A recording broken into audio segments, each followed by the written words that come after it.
1, 2, 1, 2, 1, 2, 1, 2, 3, 4, 5, 6, 7, 8, 9, 10. 1, 2, 3, 4, 5, 6, 7, 8, 9, 10.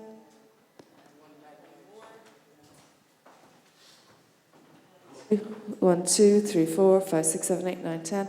So that should be all three handhelds. 1, 2, 3, 4, 5, 6, 7, 8, 9, 10.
I can actually give you on Google Hangouts as well. It might have in our browser. Can you put the video on?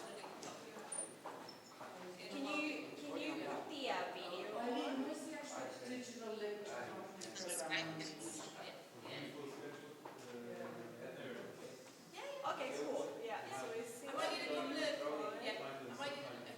So, can you hear me? would you prefer to use Google Hangout or yeah? Because I could hear you on Skype. I mean, on Google Hangout right now. Okay, great. Oh yeah.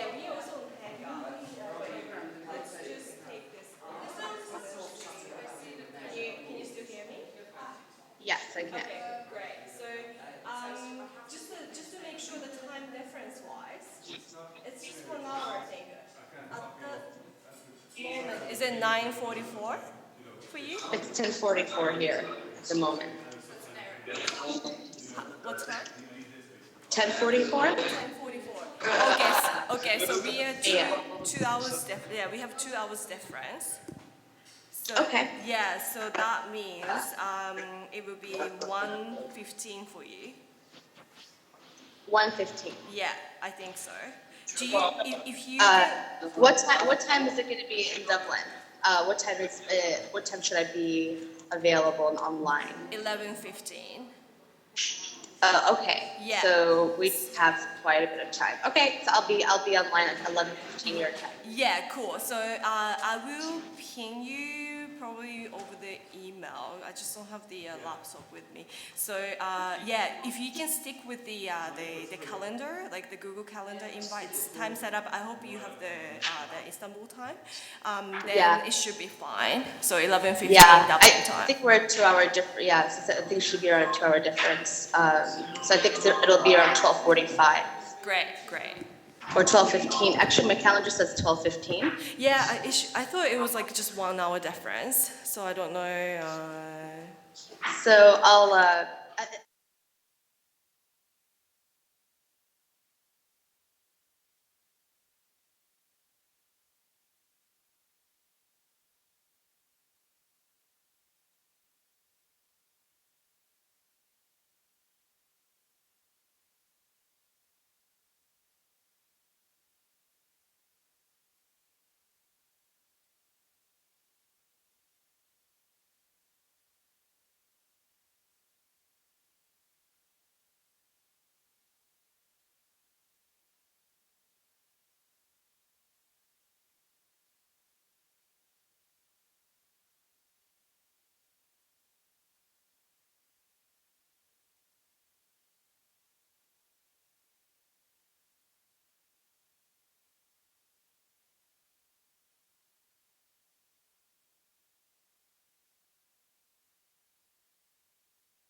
you.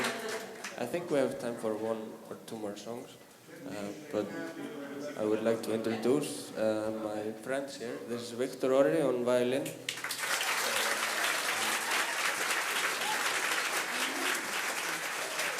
And that's Paul Grennan on the cello. He's from Ireland.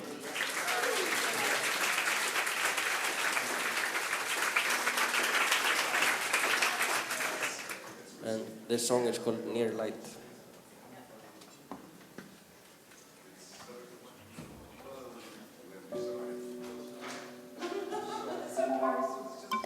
Throughout the beginning.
Okay, cool. Thank you very much. So this is our last song. Thank you very much for coming and takk fyrir að koma fyrir þá sem skilja íslensku sem eru kannski þeir sem hlógu núna. Yes. Nei, Ljósið. This song is called Ljósið, and it's a song that I originally wrote about bathtubs because once I was asked to write music for an advertisement, for a TV advertisement, advertising bathtubs, really like luxury comfort style, you know. And of course they go to the young.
One, 2, 3, 4, 5, 6, 7, 8, 9, 10. 1, 2, 3, 4.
that's the Twitter feed. Yes, so this week I'll have classes there, and I'll have all the. Okay. So we can either tweet or send tags. Okay, so we should probably have some sort of code for that to say it's a question. Yeah. Okay, even if it's like blue room or Yeah, just know the way how it is.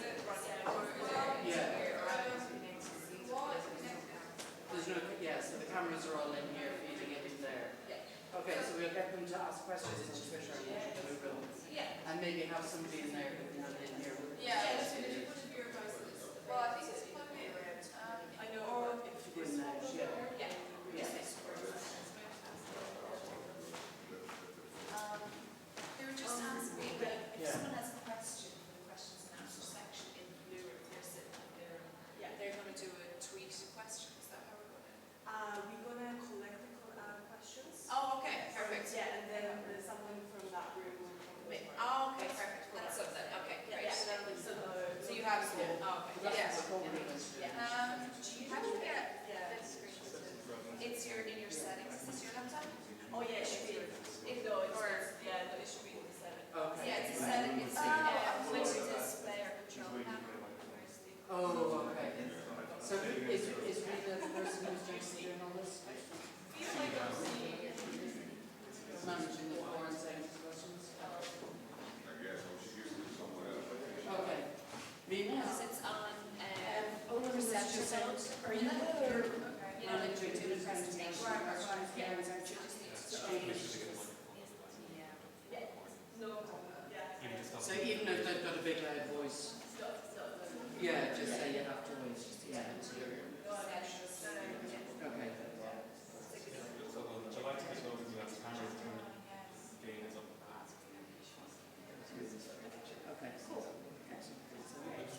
And what about the actual getting a word in? Where's the control Yeah. panel? Like you're just No, the screen is in running.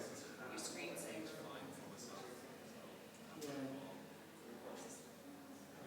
What's their number on Áine and I'm just. And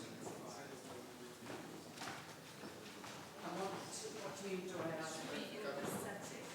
Yeah, but which is it system preferences? Yeah. Oh.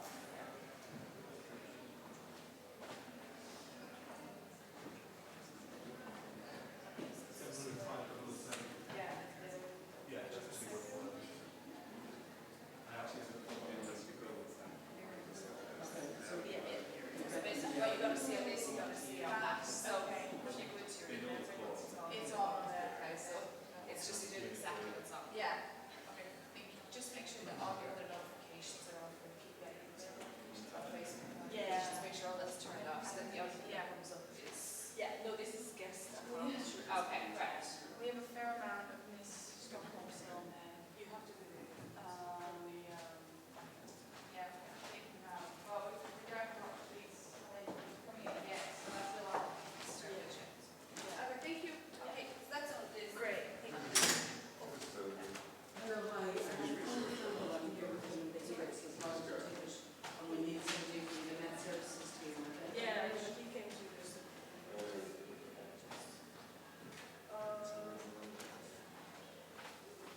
I know, yeah. Yeah. Where's that? 1, 2, 1, 2.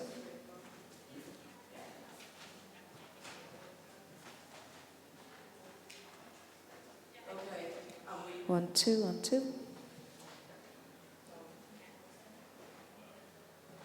Okay, and we just thought they might have come in by now, but they haven't.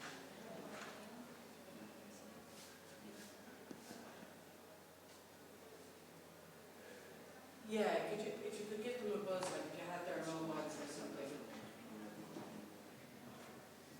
Yeah, because we don't want to go down and bring speaking. Okay. Thanks, bye.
1, 2.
So here, the other way, if people want what they're saying, if they're in the bureau and they want to see, make sure that they hashtag it the NIS code. But they can even ask, they can even add like the word bureau or something on it, and then we'll know from looking at the tweet wall here that it's a comment through. Okay, so I wonder if maybe we're just star Or something, or just go blue room on it. Yeah.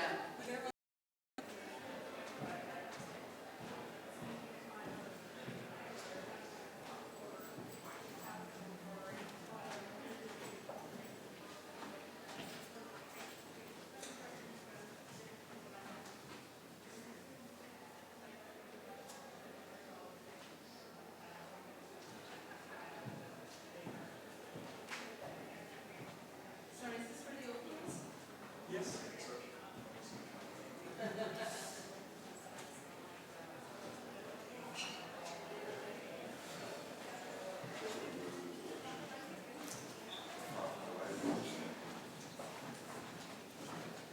Please, I'm going to call you out some stuff here. Sure. Under the table.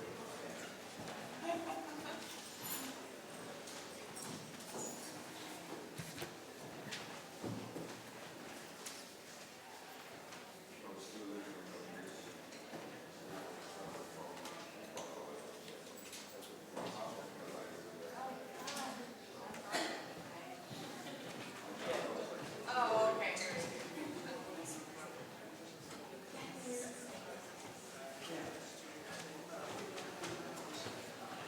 Okay. And then, Rena. Yeah. No. Okay, so, Rena, this is me. So me and Andy are going to go to, we're going to kind of organise between the blue room and here. Right. So if there's questions and things, Lee might come in and then she can ask the question for the other room. But the other thing is she will say to them, look, people can always tweet with the hashtag and if there's a question, mark it somehow or just say blue room on it or whatever. So we can- Yeah.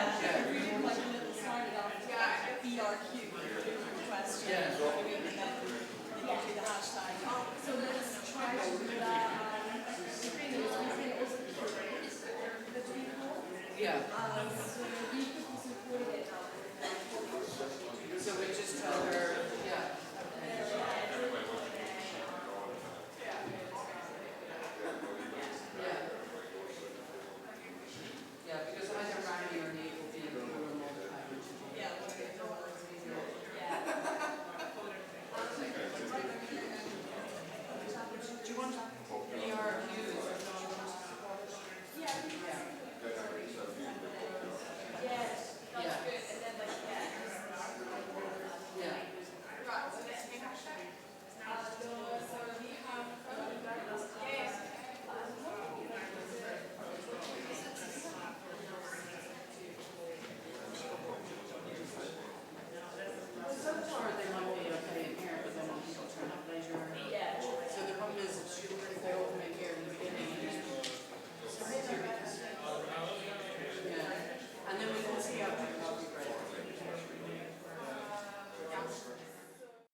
Hi, everyone.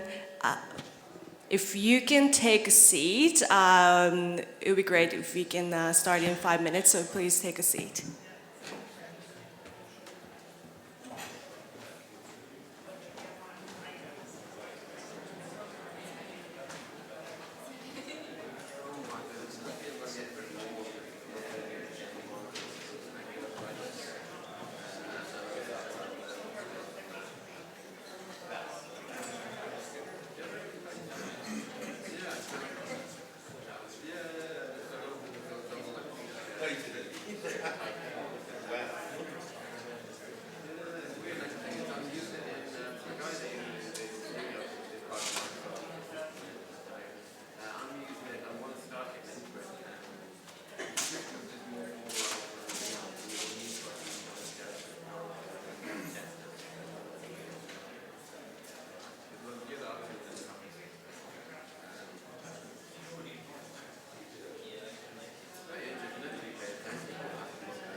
We are starting in 2 minutes.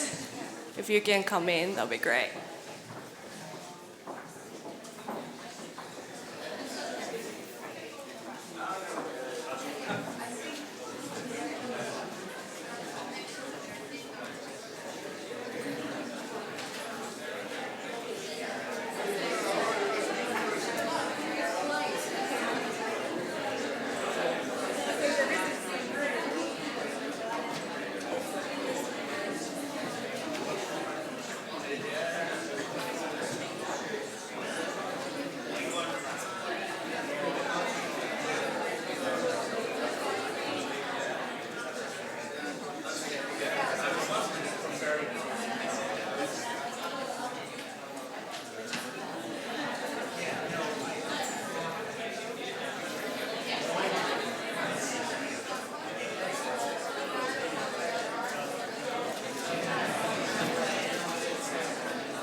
There might be some people outside of the room. If you can come in, that would be good. Thank you very much for joining us today. I know it's very early in December. It's really great to have our final News Impact Summit in 2016 in Dublin. My name is Rina. I have been leading the News Impact Summit series since last year in November. Our kickoff was in Vienna, and we have been traveling all over Europe. And this is our final stop in 2016, and we're going to be focusing on the theme, the future of digital journalism, social media, data, and video stories. It's going to be a lot of different topics that we'll be covering today, especially some of the highlights from the previous summits. We'll be also covering especially the user-generated content verification, to the interactives, data journalism, and also multimedia video storytelling. So it's very exciting to have you today, and just for your purposes, this whole event is live streamed. So be careful, there's some cameras here, so yeah, if you're on the way, you might be distracting the people who are viewing the live stream. I would like to invite our director of the European Journalism Center, Wilfred Ritten, to share some words.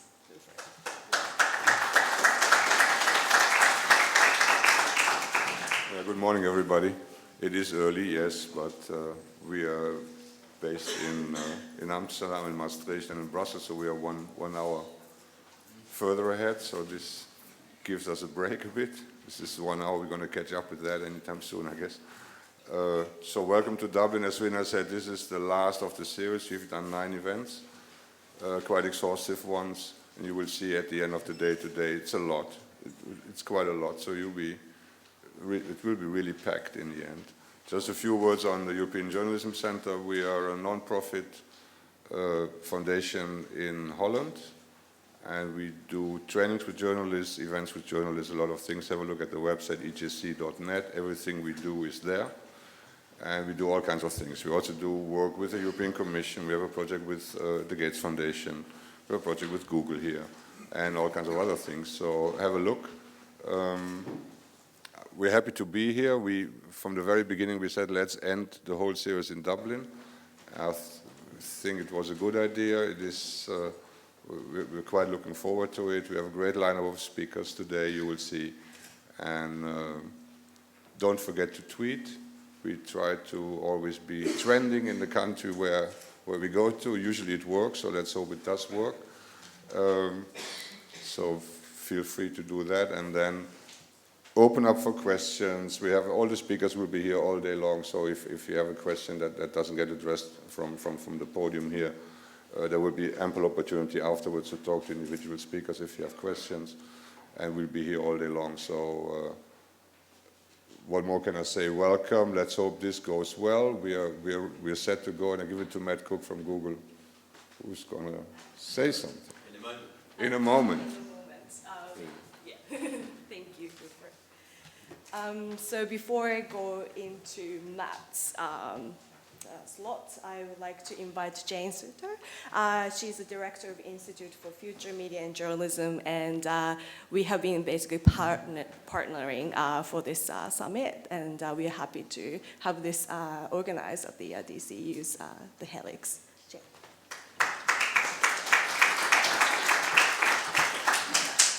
Thanks a million, Rina. So yeah, welcome everybody to DCU and the Helix, and we actually have blue skies, so that always makes kind of Dublin from the second floor look nice until the rain comes in later.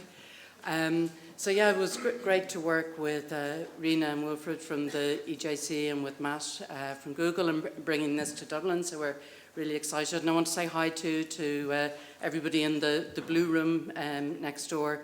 And don't forget, you guys, when you have your hashtag NISDub, to also put in BRQ, so we know that it's a question coming from the blue room. And then I just wanted to very quick word about FuJo, the Institute for Future Media and Journalism. We're building on DCU's long and proud track record in journalism and in communications here, and the idea is that it's a multidisciplinary research centre. So we're also partnering with other people who are here too, like Alex from ADAPT, Georgiana and Noel from Insight, which are data analytics and engineering people, as well as people from the Institute of Ethics and Politics. So it's a proper large multidisciplinary team, and we hope to be part of the conversation globally about the future of journalism. But all have a great day, and again, as Rena said, you'll be able to catch all the speakers at coffee if you don't get to ask questions here. Thank you.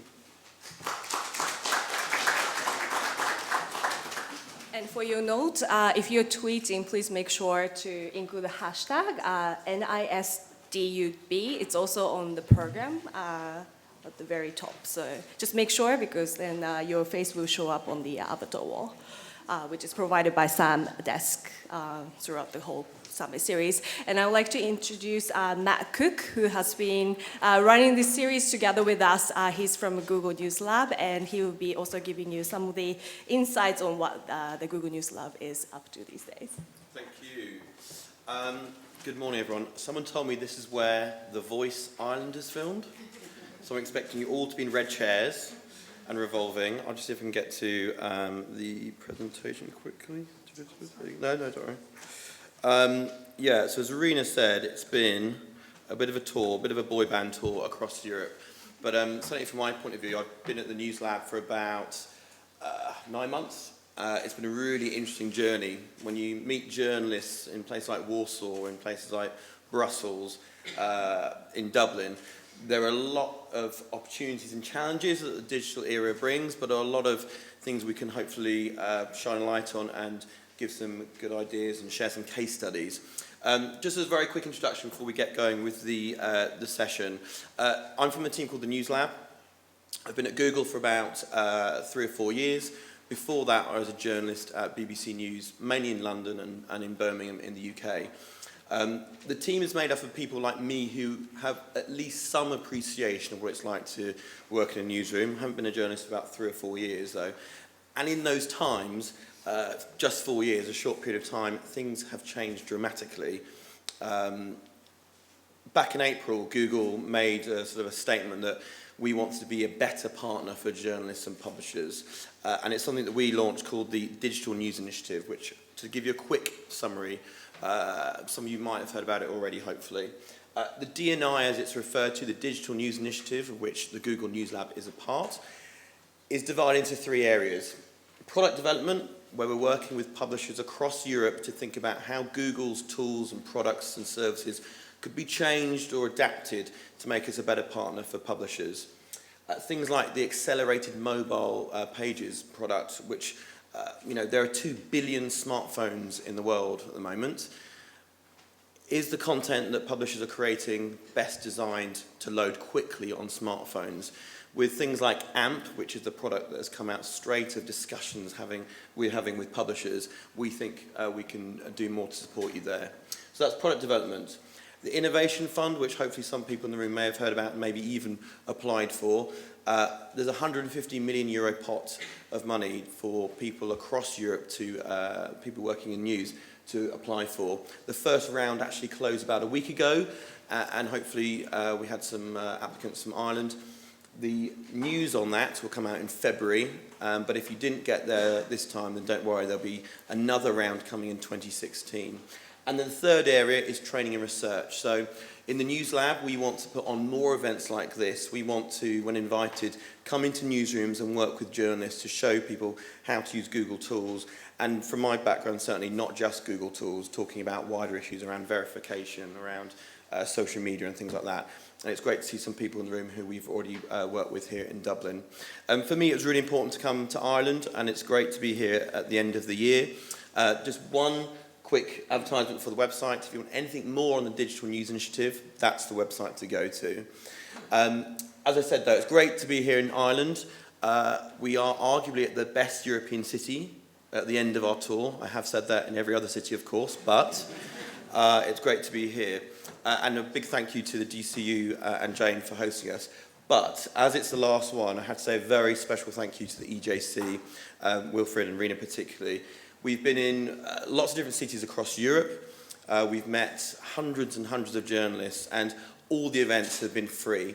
So people who are freelancers, people working in small, medium or large newsrooms have had the opportunity, thanks to Wilfred and his team, to come and get free trainings, free workshops. We've got people who've been flown here from overseas to share their expertise.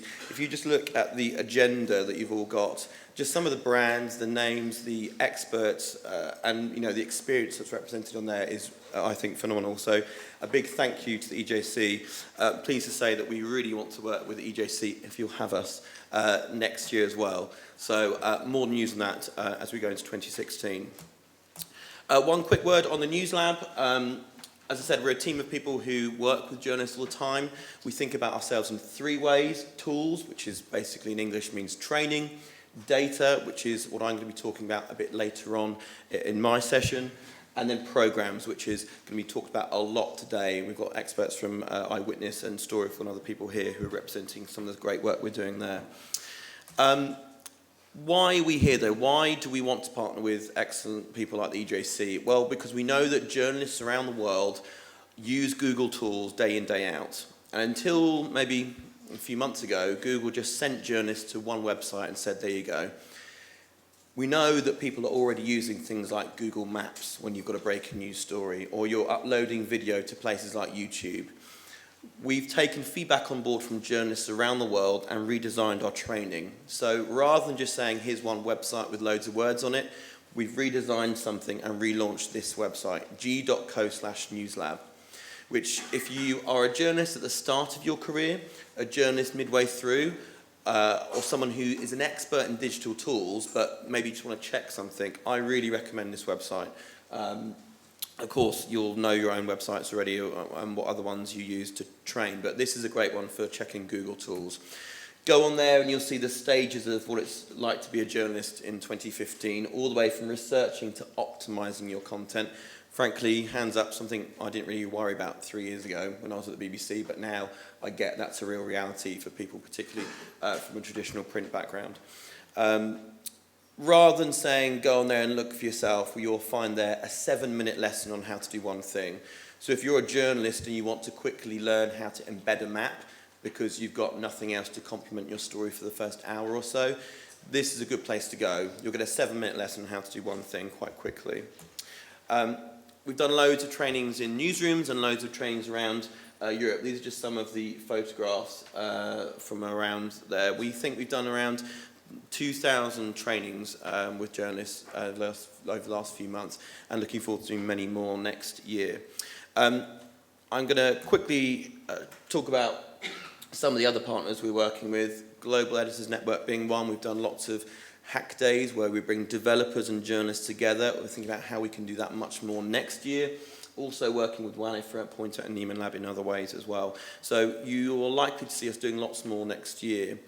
One thing you're likely also to see next year with the US election is lots of stories and lots of reports that involve data. And that's one of the things that the Google News Lab has tried to work with journalists on as well. Back in June, we relaunched the Google Trends website, for example. Hands up if you've heard of that or used that before. Okay, so maybe a third of the room. If you are familiar with it, you'll know this already. It was a tool that basically allows you as a member of the public or a journalist or researcher to go on and roughly kind of see what people are searching for, what kind of terms they're interested in. So you may recognise the name on the left-hand side. Not a winner of The Voice Ireland, but someone else in another story. Put that name in and you would get a rough idea of search interest over time. We took feedback on board from journalists and redesigned the tool, and now rather than getting that data which was 36 hours old, you now get data like this. So stories that you care about in Ireland, stories that you're reporting on, this is now a good place to go to see what search interest there is here in Ireland for some of your stories. I'll talk about that more a bit later on. And I'll also talk about what this map could show us. Red is Donald Trump, but we'll get to that later on today. And I'll leave you quickly with just talking about some of the other things we're doing. We know that there are big topics of discussion, such as VR, drones, 360 video, mobile journalism, which I know RTE particularly are great at. But there's lots of discussion in newsrooms when I go around about these emerging techniques, emerging technologies. I don't profess to know that we have all the answers at Google, we certainly don't. But we want to work with you to try and raise some of the profiles, some of these great case studies that are coming up. Get some really good European case studies as well. And also, we're working at different events with people like CIR and Hacks Hackers to think about how we can do more to bring developers, journalists, and people who get this kind of technology into newsrooms. Lastly, I will let others speak more to First Draft later on. But these are just some of the great initiatives we're talking about when it comes to user-generated content. Working with Storyful, obviously based here in Dublin, to think about how we can share and focus on some of the great UGC content that is available on YouTube, which, from our point of view, was really where UGC content and video started many years ago.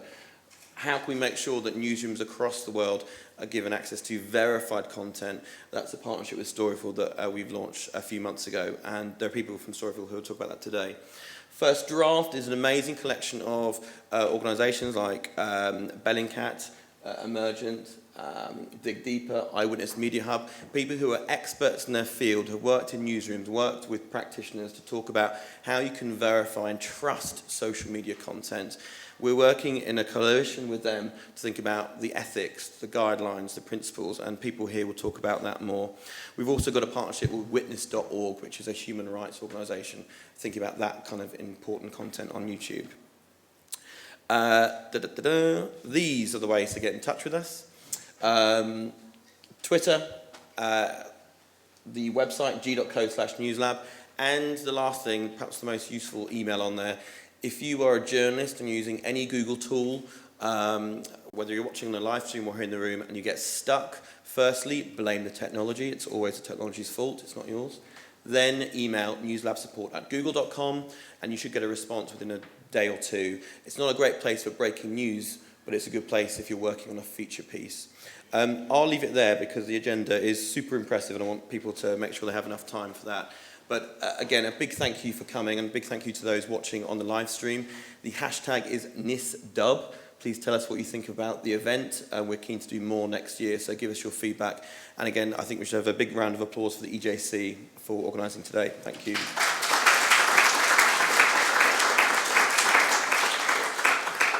Great. Thank you so much, Matt. I would also like to introduce all partners who have joined us as a sort of coalition to realize this summit. First of all, Hacks Hackers Dublin. I'm not sure if there is here. Yes, I'm pretty sure some of you are also the members of Hacks Hackers Dublin. Also First Draft, of course, Storyful, Witness Media Lab, Eyewitness Media Hub, reportedly Maidan, Full Fact, and also we have a lot of startups who have joined us as a partners today, which includes Sam Desk, NewsWhip, Kurzana, Newslin, and Social Honey. So thank you so much for joining us as a partner.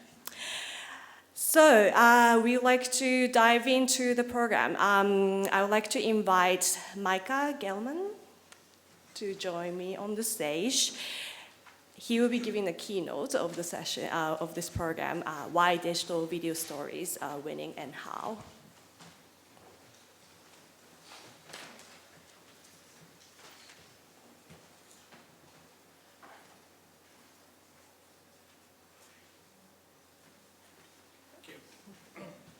Thank you, Rena.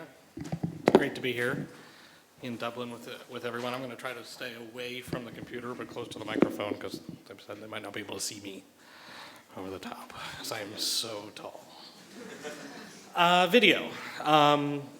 If your newsroom isn't doing video online, I would be surprised because this is a real opportunity for traditionally text-minded news organizations to develop new audience and advertisers. So I'm going to go through a little bit about what we're doing at the Washington Post, why we're doing it, some of the successes we've had and some of the failures that we've had as well. Try to leave some time for questions. Please shout them out if so. And we'll see if I can work the computer. All right, so a little bit about the Washington Post. We're been named the 2015 World's Most Innovative Media Company by Fast Company magazine. We've got a new owner over the last couple of years, maybe you've heard of him. Jeff Bezos has been really instrumental in providing a foundation for us to really explore new technology, to explore new storytelling approaches, and to do it without kind of that constant financial pressure that so many news organizations are under. And apologies to my friends from the New York Times who are in the room. Just recently passed them as the top them in the number of unique visitors per month. So continue to grow as now I think one of the world's leading publications. But I focus on video, and so it wouldn't be a really good presentation if I didn't show you a little video about what we do. Throughout the beginning of time, all these heroes that we've had looked at that moon up there. I'm excited to bring our title back to DC and hoist that trophy over the monuments. You cannot do this halfway. The environment. Foreign policy. Medicare. Immigration. Healthcare.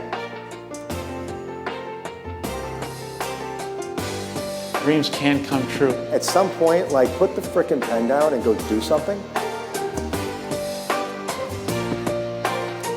Key to improving your credit.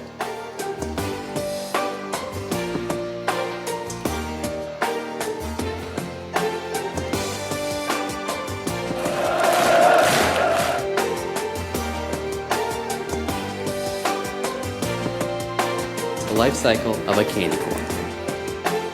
Your property is guilty until you prove it innocent.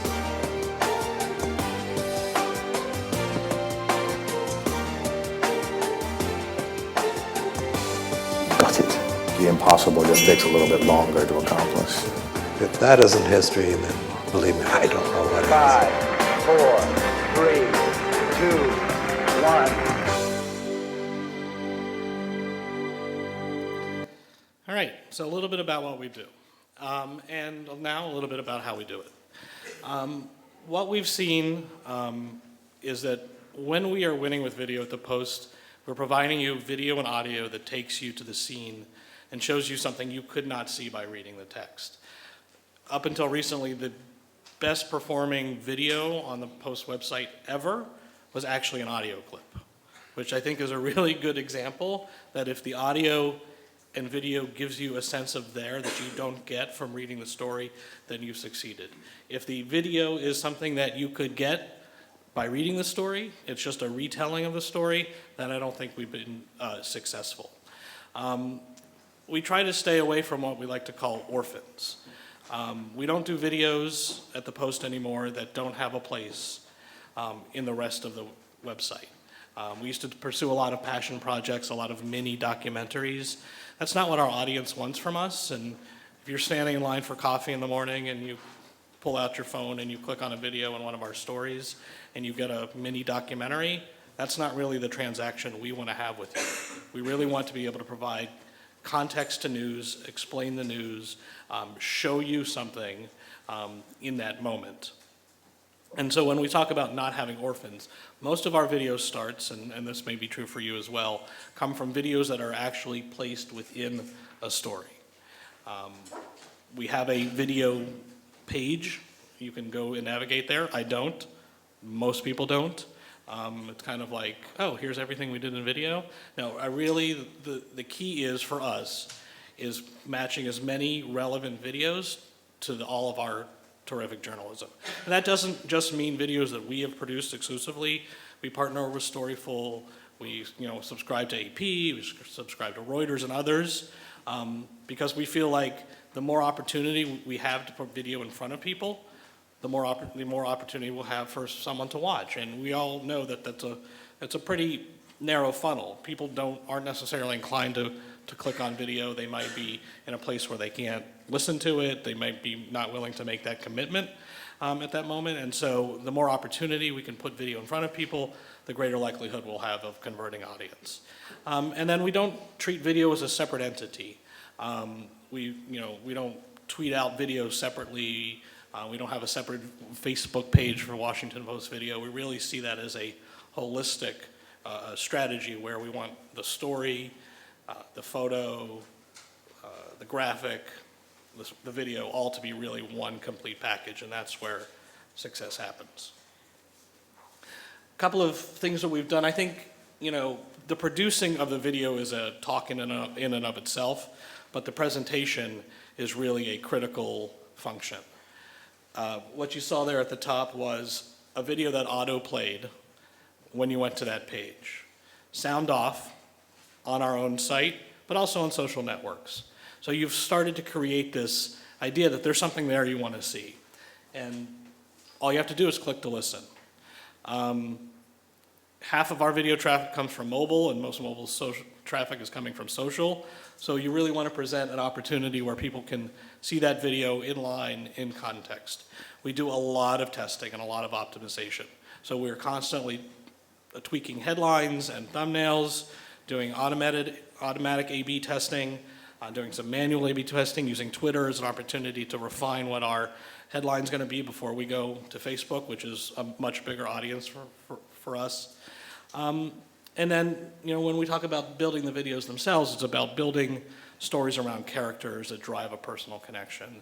It's not about, telling a long enterprise story in video. Look, you can read it or you can watch it. That's not the choice we want to have. We really want to present a narrow piece of that story. If we're talking about enterprise, that you really need to sense. You need to see that interview, or you need to hear that piece of audio to make that connection. So how does it come together? It comes together like this. This is from last week. Video is now, I'd say, as key a piece of our storytelling as anything. So homepage display during the San Bernardino shootings last week. In years past, that may have been a photo or a photo gallery. More times than not, now it's going to be a video. That's an autoplay video live picture from Reuters. That was part of our package.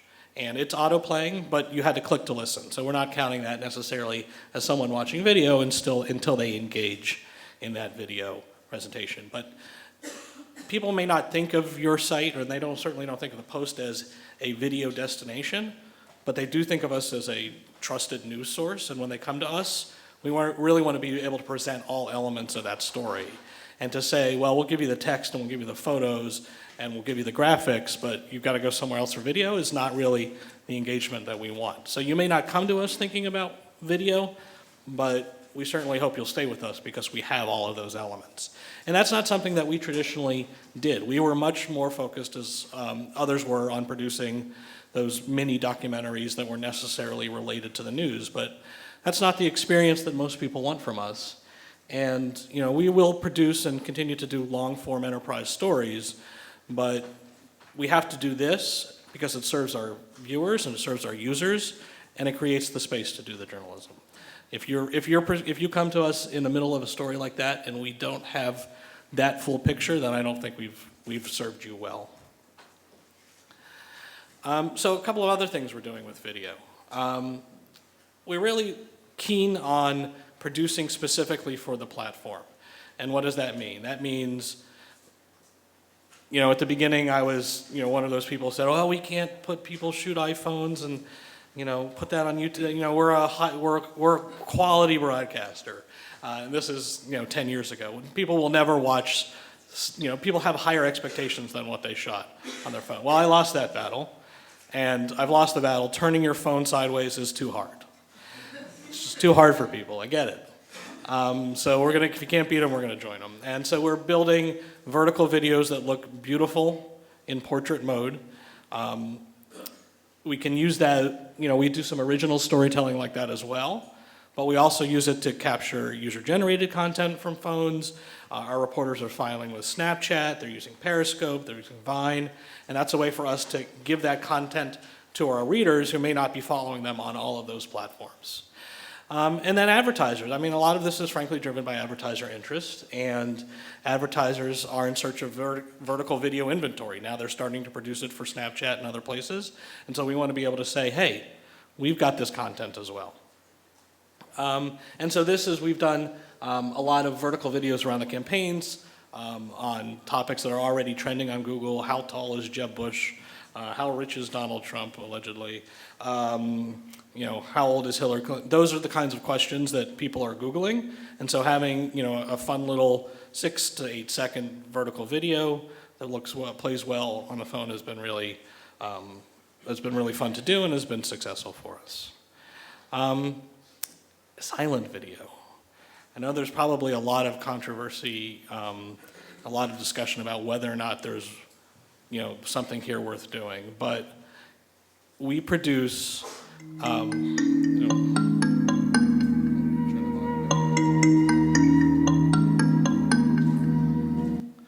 a lot of video that you don't need to listen to. That doesn't mean that's all we do, but it is on stories that we feel like are complex and need to be explained. We will do a lot of silent video, text on screen. It's specific for the platform. I'm not going to create that video and send it to Apple TV or Roku or our Amazon Fire TV apps. That's not the experience you want there. That's the long form experience. But if I'm on Facebook, and this is in my native Facebook feed, that's the experience we want there. Most people, frankly, aren't going to necessarily click to listen. You know how you do. You're scrolling through your friends' videos. You're not necessarily in the place where you can listen. You're in this room. You're looking at your Facebook feed. I see some of you doing it. You're not in a place to listen. So we want to be able to give you that experience. That does not mean that this is all we do, but I think it's a really important part of what we do. I was talking with someone last night. We see this, and we call these internally, we call them know-its. If we can take the Iranian nuclear deal, which is a fairly complex story, and give it to you in a minute, alongside that story, you can get hey, I just want to, what's the basics, or I really want to dive deeper into uranium enrichment. We give you both options. We're not forcing you into one story or the other. And what we want to do is, we want to place a lot of small bets. We're not looking to say, we're just going to do silent video, we're just going to do vertical video, we're only doing long form mini documentary. No, I think we are so early in this experience of video storytelling online that we have to place a lot of small bets and be ready to move quickly to things that are working and move off of things that aren't working. There's a lot of folks who say, we're just going to do it this way because of Facebook. Right, so what's the next Facebook? Is Facebook it forever? Or are there things that are post-Facebook? And how are you positioning yourselves? If Facebook changes their algorithm, how have you prepared yourself for that? Facebook has a new program called Suggested Videos. Guess what? They emphasize sound. As soon as you go to it, the next video, it's auto-playing sound on. If you've kind of placed all your bets in silent video, have you really positioned yourself well? So that's why we like to place a lot of small bets and figure out which ones are working well. 360 video, another thing where we see a lot of opportunity. It's early days, and it's not virtual reality. So you'll see a lot of people coming out saying, hey, we've got this VR app, or we're doing VR. It's not, it's 360 video. VR is entirely a modeled world where there's no actual video in it. So whether or not I lose that battle, like I lose flipping the phone, we'll see, but we'll give it a shot because we're still in the VHS Betamax days here. Times is investing in it, CNN, Discovery Channel, we are as well. This is from one of the debates. I'll pull up here. Paul Kane here from the Washington Post. We are inside the Wynn for Democratic Debate Night. Let's go for a walk. I'm going to give you a spin right around the room now. Just give you a look at how dead it is, how slow it is. So later tonight, we'll show you what it's really like.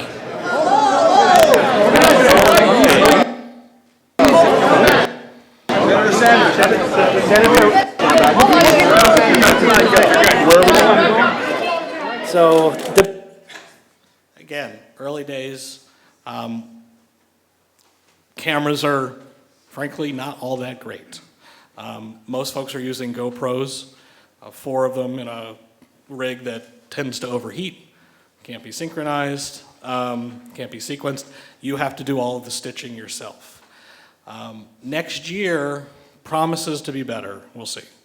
Samsung's coming out, Google's coming out, HTC, Nokia, all promising self-stitching camera rigs that really should improve the workflow. To do that, very short thing, took all night long, for a minute and a half of stitching. And so we're experimenting. We encourage others to experiment, but just know it's early days, and there's probably going to be a lot of shakeout in the format wars, as it were. But I think it's good to know and to be ready for when these things really start to hit mass market, and they will with VR next year. And I'll get to that in a minute. Drones is another one where we really see a lot of huge opportunity. This was a piece we did in Louisiana for the anniversary of Hurricane Katrina. It's really a cost-effective way to get into aerial photography for a news organization. You don't need to buy a helicopter anymore. You can if you want to, but I don't recommend it. There's still significant regulatory issues in the United States and in other places. There's still significant privacy concerns. It gives you a new perspective that you don't need with the helicopter, but I don't know that in 2016 we'll get to an answer to where all of the questions are about regulations for drones will be. I think this is going to be, at least in the United States, 2017 beyond. Each country is different, but there's going to be there's going to have to be a shakeout, because you've got the commercialized drone, right, and you've got private use drones, and then you've got news gathering that have to kind of all fit into a regulatory framework. All right, VR and AR. VR is a fully modeled immersive experience using 3D rendering. It's not the 360 video we talked about before. AR also has a lot of potential. So imagine remember in the early days of, well, not the early days, but a while ago in Yelp, you could hold up your phone and see actual restaurant, information about restaurants. Well, imagine we're going to start seeing more of that with storytelling. Google Spheres, I think it's called. There's a lot of opportunity for both of those. The Samsung Gear VR is out for Christmas. Oculus and HTC Vive will be out next year. Gannett, LA Times doing fully modeled worlds where you are creating the experience. And there's a lot of ethical issues that go around here, not necessarily with 360 video as much, because you're capturing reality, but when you're creating reality in a 3D modeled world, there's a lot of ethical issues that, frankly, we haven't even really begun to scratch the surface. There's a high cost to get in here. I mean, you need developers who can work in Unity or in Unreal, which are the two kind of preeminent platforms for developing VR and AR. We have a partnership with the University of Texas. I highly recommend partnering with universities that have journalism schools that are also really involved with computer science departments, because this really is bringing everyone together.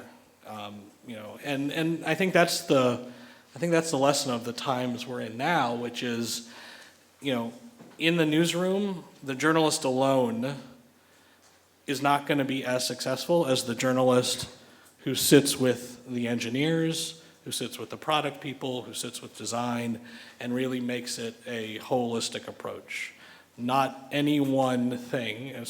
Video alone will not save you, and not any one kind of go it alone experience will either. And I think we've taken that lesson to heart at the Post. In 2011, we had 4 engineers in our newsroom. This year, we have significantly more. When the Washington Post moves out of its historic building tomorrow, and they knock it down next week. My office will be right next to the chief video software architect's office. And that's a relationship that is going to be really important, because all of those things that you saw us do, whether it's 360 video, whether it's autoplay at the top of a feature enterprise template, can't be done without the imagination of the engineers. And I don't have that great of imagination. Like, I came up from the television world. I literally think inside that box, right? How do we get everyone to think outside of that vertical experience? And that's where the engineers who don't, they see a problem like that and they want to solve it, right? I think those relationships are critical, especially for video, but I think for all newsrooms. And then, I'll leave some time for questions, but the last thing I'll say is, it's not about your own site, right? We know there's a limitation to how many people we're going to get to come to the Washington Post. There's a certain amount of people who are going to come to the homepage, and then there's, a significant more people who are going to come to us through a Google News search or Facebook, something like that. So we've been very aggressive in experimenting and putting our content in other places: Apple News, Instant Articles, AMP, Twitter Moments, so Amazon Prime. Places where people can see our content. And, again, we're placing bets. We don't know which one of those will be around in a year. We don't know which ones will be around in 5 years. But, if we place bets now, we'll have a much better understanding and the learnings that we'll need for when the next thing comes along. And, none of those places are perfect.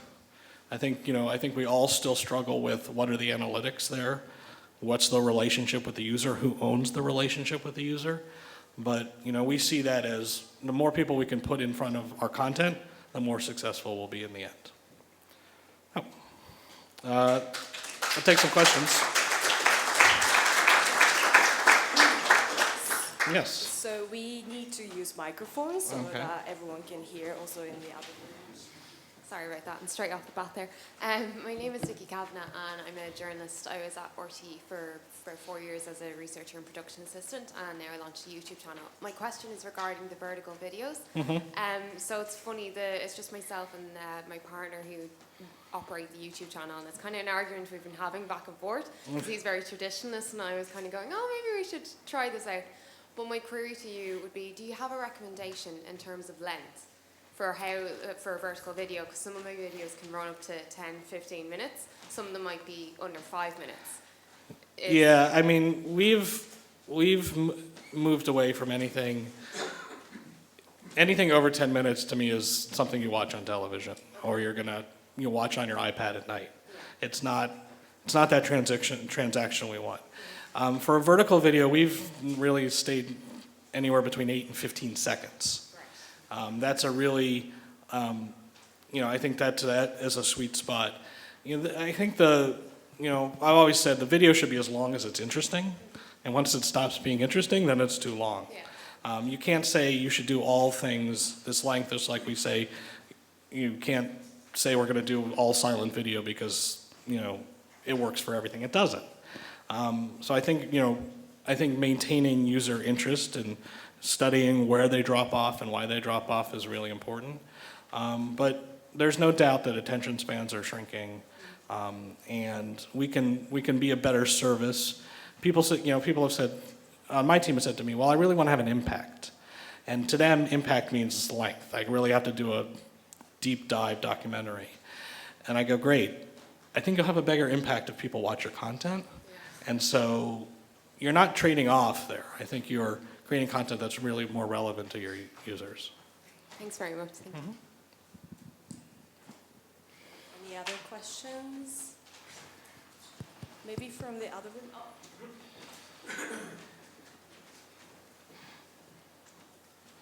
Hi, Hugh Linehan from the Irish Times. Could you talk a little bit more to the complexity of measurement and using analytics within the organisation, setting targets and agreeing those targets and measuring them? Yeah, I mean, you have to know whether you're successful or not, and so setting realistic but stretch goals are critical to us. We had a fairly aggressive number of video starts we had to achieve this year for Washington Post Video. We certainly had revenue goals we had to achieve for Washington Post Video that are actually separate from the newsroom. And we've been fortunate enough that we've achieved both of those goals already, so I'm not going back to the office for the rest of the month. You're not going to know if you're successful or not unless you've set some benchmarks. And analytics are important to us. I think they're important to every newsroom. You always had people who were going to stop reading your story or stop watching. You just didn't know that before because they took the paper and they went away. Now that you know that information, you should be able to react to it and be responsive. I'm not saying analytics drives everything we do. I mean, we are still tackling huge, important stories because they're huge, important stories. And we see ourselves as a news organization that tackles those. But you have to be successful at the other things to give yourself room to do that work. Any other questions? Yay. By the way, we are trending now in Dublin, so keep tweeting, please. Yay. My name is Georgiana Efren from the Insight Center for Data Analytics. You mentioned the importance of collaborations of universities, computer science and journalistic department. Is Washington Post involved in such collaborations, and what type of projects do you keep in-house, and what type of projects do you... Yeah, we are. I mean, we're partnering with the University of Texas on some things. We're partnering with West Virginia University on stuff. Some of that stuff is not public yet because the projects are still coming to fruition.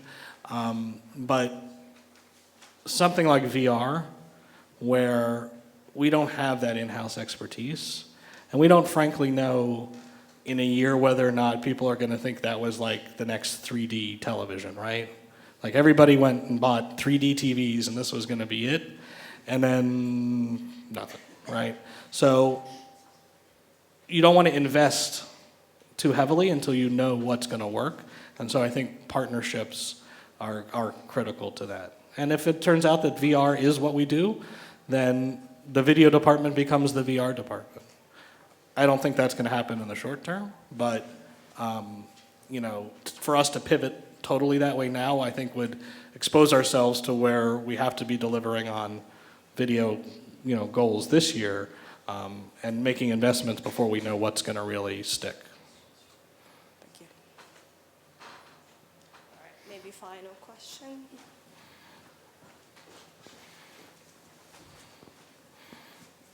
Hiya, my name's Liz O'Malley. I'm a student here.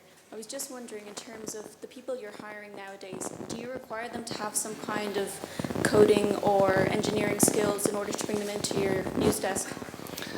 For the journalists, no. I mean, I really want them to understand what level of work it takes to do that, so they don't think it's like, I just do my thing and then magically it gets on places. They should have a healthy respect for how that was, but they don't need to be coders. Frankly, the journalists that I want are writers. Like, if you can write, I can pretty much teach you everything else that needs to be done. But if you can't write, then you can't think of what a narrative is and how to put a story together, and it becomes so much harder. All right, thank you so much, Micah. Let's give it.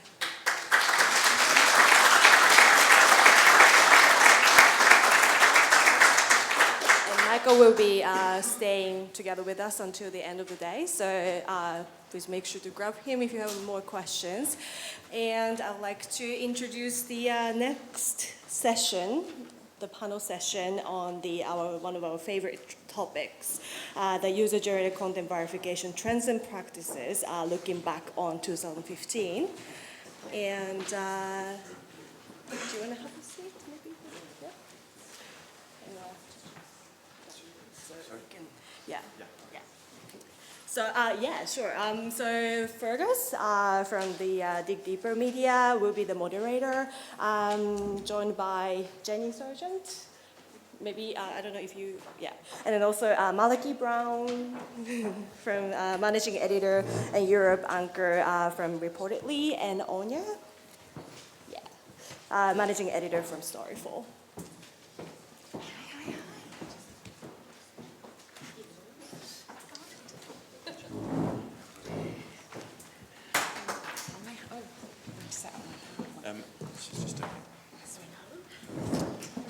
Hello everyone. There's actually some seats at the front if people are standing and want to sit down, or you might prefer to stand, but there are some seats here, so don't feel that you have to hurt your legs. Just while we are setting up here, verification is something that's been covered at a number of the summits, and this session is going to kind of look at the trends that have emerged over the past year.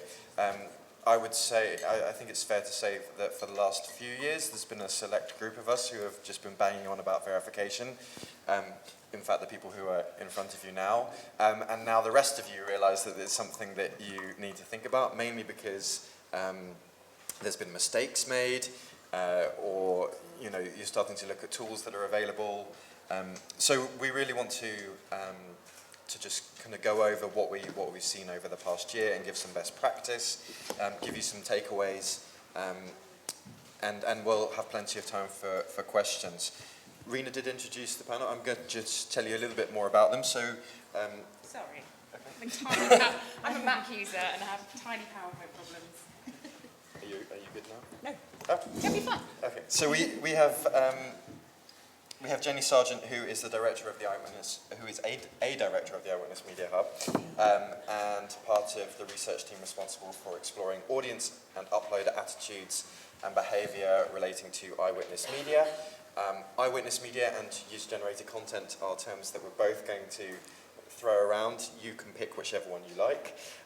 Malachy Brown is the managing editor and Europe anchor for Reportedly, which is part of First Look Media. And he's a former news editor at Storyful. Áine Kerr is managing editor at Storyful, and she oversees the company's editorial operations in Sydney, Hong Kong, Dublin, and New York. And later on, we should be joined by Raja, and I cannot say her last name.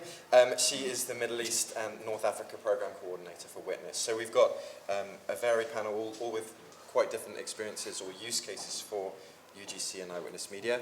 And are we ready for the... Yeah, it would be great if we can start with Áine or Malachy. Áine, we're going to start with you. Okay, why not? Right.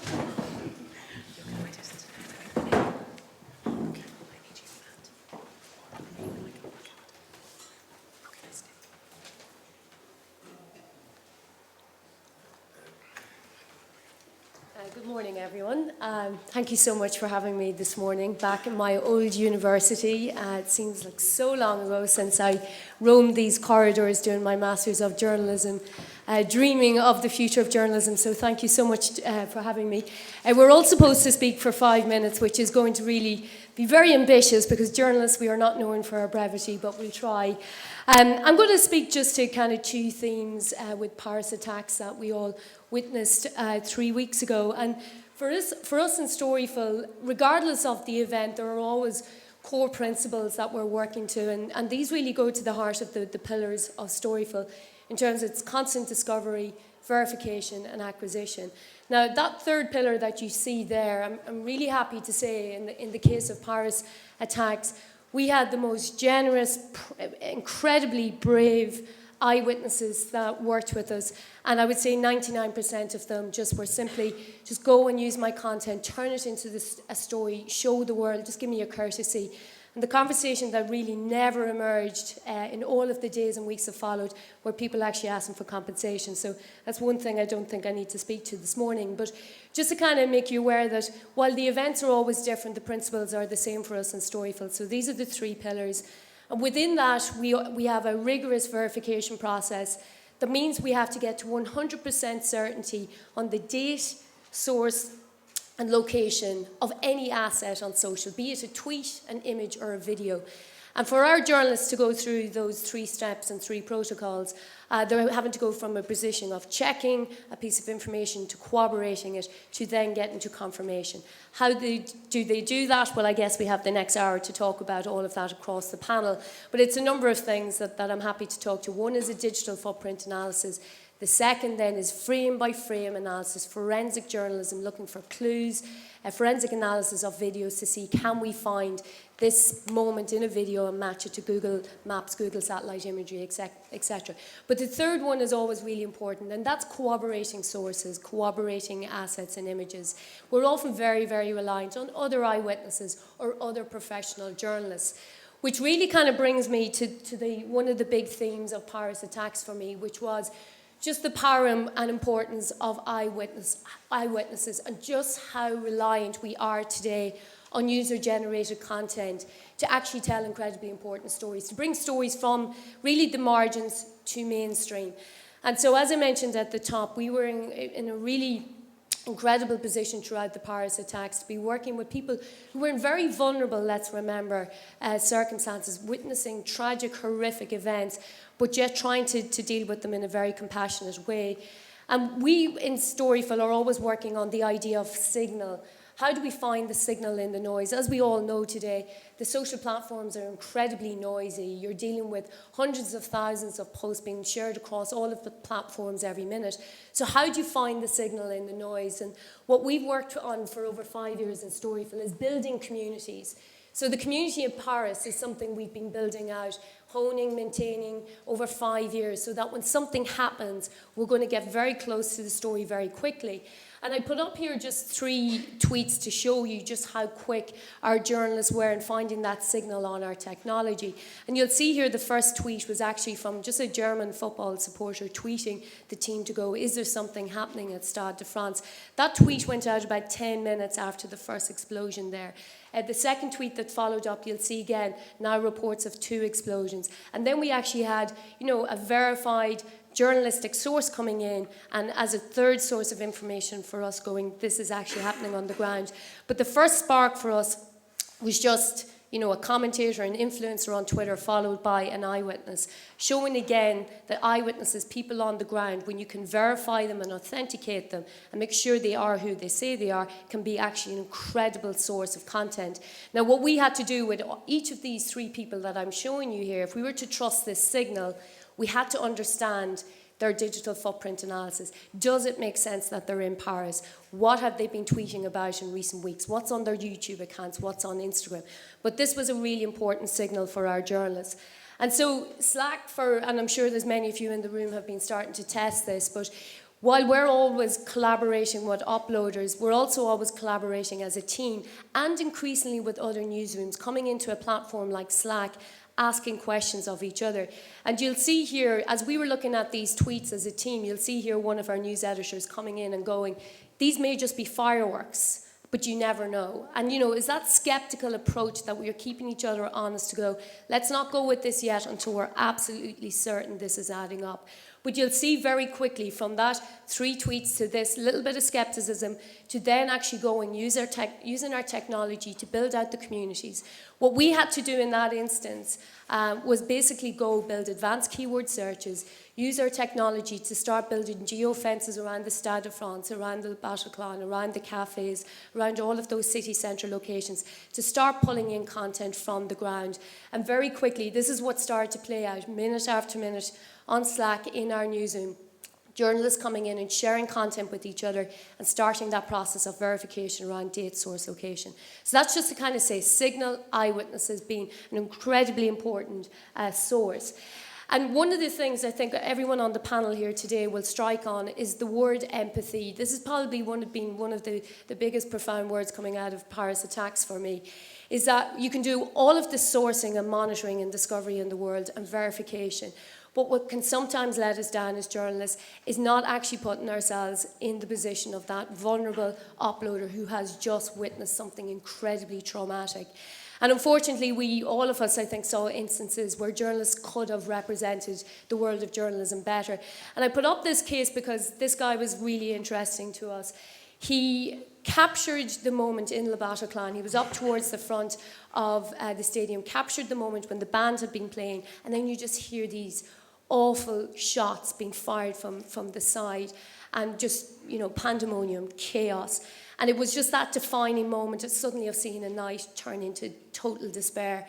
And we found lots of what we would call scrapes, but otherwise, duplicates, copies. This basically video was on Instagram, but it got downloaded, uploaded to YouTube, Facebook, LiveLeak, and beyond. We very quickly were able to kind of do our forensic analysis, track it down to Instagram, and you'll see them from Instagram basically track him over to Twitter. We were very quickly able to see it makes sense. This guy's been tweeting all evening about the concert. He's been in Paris for days. And we reached out, in a standard way, but we ended up sitting back and thinking to ourselves, there's probably a much better way to engage this guy. We have been reaching out on Twitter and trying to Facebook him and DM him on Instagram. And we kind of, as a team into Slack, just kind of sat back and thought about our messaging. How do you talk to somebody who's just witnessed something incredibly traumatic? And so we started thinking about the conversation we should really be having with uploaders. And in his case, we actually found his SoundCloud account. And we sat down and actually wrote out in French a conversation with him, which was just to recognize, look, when you're ready to talk, we think you've captured something incredibly powerful.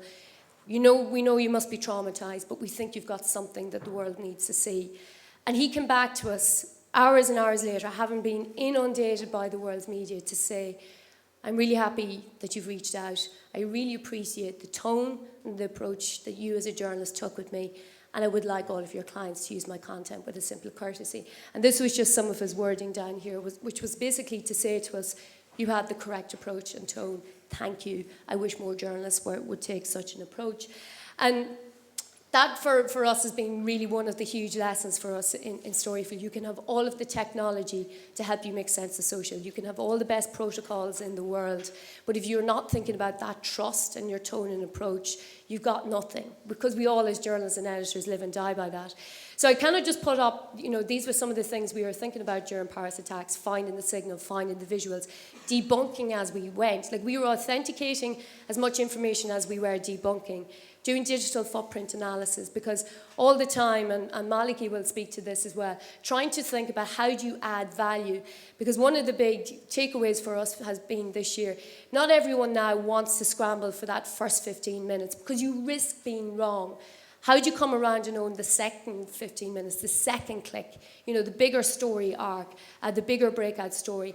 So, in those initial minutes and hours, this is what we were thinking about, adding value, the story arc, the memes, the hashtags, the breakout stories. Could we find, the Facebook stories of people caught up on this, but equally could we find the digital footprints of the alleged attackers? But what it boiled down to at the end of the day was knowing your sources, trusting them, and making sure that what you were doing was going to actually build a spirit of collaboration between journalists and your new communities. So happy to tackle that out. I've tried to keep it to 6-7 minutes, and I've probably utterly failed. I'm sorry, Fergus. Thank you, Áine. See if we can get it up to my stick, otherwise I've got to email it to Rena and Micah. Okay, I'm just going to have another technical go here. Just a quick question for the audience, or a couple of questions. Have you noticed a rise in the use of UGC or eyewitness media this year in your newsrooms and your ability to tackle it? No one's putting their hands up. Have you noticed an upward trend, or has it been about the same upward trend? No? About the same as before? Less? Oh, you're not a very interactive bunch this morning. Okay, are we good? Yeah, I'm going to email it. Okay. Old school. Maybe so I'm going to hand over to Maliki now. Yeah. Good morning, everyone. I work with a small team of social journalists. We're called Reportedly. We're distributed across Europe and North America. And we're part of First Look Media. So we're the second newsroom in First Look Media. We started about almost a year ago, 2 days before the first Paris attacks, in fact.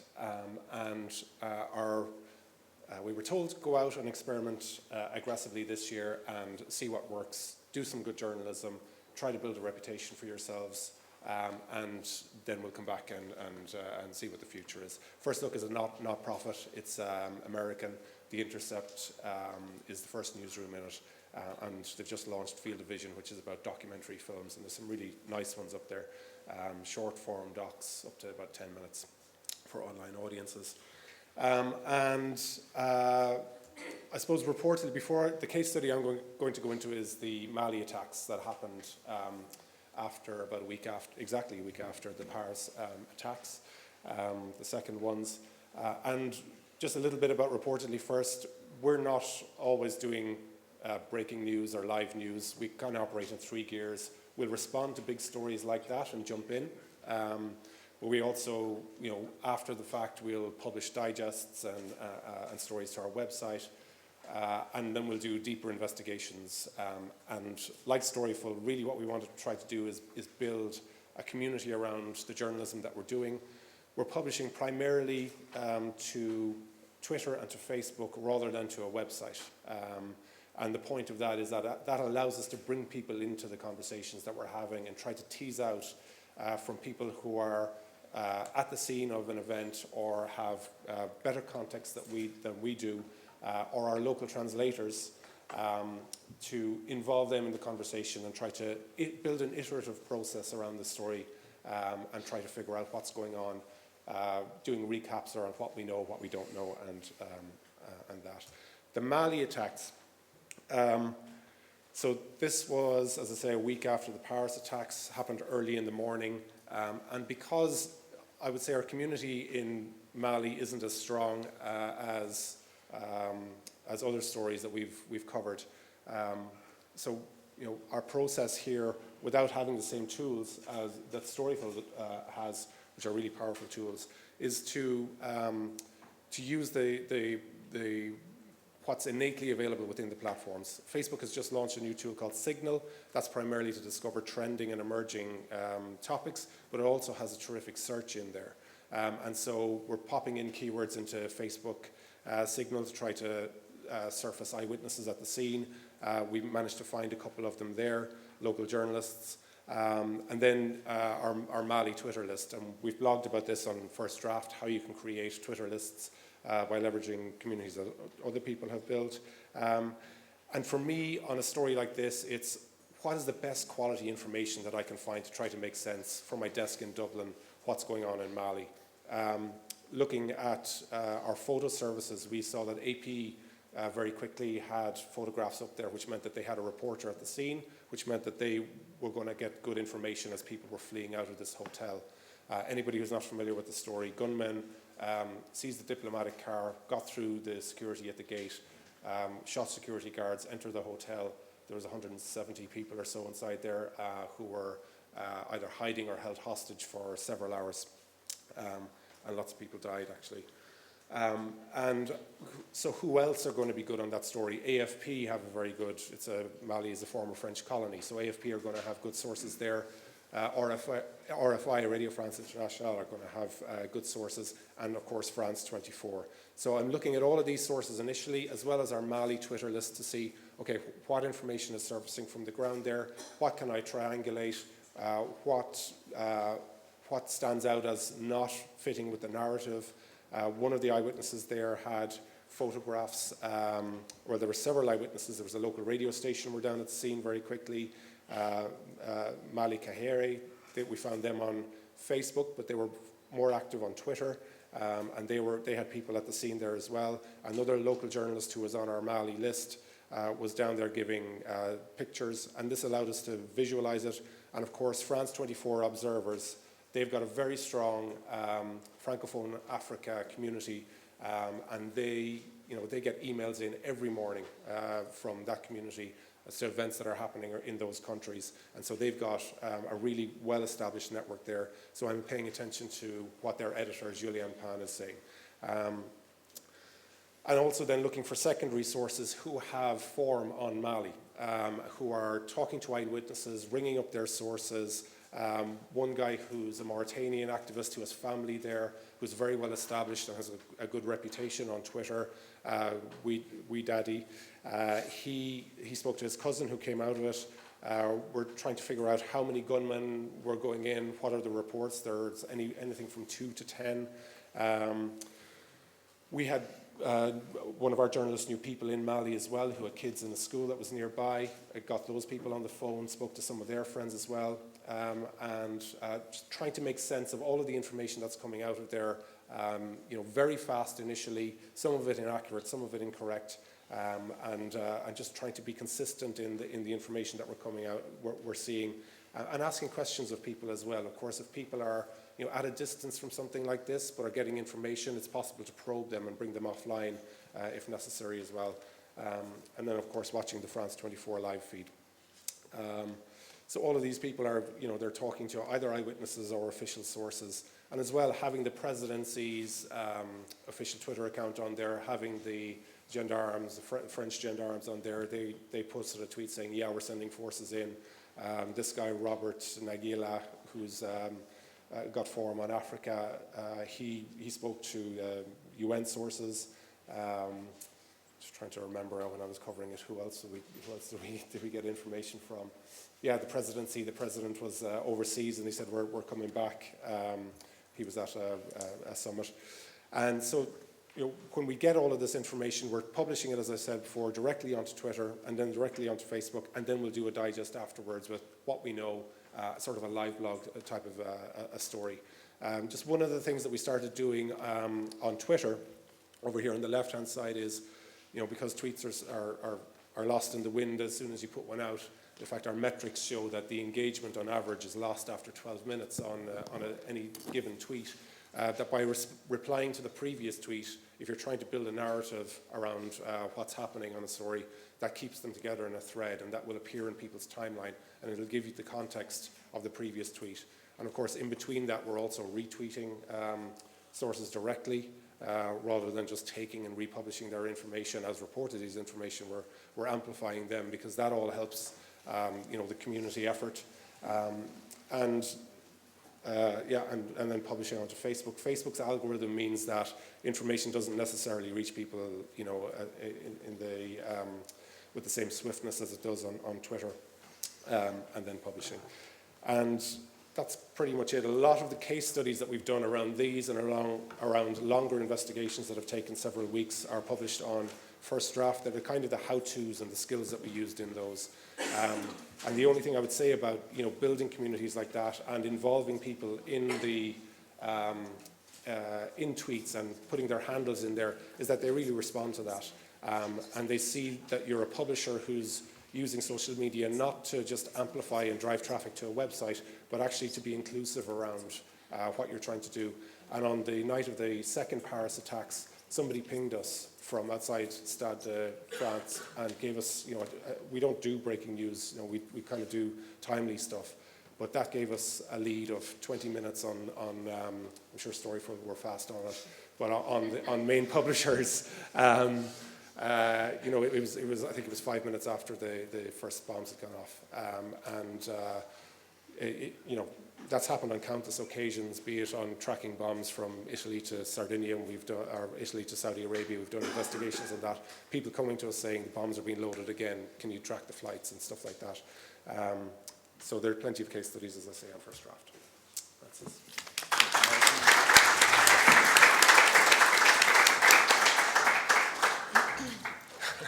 Just going to resolve a few more technical issues. Can't email it. I could probably act it out for you. Just something that I want to move on to talk about in a few minutes after Jenny's presentation is about acquisition and the way that we go about communicating with sources, which Áine talked about earlier. And I'd like you to start thinking about it. And Malachi's presentation reminded me of a particularly bad case that I saw during Mali. And there was a guy there who you were quoting who seemed to work for a small news organisation, or he took lots of pictures. And I saw UK news organisations tweeting his news organisation to ask if they could use pictures with credit. How many of you check your own branded Twitter accounts to see and acknowledge requests from other media organisations to use your pictures? I'm guessing none of you, because that is an insane way to ask for content. If you got a tweet from your flagship account asking to use your pictures or videos, I'm pretty sure you would just ignore it. It will certainly tell them where to go. That is not, just because they're posting things on social media does not mean that that's the most appropriate way to communicate. And it just struck me as a waste of time and all of this is out there. Has anyone got any questions for Áine or Malachy in the meantime? And we can also kind of cover tools that might be useful as well. No questions? You're going to make me fill while we wait for Jenny? Okay. Okay, we're at 99%. Yeah. Handles on the verification, guys. Okay. I'm not going to go into the audience at the moment. Oh, okay. I will help you, Phil. Have you noticed a difference between, obviously Paris has been in the news twice this year. Have you noticed a marked difference in how newsrooms or your teams have operated from the Paris first story and the Paris most recent? Have you learned any lessons from the first incident? Yeah, like definitely some of the lessons I've touched on. I think even internally for us as a newsroom is to always be actually thinking about the self-care of our journalists, though. That was probably, as a managing editor who feels responsible for all of these journalists, was to really make sure, which happened in between those days, was to be thinking about vicarious trauma. That, you know, we think back to traditional newsrooms, we would never have sent war correspondents into the field, into war zones, without a lot of pre-training and pre-counselling. And then when they came back, done a lot of aftercare. And it strikes me, you know, universities like TCU, which are incredibly innovative, and newsrooms like Storyful, we have to start getting a lot more proactive. We may have given a lot of thought over the last 5 years to the aftercare, but how do we now train journalists to deal with Paris attacks for the graphic, horrific material, whether it's Paris attacks or Beirut or ISIS propaganda material? And so that's been one of the big things that we've started talking about since, is how do we actually start to pre-prepare for that? So I think even that we had started that conversation in those days, opened up a conversation between each other, and Malachy will speak to this, I'm sure, with his newsroom, is making sure that everybody feels they can unburden themselves, hand over a piece of content if you simply just do not want to watch it. But be prepared. Like in Storyful, we have 24/7 counselling available to our journalists, and really talk to them about, this is not about being proud or, showing any vulnerability. It is good to have the conversations about what you've seen and experienced. So that for us has been really one of the really important conversations we've started and will continue into 2016 now. Yeah, for us definitely, because the first attacks happened on our third day of operation. Like, you know, we were just getting to know each other, and you know, that was a huge learning experience for us, and we didn't get everything right on either story, in fact, but the second one I felt was really a sort of a unifying kind of moment for our team. Just the processes were down. It was our first time that we were tested in how we implemented those, and everybody kind of stood up. It was late on a Friday night. Everybody came online, joined Google Hangout, took responsibility for different aspects of the story, and we kind of, you know, we had one anchor who was kind of coordinating the whole thing, and that was kind of the main thing for me. Outwardly, that might not be sort of evident, but it was kind of reassuring internally. Okay, I think Jenny's ready. Good morning. I'm so sorry about that. Apparently I had an incompatible USB. Who knew there was such a thing? And I feel slightly upset that I don't have a glorious Dublin accent. I feel I've let the panel down. So forgive me for being, you know, from down south. Right, so I'm just going to kind of reiterate everything that Mal and Áine have said, but really the whole point of what we're doing at First Draft, which I'll talk a little bit more about in a moment, is that we're trying to demonstrate to you that this verification process doesn't have to be as intimidating as perhaps those two presentations may have come across, because we get some feedback where everyone's like, well, that's all very well, but, you know, this is people who do it all day, every day, and Storyful have got this team, and, you know, it's just me in my newsroom, and I'm the only person on social media, and how on earth can you expect me to do these kind of detailed checks? So what I want to do is just kind of level the land a little bit and sort of say we recognise that there are different levels of skill that can be expected from you and your team. You know, we've been set up specifically so that we can support management in their understanding of what's required, as much as we can support the practitioners who are doing it day in, day out. So it'd be interesting to hear your feedback at the end of our panel, at the end of the day, to see whether you feel any more comfortable and that this is any more doable. Or perhaps you're all verification wizards already, and you know, I can whiz through this in a second. But just to reiterate, you've seen these logos already a lot. We are hammering it home. We're relatively new, the First Draft Coalition. So I'm Jenny Sargent. Did I even say that? The project lead. And then the 9 organisations that we have in the coalition currently have come together as verification experts. We don't really like that term, but we also want to reiterate that it's not just verification, it's kind of the whole social news gathering process. So from the moment that you're sourcing, discovering this content that's emerging on social media through to verifying and even publishing, and kind of the ethics that accompany that, as well as the logistical practices. First Draft News was launched a couple of weeks ago, and this is just the first thing that's to come out of the coalition. It's not all that we do, but what we wanted to do was have a central site where, similar to Google News Lab, we wanted to have somewhere where we were curating all of the information around this subject, because it's growing all the time, and specifically, as we've just understood, the case studies are the best way to learn. So every member of the coalition is tasked with writing a blog post once a month. With 9 of us, that means that we get approximately 1 to 2 posts coming out every week. And then our managing editor, Alistair Reid, who is here, if you want to speak to him, he is then kind of pulling together other interviews and interesting case studies. So it really is kind of a one-stop shop for anything that you need to know around social news gathering and verification.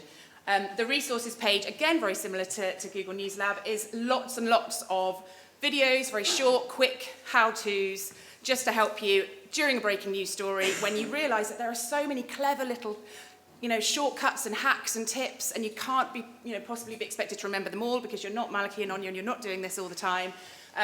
What we're hoping is that you will go to First Draft News and go to these resources and just think, how do I find a geolocated Instagram image? If news is just broken in Tunisia and I know where it is, how do I find those Instagram images that are emerging there and then? And you can do that in about 20 seconds using a tool called GramFeed. So what we've tried to do is just put all of those quick tips into one place. And if you have any suggestions, any recommendations of what you need, tell Alistair and I. Very, very quickly, why does it matter? I've kind of come up with the 3 M's. It'll catch on, it will. Because I believe that when we're talking about eyewitness media, user-generated content, Fergus and I have a never-ending battle about this. Eyewitness media, we suppose, suggests the visuals that come out of a breaking news event, so very literally video and photographs, but of course there's also tweets, posts, comments. So that's more your kind of wider user-generated content. But looking just very quickly at the images, you've got misattribution. So very often it's not that something's a hoax or a fake or a, whatever. It's actually a real image. It's just been misattributed. That's why the 3 M's is never going to catch on.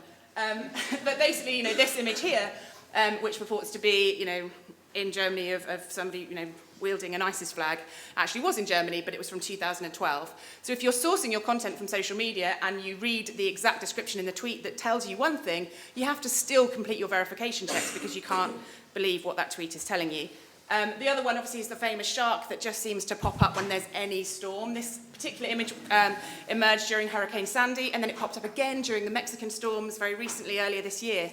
If you work in this content all the time, you're just like, oh, I've seen that one before. But of course, most of you, as you're trying to break news, as you're trying to report, as you're trying to keep that kind of rolling coverage, then you might see that tweet and go, wow, that's too good to be true. So it probably is too good to be true. And a very quick reverse image search would reveal that has already been circulating for years on the internet. That M was manipulation. So that's when obviously the photoshoppers go mad. Third M is manufactured. So this one was the Syrian Hero Boy video, which came out around Christmas last year even. And it was a Norwegian film crew who very deliberately created some video footage to look specifically like amateur eyewitness footage. So, they set out with a deliberate agenda to manipulate the kind of newsroom and how everyone was going to report this story, and they were very successful. You've got 3 things to watch out for. That's why it's a terrifying landscape. This visual verification guide is another thing that's come out of First Draft. Excuse me.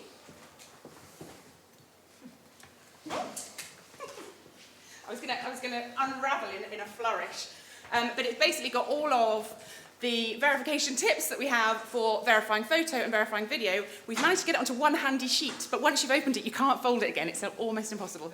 But we've got lots of these here, and there's also a digital version online. So we've actually found that even the most digitally savvy of the journalists who we introduce this to just say, actually, I keep this in my top drawer, and it's super helpful because it just, allows me to go straight to the point that I need to do. And the one thing I just want to talk about very quickly is the traffic light system. So the reason that it's done in this way is that you can never be 100% sure when something's verified. You can't say, is it verified or isn't it? That presumably is a challenge that you guys deal with all the time. You can be kind of, depending on the checks that you've done, you can get to amber, and then it's a decision made within your newsroom about whether you should include it in your output. So what we've tried to do is through the, I'm going to skip this because I'm taking up too much time with my USB debacle. So, are you looking at the original version? Red, no. A reverse image search returns identical photos indexed online, so no, you can't run it. Right the way through to yes at the bottom, it was sent to us directly and we've spoken to the source. So there are steps and stages in between each one. So there, are you looking at the original? Do you know who captured the photo? Very similar to what Áine was referring to earlier. Do you know where it was captured, when it was captured, and why it was captured? And for each one of those points, there's 5 steps. So if you want to help yourself to a handy guide or download it, I'll put the link up at the end, then that will just give you some sort of direction to your verification process, which is all we're trying to encourage. My 1-minute case study, just to see how this could be put into practice, isn't actually an image or a photograph, but it was just a tweet that came out after the San Bernardino shootings, or during the San Bernardino shooting, excuse me. And the reason that I selected this one is because it's kind of a verification 101. It's like the best case study ever, because the people who did fall for it didn't look for the red flags, which were actually really obvious. So for those of you, who, if you were covering that story and you would have gone into Twitter and you would have searched San Bernardino as the first thing you did, and you probably would have seen that tweet because she, he, whoever Marie turned out to be, obviously included that in her tweet. So straight away, you've got a source, you've got someone to reach out to, but there were some red flags. I'll go into what they were in a moment, but just to show that the AP did actually run this story, and this isn't just to kind of point fingers and go, oh, look who fell for it, because obviously in that chaotic situation, they did run the story, and obviously being the AP, that story then very quickly multiplied, and it just goes to show how dangerous it can be. They actually got a quote from this woman. So she called herself, did I not even put that on there?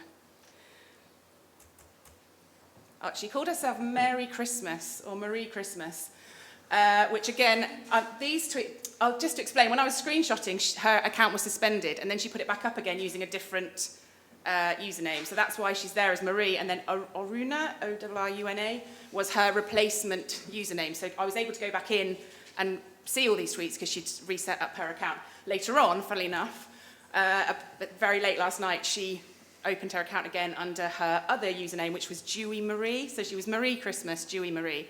So of course, it's all, in retrospect, you can go, obviously, she's a hoaxer, but it's not that obvious. And then this was the poor AP journalist. She screen grabbed his DM to her where he said, did you lie to me, and why? And she said, because you're retarded. Lovely. So, the red flags, there are loads to see. So this was the Marie Christmas, Dewy Marie account as it was live. All the things here, the avatar, 101, if anyone's using an anime avatar, they're probably a Gamergate troll.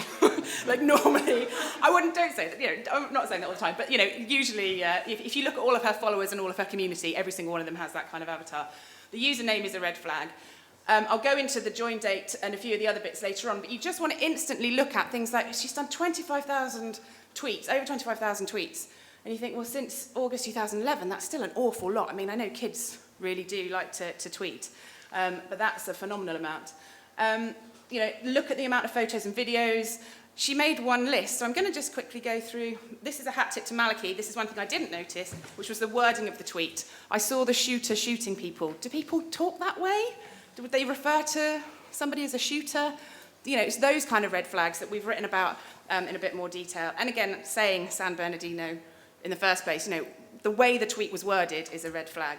The date the account was created, if you don't know this one, go to discover.twitter.com/first tweet, and you can see when any user sent their first tweet. When you do that with Dewy Marie, it says 26th of August 2015, but her account had said that she set up her account in August 2011. So in theory, it's saying, well, her first tweet wasn't until the 26th of August, and since the 26th of August, she sent 25,000 tweets. So obviously what she does is she constantly closes her account down, starts with a new username, and that's why she's built up so many tweets. So that's where the 25,000 comes from. But still, 25,000 tweets since August 2011 averages about 16 a day. Busy. She was also, her timeline demonstrated lots of trolling anyway. So whenever there was a kind of internet meme that was wrong, she was always there to point it out and tweet about it. So that's just another thing, just a quick scroll down the timeline, what she tweeted about before. Turns out that she was already quite trolley. Twitter Counter is a great tool to show you how many followers she had, so that her followers obviously leapt up as soon as she tweeted this. So if you're trying to look at the history of somebody when you're talking, Áine was talking about her digital footprint, that's another thing that you do. I'm being very quick. List, she'd subscribed to one list. The one list she'd subscribed to was called Hacking List. You know, again, these are one-click checks. So before you fall for that tweet, click on the list, click on who she follows, click on the number of tweets. This is the person who is on that list. Profile photo, you can reverse image search their profile photo. So when she was in the process of taking down her account and re-uploading it, she put this one up, which is her backup account for Dewey Marie, and a reverse image search shows that she's basing her identity on Marie Kanker, who is a fictional character. So again, a quick reverse image search normally takes you to Facebook, and you can see their Facebook profile. Facebook has a real name policy, so you're generally one step closer. And then another Malachi hat tip, which was the time of the recency of her other tweets. So her first tweet was, I saw the shooter shooting people in San Bernardino at 7:26 p.m. Twitter time, according to my settings, which is UK time. But the important bit is the minute, so 7:26. But then just before that, she was sort of tweeting with her gamer friends, 7:22, 7:21. So that doesn't add up as to that she'd be sitting at home, you know, online with her gamer friends, and then all of a sudden saw a shooting.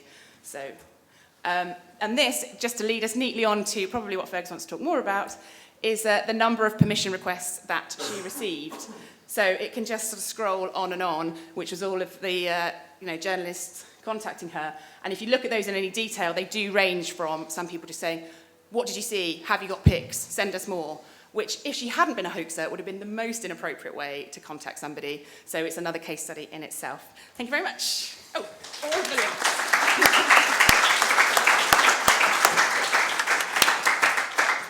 So we have Raja joining us on Skype now, who's going to talk about the way that Witness deals with UGC and eyewitness media. Just while we're getting her up, I'm going to... there were a couple of questions from the audience. The first one was, how do we go about...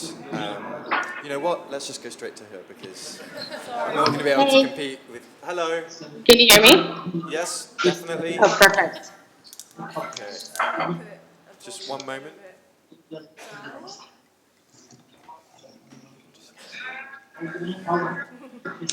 Hello. Hi. So Raja, we've just been getting an explanation of how reportedly Storyful and First Draft are approaching verification. You work for an organisation that isn't a news organisation, but you're looking at human rights issues. I wondered if you could just explain kind of the process for witness and verification and the importance of it and the kind of stuff that you're looking at.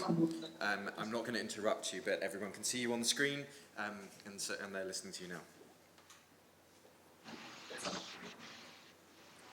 Great. Let me know if you can't hear me or if I'm getting disconnected at any point. But yes, at Witness, what we do is we really work on focusing on supporting local activists, eyewitnesses, journalists, investigators on using video to promote and protect human rights in targeted communities. And what we've been seeing a lot of as more and more people turn to video and use video, there's a huge influx of video content, not only being produced, but being distributed and shared online from these specific areas. And a lot of this video a lot of it is raw footage and lacks a lot of context. So what we've been doing right now is really focusing over the past several years, just really focusing on supporting these networks on the ground, on providing them with the skills, knowledge, and tools that we've been discussing for the past hour, providing them access with this information and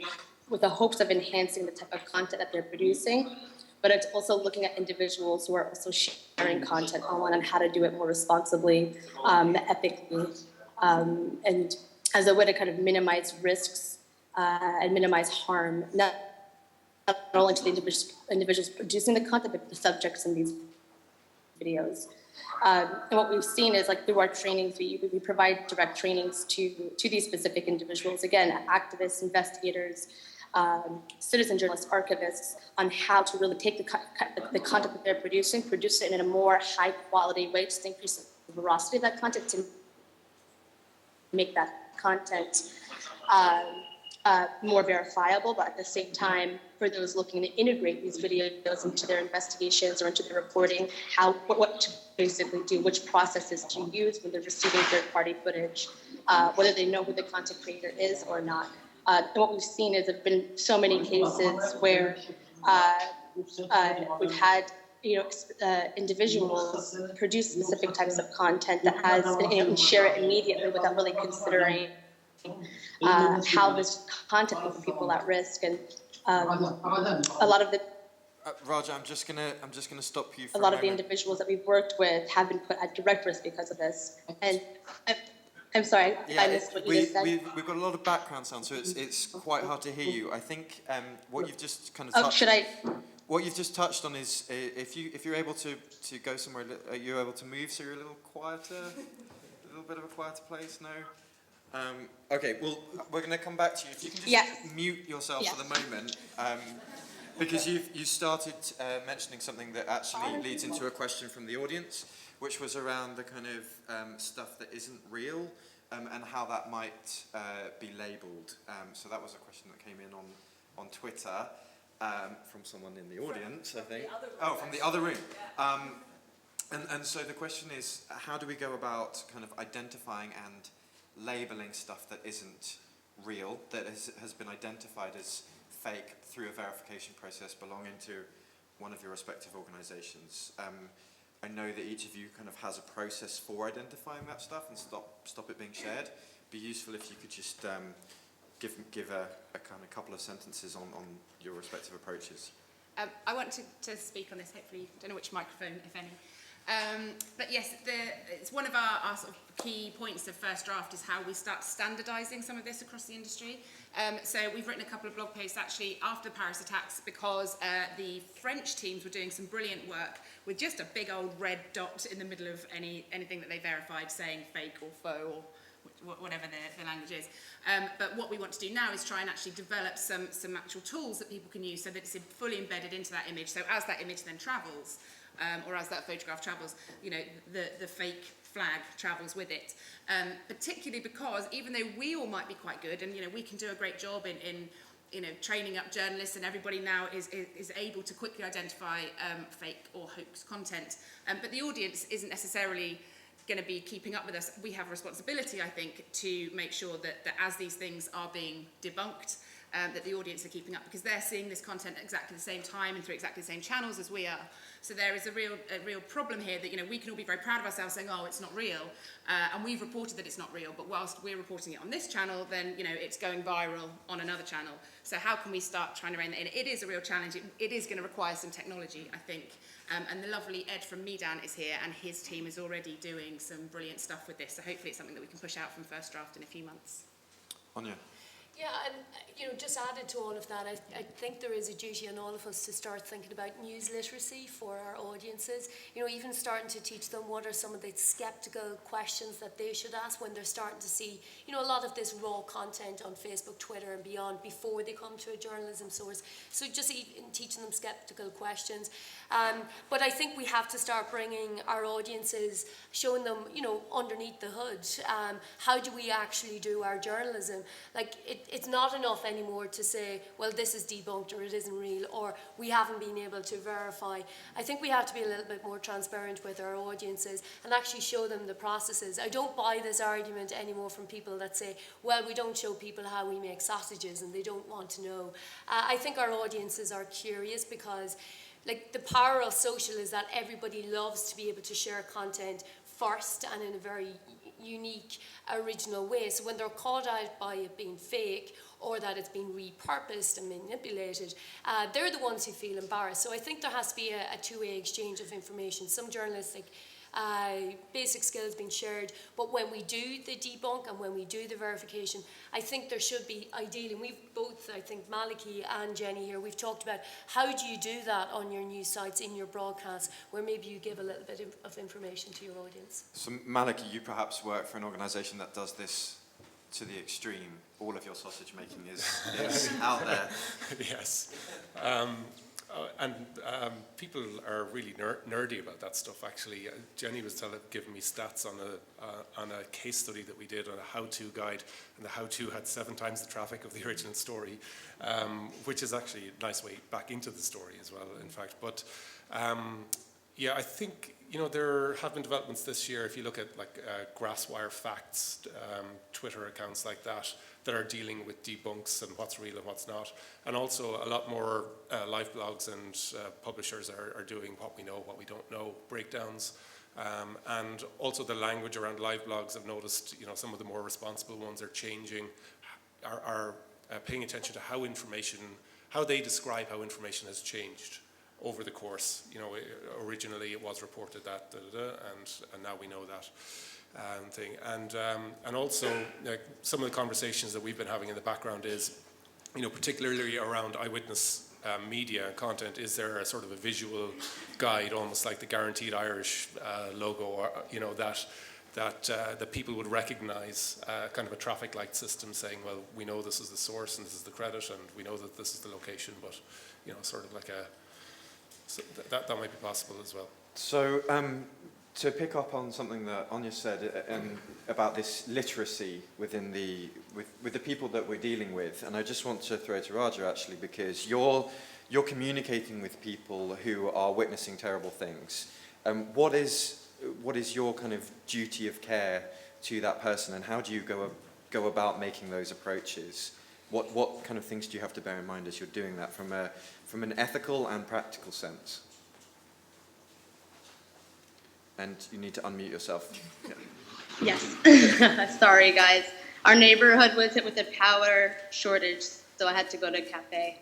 But let me know if it's still too noisy. A lot of the individuals again, we've been working with, it really depends on the audience that we're working with. Again, like from situation to situation, and depending on the context, there are a lot of different types of ethical considerations.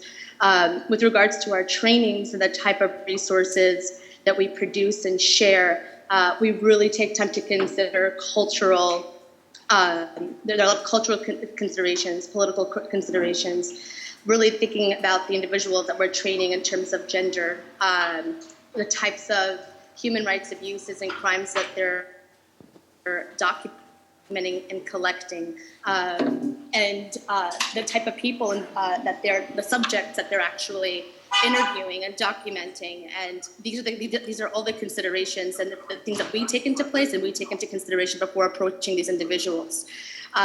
And in that sense, a lot of our resources have also been, you know, we've had a lot of people look through our resources and our processes as experts, but these individuals that we work with on the ground play a critical role in helping us develop and determine these processes.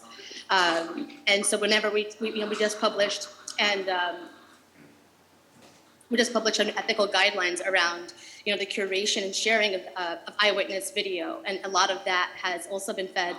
A lot of people who've fed into this are the individuals that we're training, that we're working with, who are actually the individuals that are documenting and using the video and sharing the videos and have shared stories with us of specific situations where they've had issues with re-victimization, or issues where fellow activists and fellow other citizens were put at risk because of the content that they were sharing, and others who were sharing that content without really recognizing the security risks.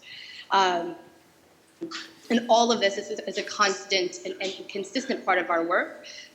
One of the biggest challenges that we had, like most recently during the Gaza siege in 2014, what we saw also was that there was this huge, there was this trend of individuals sharing video content, reporting, sharing and saying that it was from Gaza. And there was one particular video of several individuals being tortured and beaten by soldiers. And to people like, for people who are very familiar with the Syrian conflict, we were immediately able to identify it as a video from Syria. And there was another video that was also widely shared and went viral in 2014, also a video that was reported to have been filmed in Syria of a funeral and a march that was targeted with a missile. And there were Syrian flags in the video. It was clear to most people who were watching the video that it wasn't from Palestine. But these are the things, these are the types of practices that we try, and case studies that we try to use when we're working with our trainings and with individuals on the ground. Thank you. So I want to just see if there's any questions in the audience or on Twitter.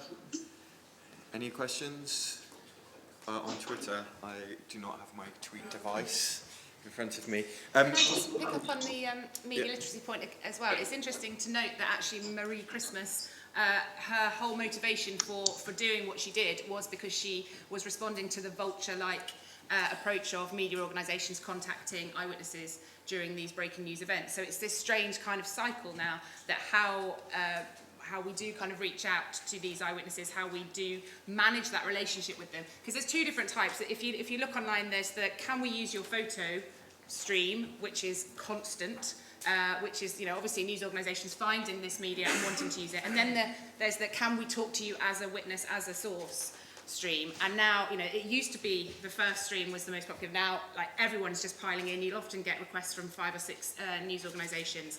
And this time last year, we did a video called The Etiquette of Consent, where we'd seen this phenomenon actually after a plane crash in Dublin airport, or a plane bump, should I say. And this one woman sitting on the plane tweeted, and she was then, bombarded for 7 hours, and that was the first time we'd seen this. And now, obviously, the users themselves are responding, and the fact that this was the motivation for this hoax during a terrible shooting was something that we need to look inwardly about, I think. I don't necessarily know if there's a correct answer to this, but it's definitely a trend of this year, and I would say one specific trend here is the insincere use of "Are you safe? Hope you're safe. Can we use your videos? There's an active shooter. I'm running away. Hope you're safe. Can we use your videos?" Áine. Yeah, and unfortunately we've spent a year debating this, and I don't think we're any closer to a solution. We've talked about, can the platforms come together so before you even upload, an image, a video, you would get a drop down, is your image available for all media to use, or is it embeddable only? Whatever the questions might be, that would be ideal world scenario. Is there then, we've asked this idealistic, aspirational question of, could we pool our resources together rather than hundreds of us crowd in around these vulnerable uploaders? Can we actually pool our resources? If one of us gets credit, is there some kind of pool operation that you could have in big breaking news events? I don't think we're close to doing either of those, which then makes me wonder, are we left with two things to do, which is one, using eyewitness media, and First Draft then as coalition, can we set best practices and industry standards to which we hold each other account to? And then secondly, more aggressively, do we start to name and shame those that actually aren't doing best practices and are being pretty aggressive in their tactics? Just a quick straw poll, perhaps from the panel, and then the audience. Have you noticed that bombarding of requests actually provides anyone with content at the end of it?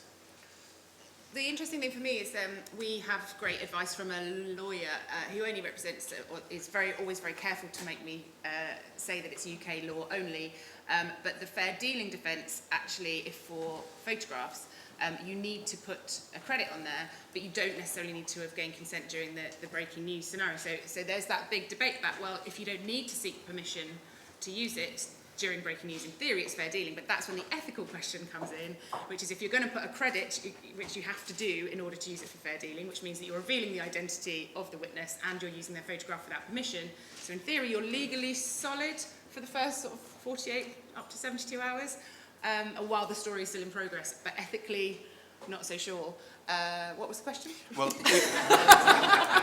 you managed to not answer it in any way. I had it in my head. The question was, does 100 news organisations requesting access actually result in any of them? No. I actually saw in the recent Oregon college shooting, there was 3 people from one news organisation messaged the person to request access to their photos or to talk to them. 3 people from another news organisation did the same, 3 people from another organisation did the same, and that person said no media is getting any comment from me. It is incredible that there are joined up communications even within organisations, and I don't have the answer on that. I've certainly started to see some uploaders given permissions to publications they would trust versus those that they don't and don't like. So there's definitely increasingly, I think, a brand recognition with some uploaders. And all I can say is in Storyful, what we're trying to do is simply build technology to get there faster, because when we can get there, the conversation we're able to have with an uploader is, look, we're being fully transparent, here are all the people we work with. If you can work with us, we're actually going to save you all of this hassle. Your permission is actually going to bring it to the world's medias, and we're going to stop this Wild West horrible approach that you may see others having to do. So that's how we're trying to solve it right now. It's get faster, and then when you do connect with the person, making sure it's a very informed decision they're making about how the content is going to be used, what the courtesy looks like, so that in them saying, yes, I will work with you, they know exactly what that means. So I've got permission to just go over time for a couple of minutes just to get some questions in from the audience. So one of the questions which leads nicely on from that is any of the verification process automated? And I wondered, and actually that probably fits in nicely with, is any of the kind of acquisition element automated? Raja, just if we start with you, do you use any kind of automated verification process, or is it all manual in your head, kind of going through the motions?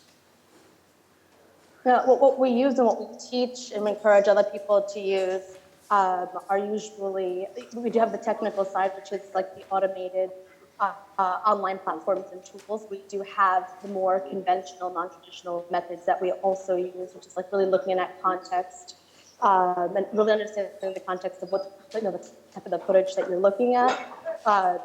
Both of those combined are like our critical steps. However, we do have, we just launched our Witness Media Lab right now, and that's in collaboration with the News Lab at Google. What we're doing with that is trying to create really a stronger platform where we focus on key issues every year, specific issues, and really look at the tools and strategies. On the technical side and the more conventional side, on highlighting these specific issues, then really using case studies to document that and share those learnings out to everyone, all stakeholders. Okay. Malachy, automation? We haven't built any tools, but tools have been developed. Raja, can you? Yeah. Sorry, Raja. If you look at Banjo, it's a social discovery platform technology, and it's kind of a first filter. They don't do the acquisition and the verification to 100% like Storyful does, but it's kind of like a first filter, and they do sort of gather content around events, geolocated and otherwise, and data miner as well. And both of those platforms have made strides this year in improving their location detection, even if content isn't geolocated. And then there are some open source tools like YomaPick or GramFeed that by nature of the fact that you're doing a geo search, there is some verification attached to that, and you can then do what Áine outlined in examining the digital footprint. Yeah, just to pick up on that from Malachy, likewise we use a lot of technology we've built in-house to help us mine the social platforms.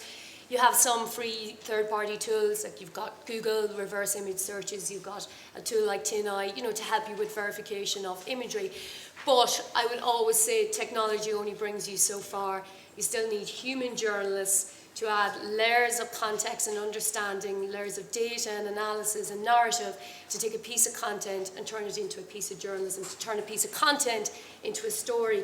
And that's why, if you go away with one thing from me today, I would say to all of you is, embrace the technology Malachy is talking about there, because it's actually helping us do better journalism, but you still need, the big 5 Ws still apply as much today as they did 10, 20 years ago. You just need real quality journalism, as to the Washington Post talked about earlier, then just great writing skills, great skepticism, and applying great questions and forensic analysis.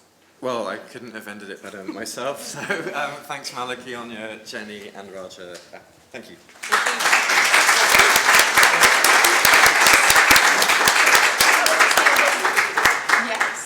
Thank you so much. So we will have a 30 minutes break, a little bit shorter than 30 minutes. If you can make sure to get back in the room by 12 o'clock, that'd be great. But we have two sessions working in parallel. So the Google Trends session with Matt Cooke from Google News Lab, it will take place here. And then there's another session, full fact-checking for accurate reporting, which will take place in the blue room. So you can just go straight down and then you'll find the room. Enjoy your break.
Thank you.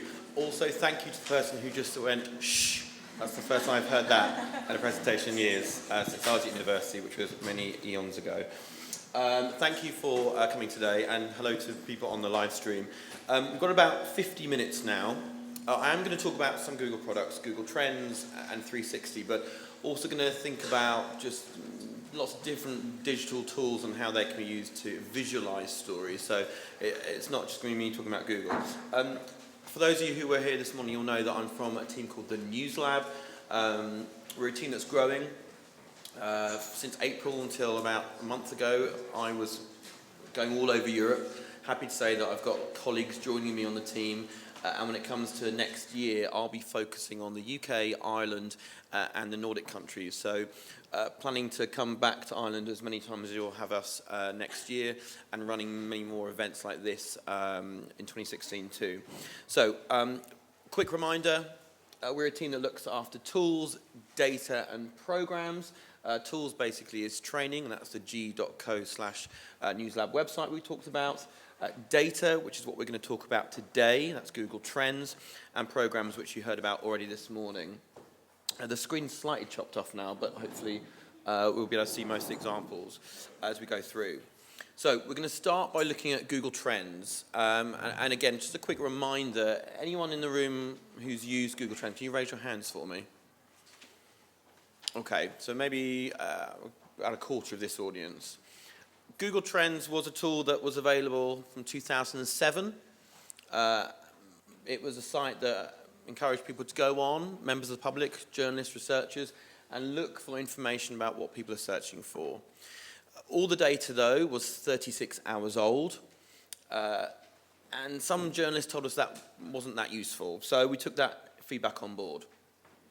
It's important feedback because there definitely is a resurgence in data journalism, I think for a couple of reasons. One, because there's lots of data out there now. This is Google alone, 3 billion searches a day, that's 1 trillion a year, over that now. So on places like Google, Facebook and other places, there's lots of data available, and we know that people are looking for new ways to tell numeric stories.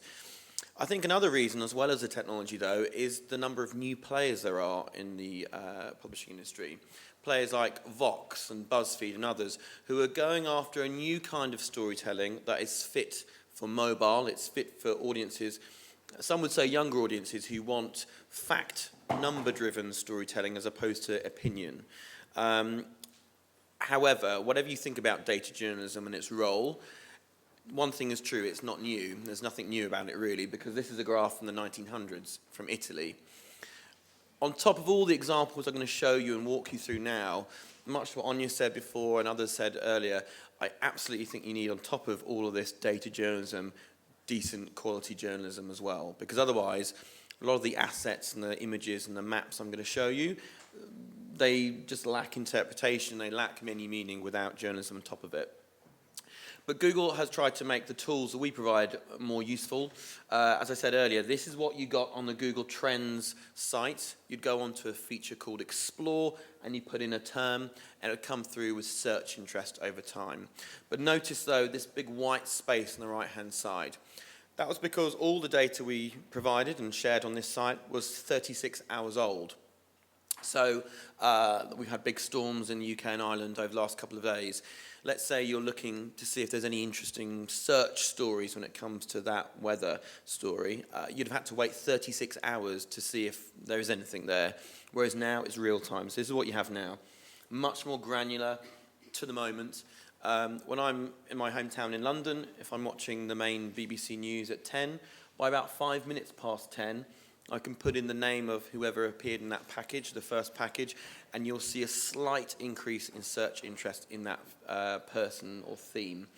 It's really because people are watching TV, listening to radio, picking up print, going onto social media, and then increasingly they're going to search engines, Google, Bing, others, to look for more information.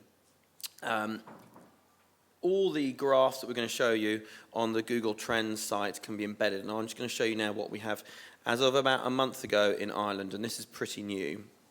So google.ie/trends, this is now what you have. Let's just refresh it. So you can't see it on the screen, unfortunately, but you can see now all of the top trending stories in Ireland in terms of search interest. You have a top 250 list there. So when I've spoken to some newsrooms in other cities, they tend to refer to the local Google trends as they would, what's trending on Twitter today, what's in our news grid, what are the big stories that are happening today. This is just another place to go, and you can look down here and see some of the stories that are trending across Ireland. On the left-hand side, this is where we get to how you can use this as a research and visualization tool. Just out of screen are 3 white lines which bring up this box. Let's see if it shows up here. Okay, you can helpfully see the right-hand side of it. Believe me, though, on there is a word that says explore. I'll click on it now, and it will bring through the first visualization tool. So, those of you who've used Google Trends before, this isn't new, but the data is. Let's put in here a story that I'm told was pretty big here, and probably still is fairly big. I've put in the word water charges. Let's bring up the graph. Okay, so we're seeing here, let's look at the top here, worldwide, from 2004 to present, as in now, and 2004 is when all the data comes from, worldwide interest in this topic, water charges. Something happened around October 2014. You'll probably have some more idea than I will, but let's just make a wild guess and get rid of the rest of the world and just instead focus on Ireland. Click down here. And by the way, this could be football clubs. It could be, members of government who you're tracking ahead of the next election, which is coming up, I know. There you go, Ireland.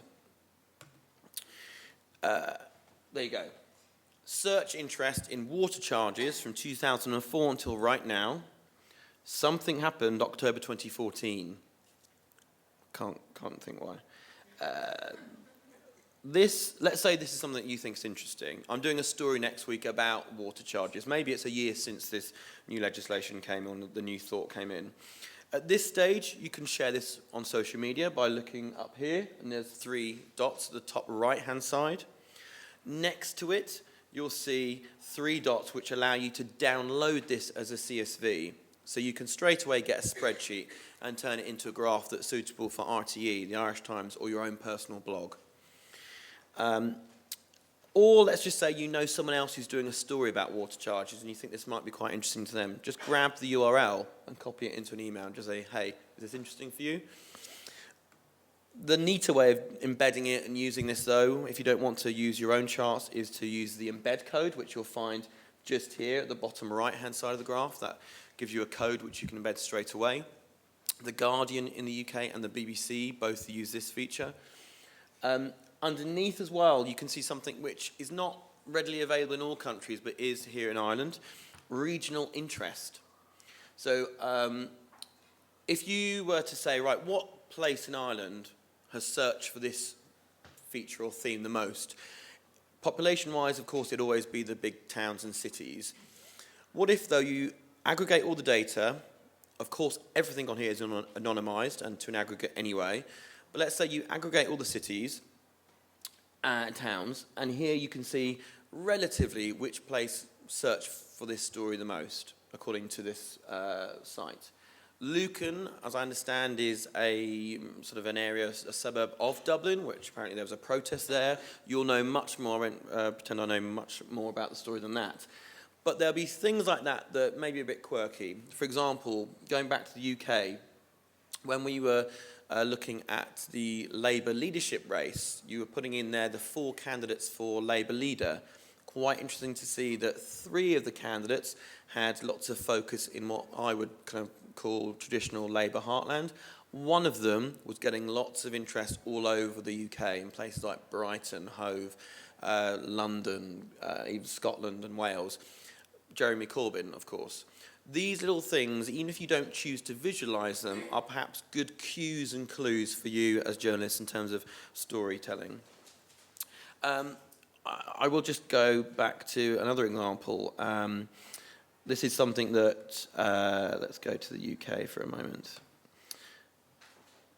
So just to maybe make it not all about the big issues here in Ireland. Plastic bags in the UK, where in England, we've introduced, there's been a new law. Looking at this, you can see this is when Scotland or Wales introduced the legislation. This is when England had the worst day of living memory, and Sainsbury's started charging you 5 pence for a bag. So, for me, it's a pretty useful reference point. Let's go back to the google.ie/trends site. And again, let's see, so these are the top trending stories. These are in Ireland right now, but you can click on this and see the other countries where this feature is available. Or if you're someone who has a particular interest, click on all categories. And now you can see the top trending spiking stories in business, entertainment, health, science, and sport in Ireland.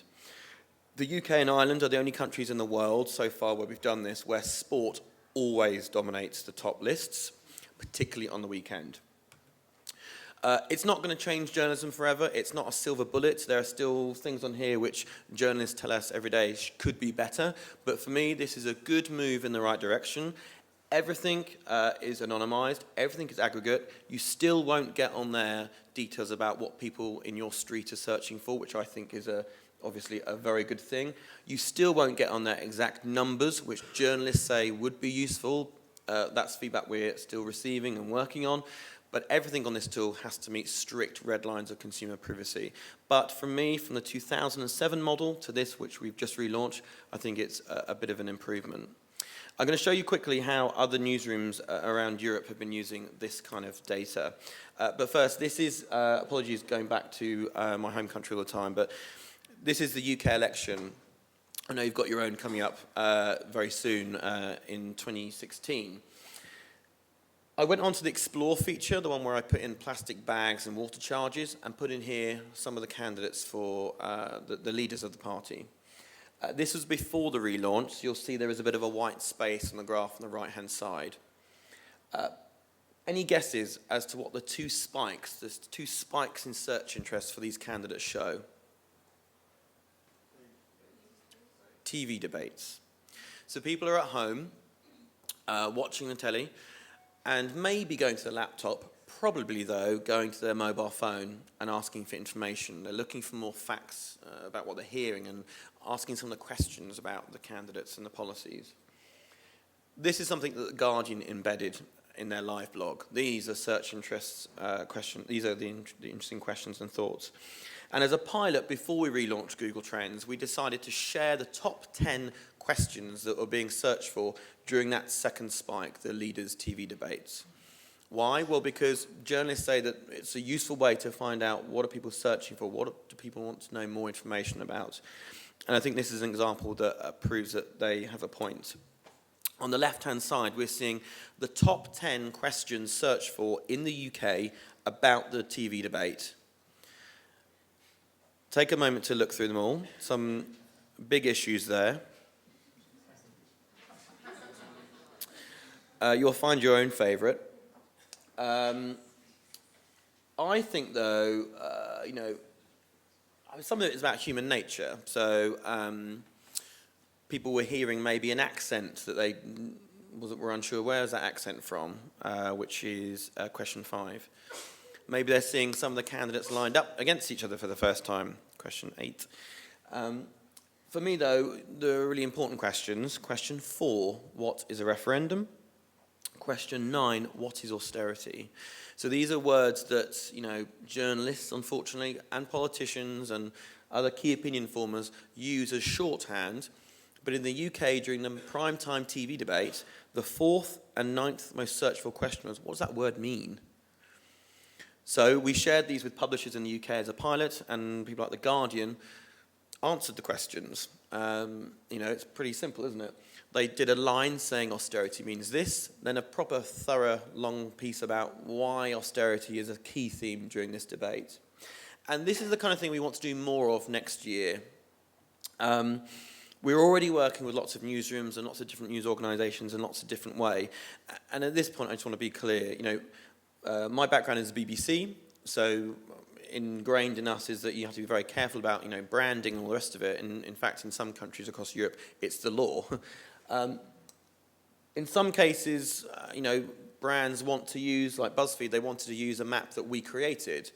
In some cases, The Economist, HLN, and Time, they wanted to have a spreadsheet that their own graphics people would create, so it looks like it's the Time sort of furniture. There are lots of different ways you can use this data, and we want to do much more of this in partnership. I'm going to show you now how the BBC used the top 10 questions about some of the presidential candidates in a way to create a video. So let's play this and see if it works. You might also get a Microsoft advert at the beginning of it. Other products and services are available.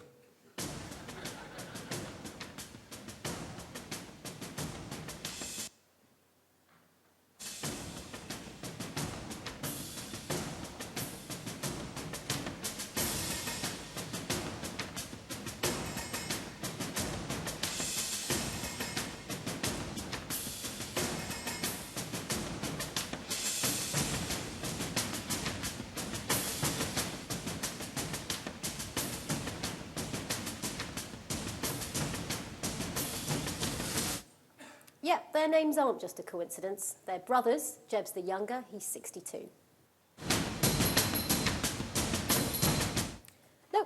No, he's actually American, although he was born in Canada. He's 5'7", same height as Zac Efron.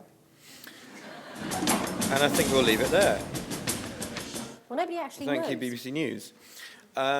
So, a way of showing the data, it doesn't have to be like a graph or a line chart in this case. It's a video that's designed for younger audiences, designed just for online or social.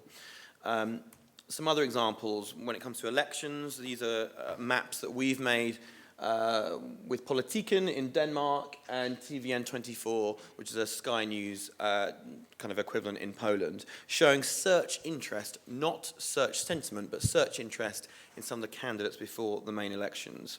Again, it's a map that shows you the different areas with the trends information laid on top. Just to make the point, though, that I said at the beginning, these visualizations are great, and, you know, in this case, we're seeing here search interest for the Greek referendum.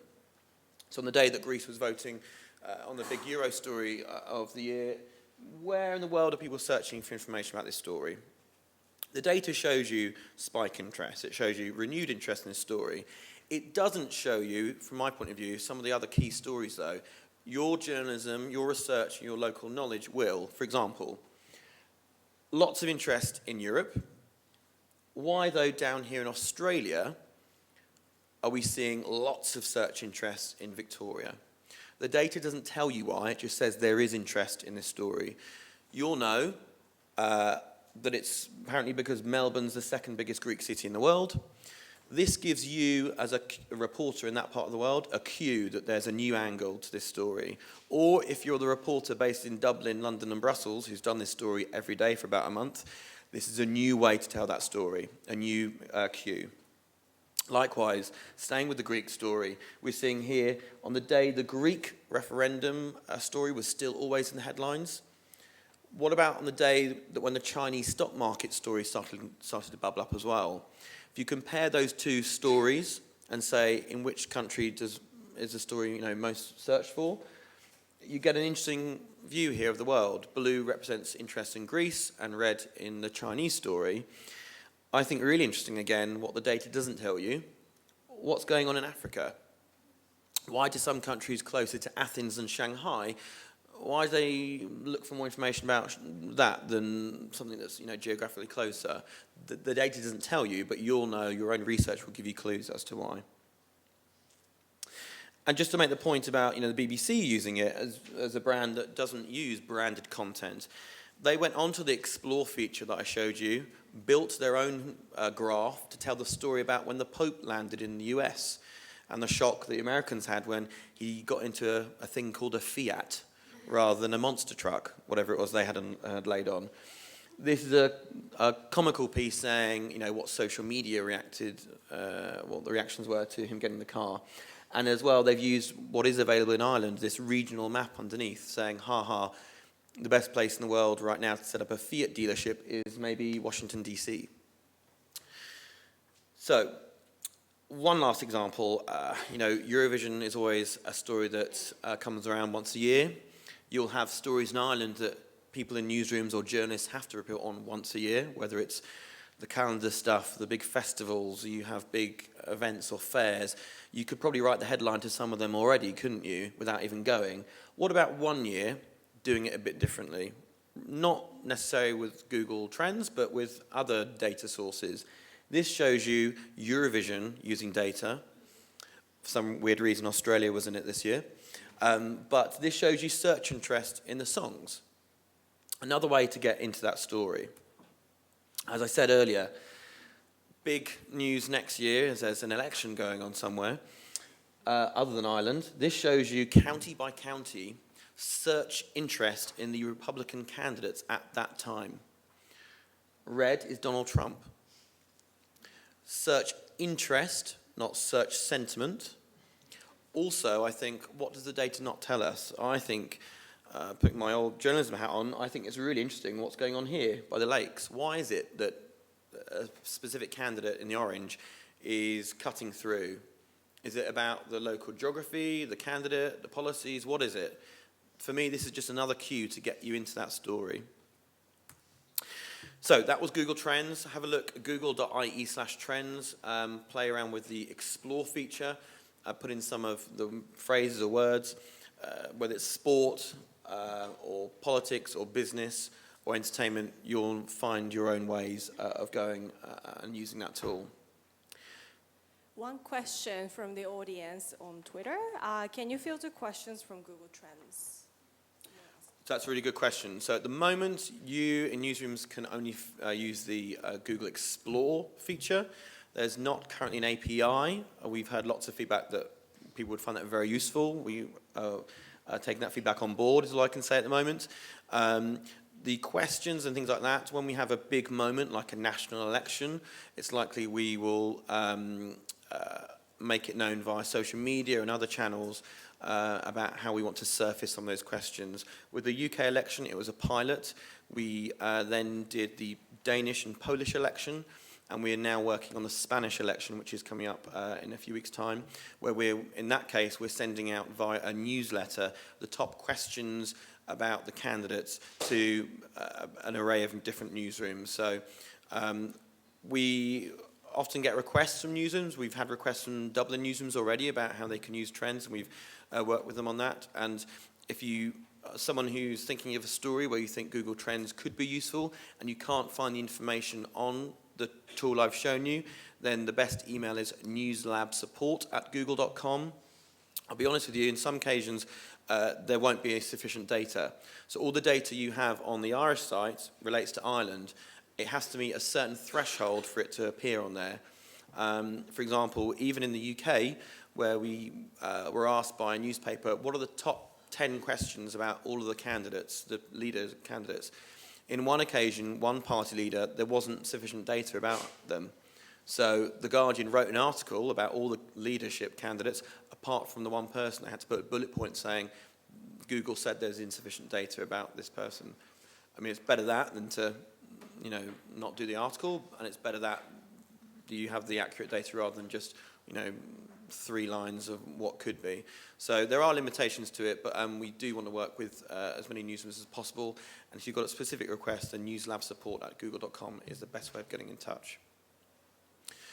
Moving on to a tool that I didn't even know existed as a journalist until I got to Google, is the Google Public Data tool.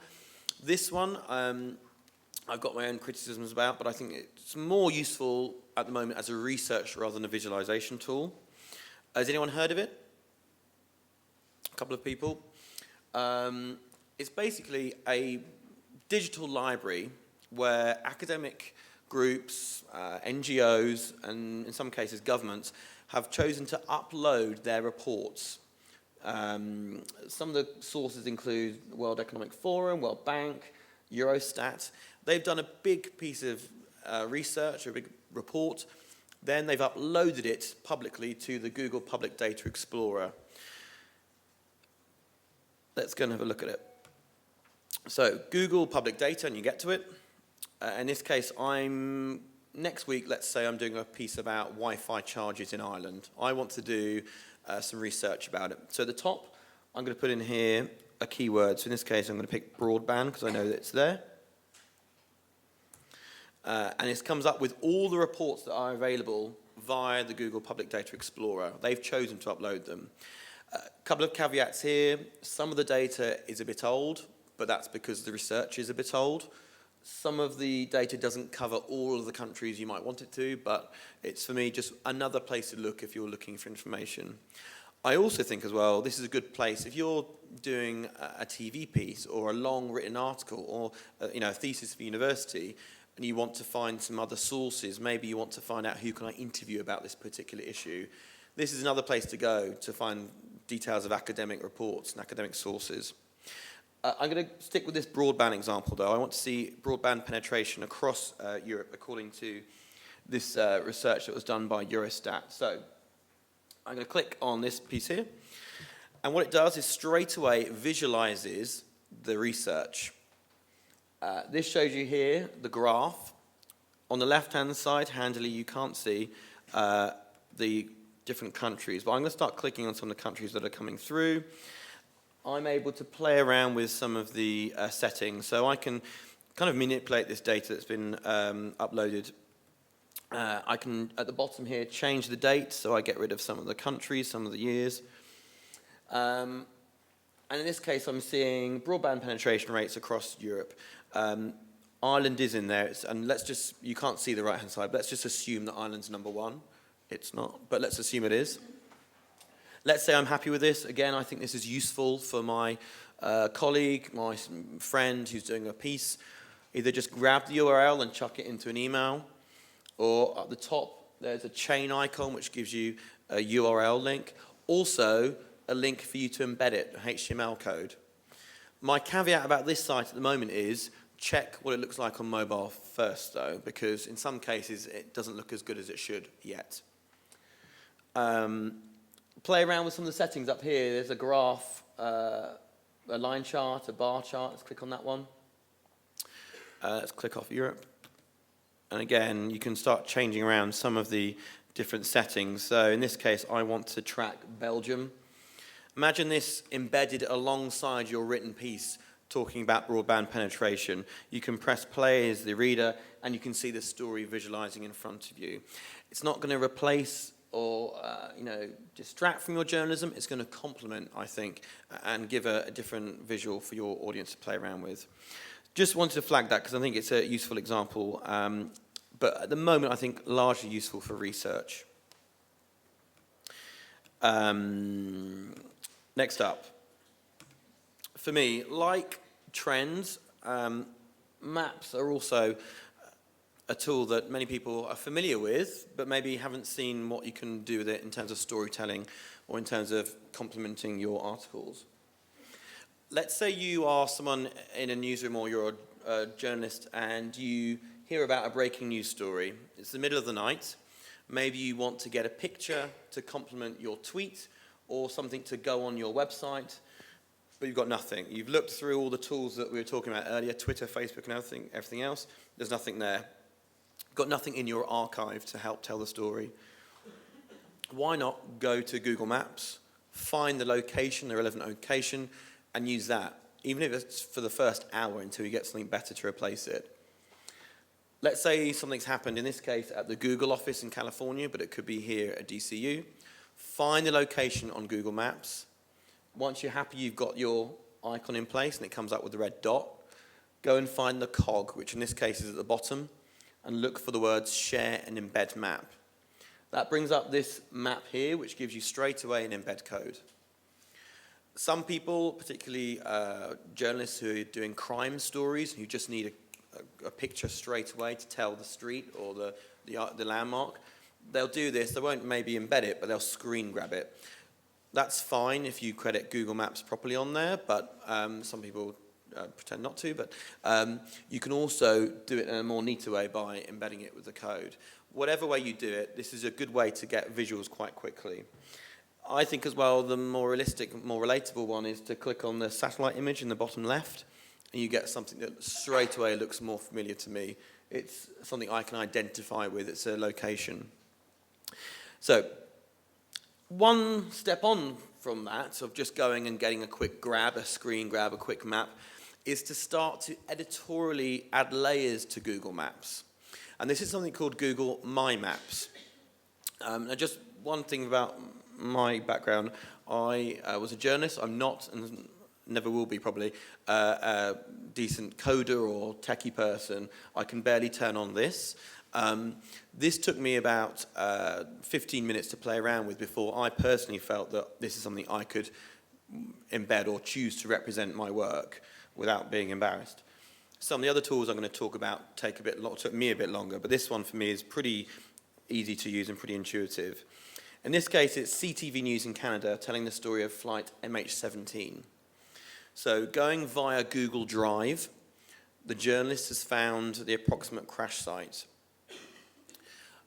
They've added on their own editorial. So on the left-hand side, there's a menu with lots of icons, lots of buttons. This map is using a Google map, but all the editorial on top of it is from CTV News. Only they can add comments and editorial onto it. No one else can fiddle around with it. In some settings, you can say only CTV News can embed this as well. But they've added it to their website. I, as the reader, am able to go down on the map, look and click on different sections, click on different blue dots they've added along the path, and in this case, see photographs, maybe an audio clip, maybe it's a video, maybe a link to a long written article. But this is a good way of quickly embedding a map into your story. Once you've built it once, of course, you can embed it as many times as you want. This is obviously a tragic story, but also for stories that you know you're going to do next year already.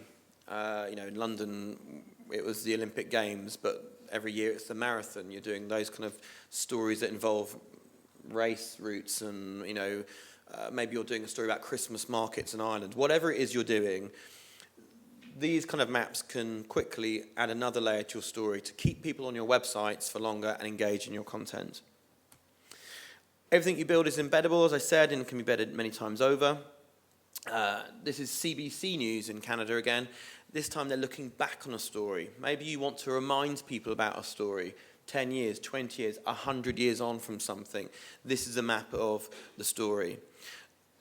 Many of you will already know great graphics teams in newsrooms. This is just another tool that could be used by people in those teams, but also freelancers and student journalists, people who want to use a map to tell a story in a new way. They've just gone on and added their own visuals to it. As I said, I used to work at BBC News. This is from them. Like Ireland, the UK has almost tropical weather. And on this occasion, they had a bit of rain, unusual. BBC sent social media content all the time, whether they asked for it or not. On this occasion, they chose to reward their 20 best pieces of social media content by plotting them manually on a map.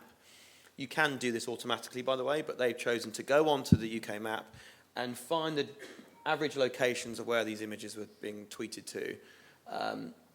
In this case, I can click on an icon. It doesn't look like a Google map a bit because they've added some of the clouds and the logos. But again, it's just a way to sort of surface all the social media content in one place.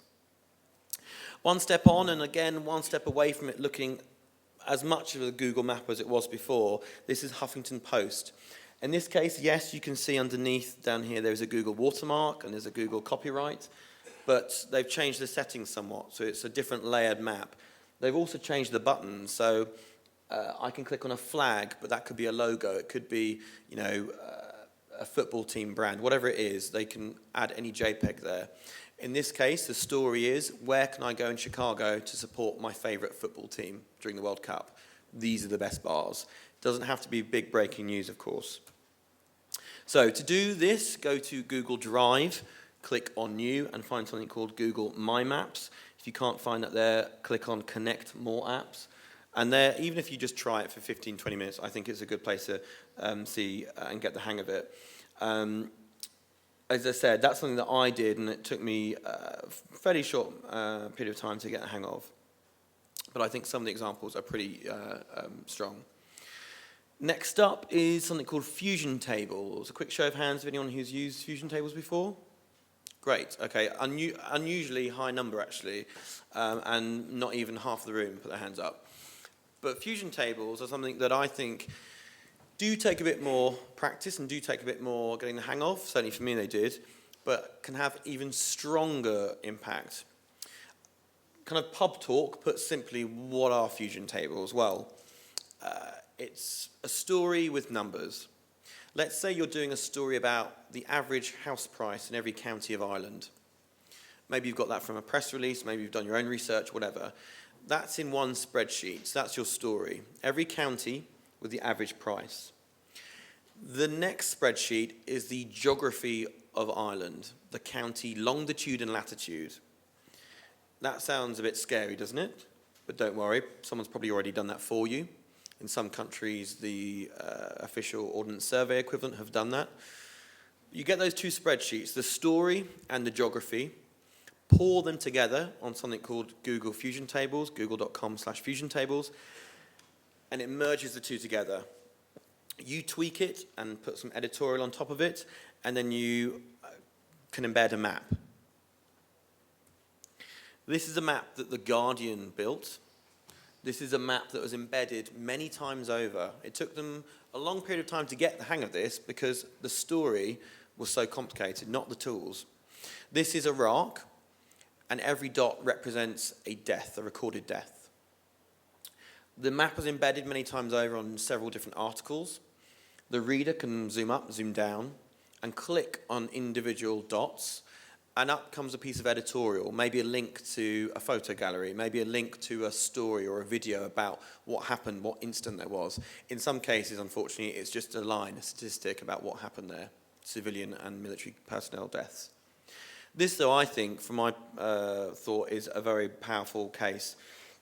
This, though, is a fusion table. It's two spreadsheets. It's the story, which always takes the longest period of time to do, the story of the deaths in Iraq, and the second spreadsheet is the longitude and latitude of Iraq, the individual locations.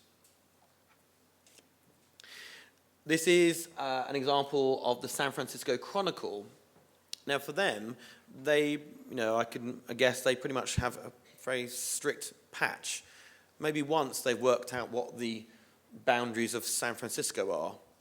So one person has got the longitude and latitude of the city. They've done that sort of techie hard work. That means they can apply many different stories to this same map. So in this case, they're telling this story about Airbnb.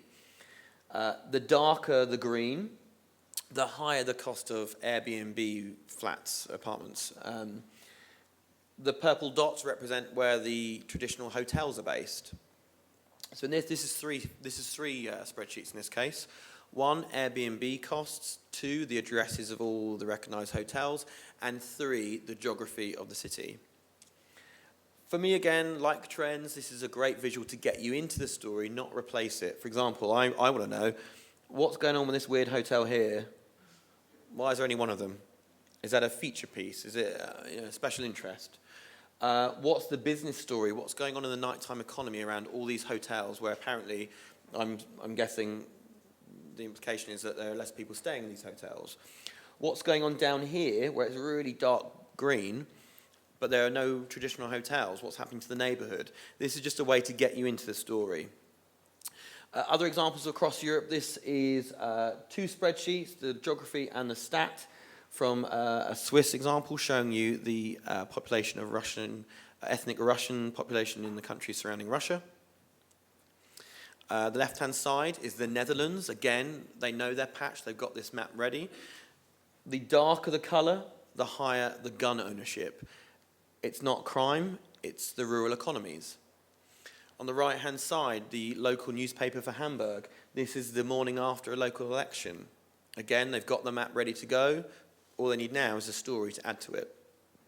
Is there a question, Rina? Yeah, there's one question. Is there a good coordinate map of Ireland in JSON, XML, or XML with countries? I don't know the answer to that, but I would take a look, Google it, search it, because we were working with a journalist in Poland recently, and they were like, where can we find the electoral boundaries for Poland? It's changed recently, by the way, and we were like, right. No, don't know. Someone had done the work already, but all right. So CSO, apparently in Bahara, they've done a lot of the work already. Thank you. In the UK, it's Ordnance Survey. In some countries, it's the local university has done it, or someone who's a real expert. In Poland, it was someone who had almost not as a hobby, but done it as something they wanted to achieve as an exercise. We don't have that information, but others will. For me, fusion tables are a great way to visualize the story. You can embed everything, but again, they're just cues to get you in there. Just conscious of time, next up I want to show you Street View and how people are using that tool to get into the story as well.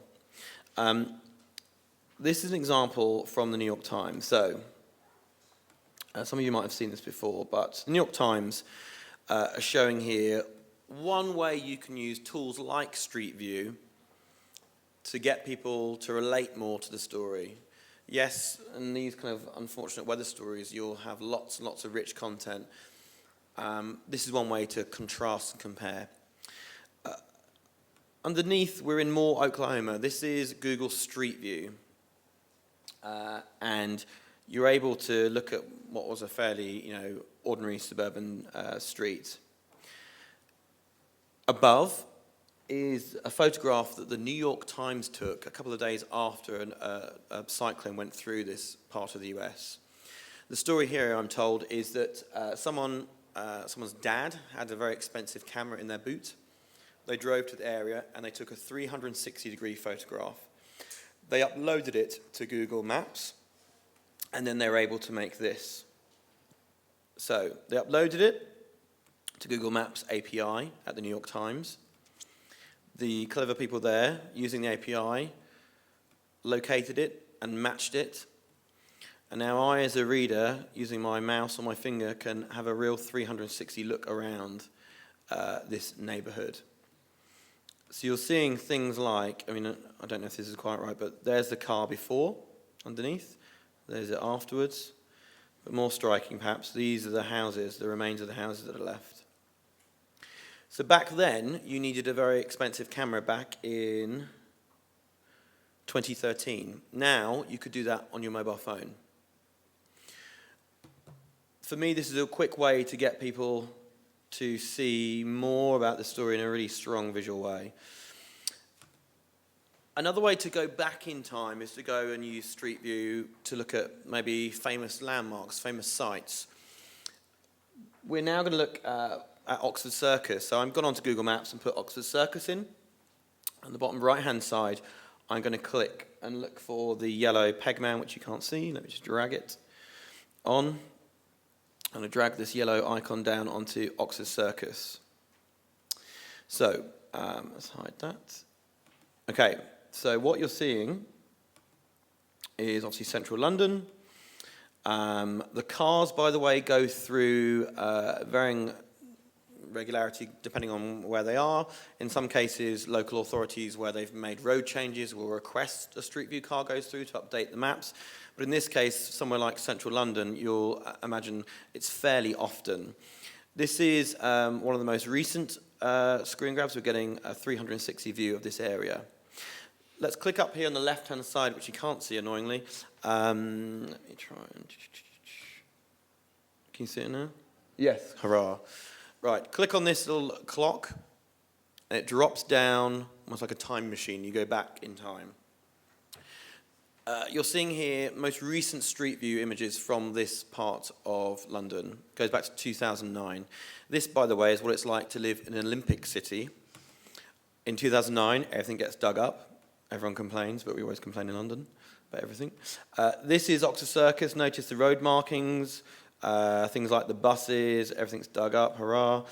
Then, those buses don't exist anymore, by the way. Then click along to July 2012 when we invite the world to come along. Oh, clean, no one's there. And they've got a new road sign and whatever. And a posh new bus coming along. Again, this is not going to change the world, this feature.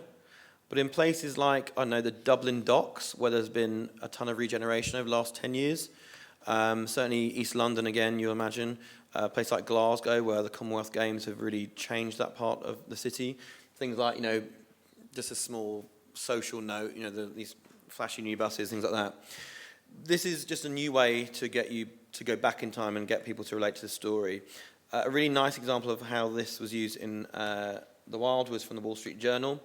They went on to Google Maps and found an area of Brooklyn, went to a street corner, screen grabbed what they got now, went back in time and screen grabbed it then. Then in their own newsroom, they've added on a little slider, like a picture book slider, and they're allowing the people at home to slide back and forth and see how this street has changed over 5 years. The story here is gentrification, or how hipsters have ruined the world. But a cute way to get back in. And again, this just gives them a cue and an excuse to go and do lots of interesting stories. Okay, 2 minutes left to do video, hurrah. I think many of you in here understand 360 and VR, and you've got good examples, but in lots of newsrooms around Europe, it's a question that many people are kind of grappling with. It's still very early days, as we heard from the Washington Post. This is one response to lash lots of cameras together in a GoPro. There are hundreds and many, many different devices that are truly VR. Some are 360, and some are more expensive than others.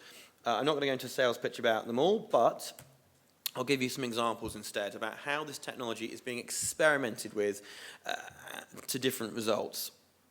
So let's take a look at some examples. This is an example from BBC News. So the reporter was in Paris during the aftermath of the recent attacks, and I think went with something called a Ricoh Theta to take lots of 360-degree videos. And on this one, I'm not quite sure the device they used here, but you can see the effect.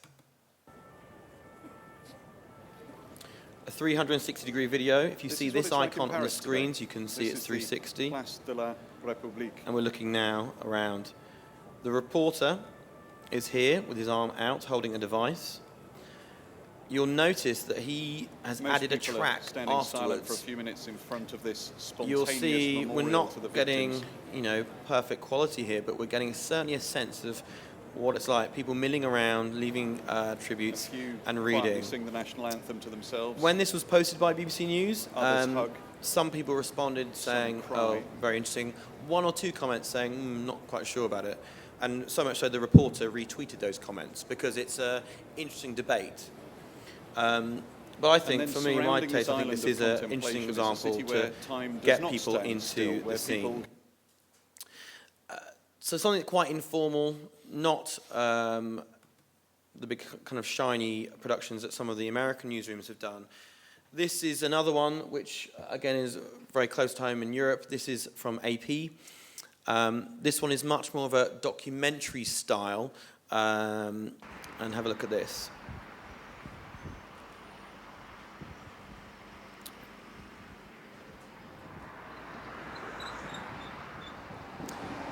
And with my mouse, I'm able to scroll around. If I was watching this on my phone, I'll just follow my phone around, and it moves with me.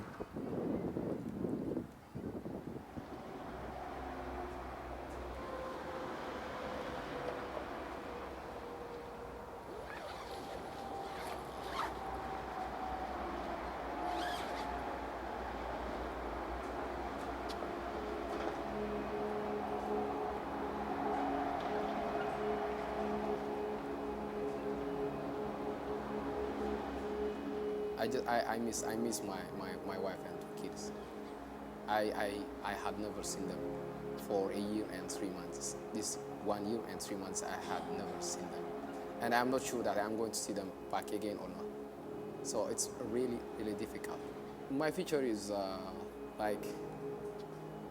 I'm going to stay in France. My decision is to stay in France. I'm going to seek asylum here in France.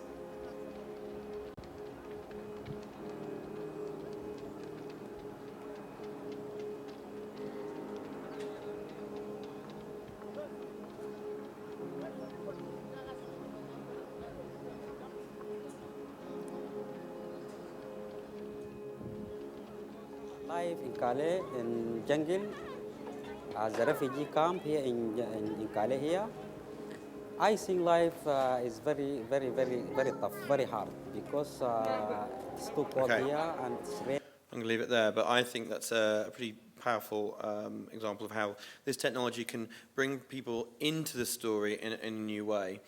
There are many examples of how this has been used in the big stories in Europe, such as Paris and also the ongoing refugee migrant crisis. The technology is also available for things like this. This is, I won't play this, but this is another example from Poland. This is the day when the new president comes into their equivalent of Trafalgar Square or a big square in Warsaw. This is just another way to get people to relate to this regular occurrence. This is an annual event. They're doing it in a new way, though. We showed this technology to newsrooms I think in Malaysia, and some of the feedback there was, imagine if we had these 360 cameras at things like the Hong Kong protest. Actually, there is a 360-degree video you'll find of that, which brings you, the audience, into the middle of that protest in a different way. One example, maybe to leave you with a bit of an upbeat sense, it comes from The Telegraph, which, as you know, is a newspaper. It's not a broadcaster. This is something that they did with a sponsor. This is a video that encourages readers to experience what it might be like to get into a trendy, flashy sports car and go around a track. For me, it feels like some sort of roller coaster ride at Alton Towers. It's Millbrook Proving Ground, which is pretty much the most difficult and challenging corners you could possibly meet on the open road. This is another way to get you into this experience. And hang on, because this could be hairy. Lovely clean car, by the way.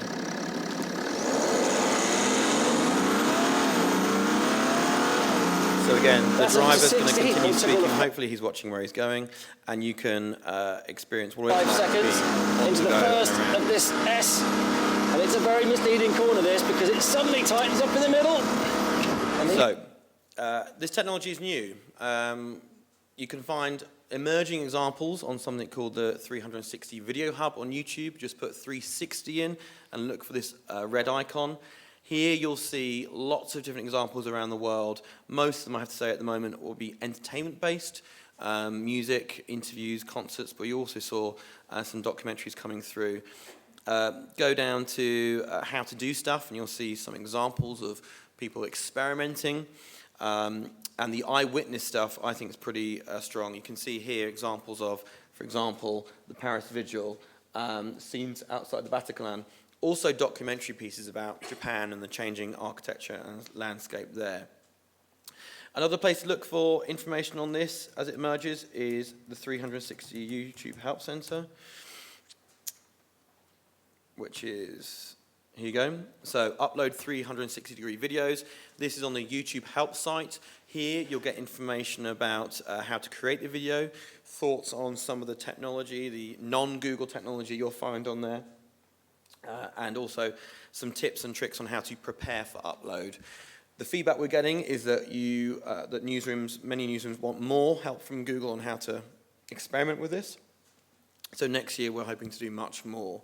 I haven't even talked about things called story spheres. I haven't even touched on Google Cardboard, which is a very inexpensive way to get in there and experiment with it. If you want to talk to me about that more, then please do. We've got about a minute left, but I will just leave you with this.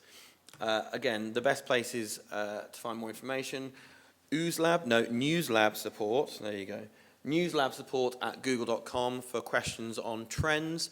If you're using Fusion tables or any maps for the first time and you aren't quite getting there, product experts sit on that email address and we'll come back to you with really practical information.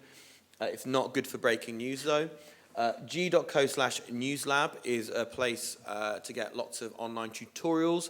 We'll be adding many more pieces to that. That's my Twitter handle if you want to talk about newsroom visits or anything more about VR or anything else we've not covered. as I said, my role next year will be boiling back down to focus properly on the UK, Ireland and the Nordics. So keen to work with as many people here as you want to. But I'll leave it there, and thank you very much for your time. Any questions?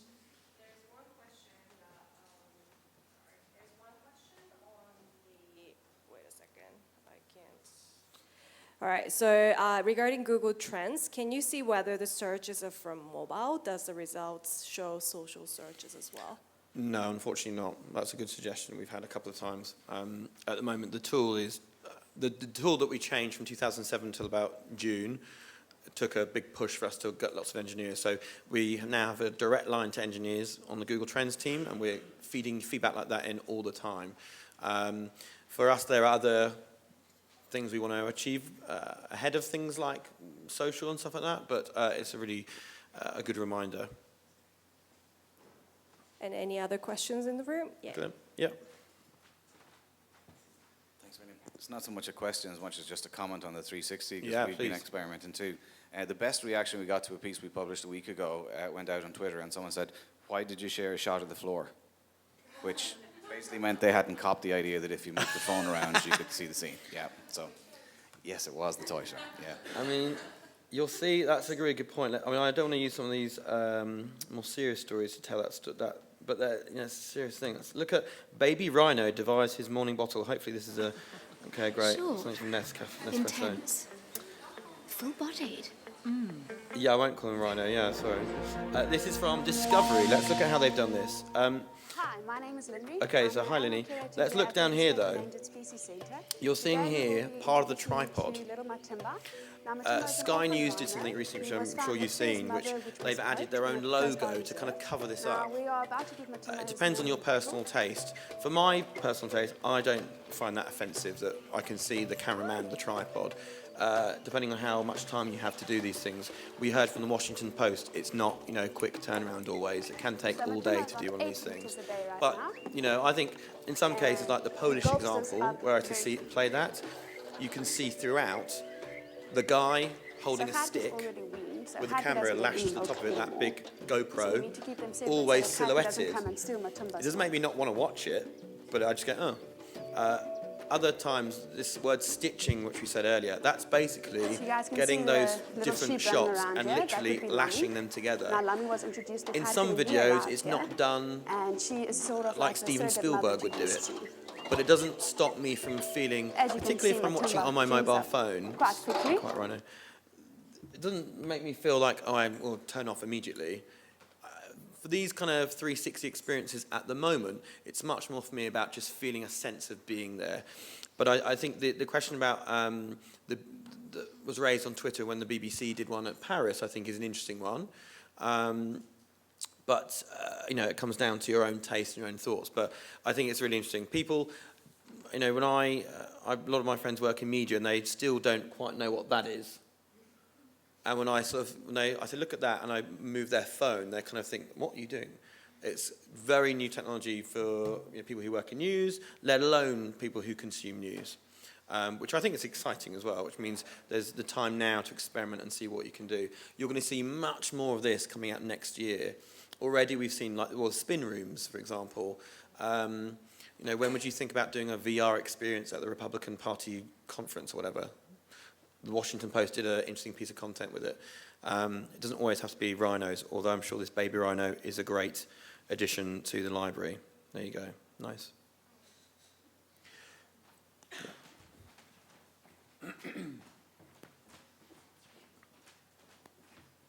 Thank you. How important do you think it is that viewers have the Google Cardboard boxes when watching these 360 videos? And should news organizations be taking that into consideration? Well, I think, just as a quick introduction, thank you for the question about Google Cardboard. For those who don't know what it is, it's something that came out of our Paris office. Google engineers are granted 20% project time, so they can make their own kind of experiments and projects. This came out of one of those, and they took it to Mountain View, and Larry saw it and basically said, yes, that's great. What do you need to make this happen? You put your mobile, iPhone or Android phone into this cardboard device, which I've seen sell for 99 cents online, but some people sell it for 10, 20, 30 pounds, or maybe 20 euros or something. This is a significantly different price point to some of the other virtual reality kit that's out there. This is not the only one, though. You know, Google have made this, but lots of suppliers have used this sort of product and they've augmented it to make their own version. For me, this is something that I would want my video person in my newsroom to at least be strongly aware of. Someone at a conference the other day said to me that they think that virtual reality is the future of computing. Someone else said, earlier, 360-degree TV or 3D TV was too at one point. We don't know the answers. I think that this is a good way to, inexpensively start to experiment and take a look around. I agree with the point that these 360 videos aren't quite VR, but for me, they bring me into the story in a new way, and I don't always want to have something, where I'm kind of, all my senses are away. At the moment, I feel this is perhaps a better way for me to, maybe on the tube or the bus, sort of start to explore a bit more about this story. There is a time for this kind of cardboard interaction. I have to say I've seen much more cardboard content when it comes to entertainment and music and things that people want to experience as a leisure pursuit as opposed to a hard-hitting story. But then it's early days. Lots of other examples include story spheres, which I think is something that we've only scratched the surface on. This is where you, as a user, can literally go to somewhere like Dubai to see one of the biggest skyscrapers in the world. You can go around and you can start to click on icons that play pieces of audio, jump to different articles. That, for me, is a whole new world of experimentation that I think could be really exciting over the next few years. I think for people who are starting their careers in journalism, this is going to be something that you should definitely be aware of in terms of, in 5-10 years, maybe, you've got younger people now who are playing with this kind of stuff in their teens and early 20s. Will they expect serious content from these kind of platforms in 5-10 years' time? Maybe. So it's worth knowing about. Great. Thank you so much, Matt. Thank you for your time, everyone.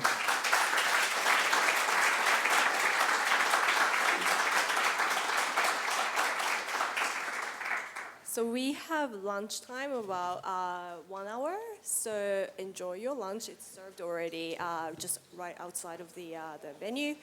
And if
Hacks Hackers Dublin. I think some of you already know her pretty well.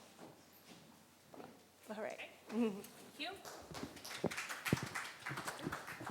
That's good, I think. The lower, the better for me. Okay, hello everybody. I'm always short on the podium so nobody can actually see me. So I'm gonna try to stand up here. So my name is Bahareh Harabi. I'm the leader of Inside News Lab, which coincidentally is similar to the name of Google News Lab. And my Twitter account is also Team Bahareh360, which again. So Inside News Lab is a research group which works on technology and computation for journalism mainly. I'm actually going to go here. And we have quite a few projects on the use of data and computation for various applications in news and journalism. I teach data journalism at NUA Galway, and I also teach data journalism here at DCU at Jane's module. I'm the formerly data scientist at the Irish Times, where I co-founded the Irish Times Data, and I'm the founder of Hacks Hackers Dublin. I also worked for a little while at BBC as the user-generated content producer, where we were dealing a lot with social media content and getting them and verification of social media content.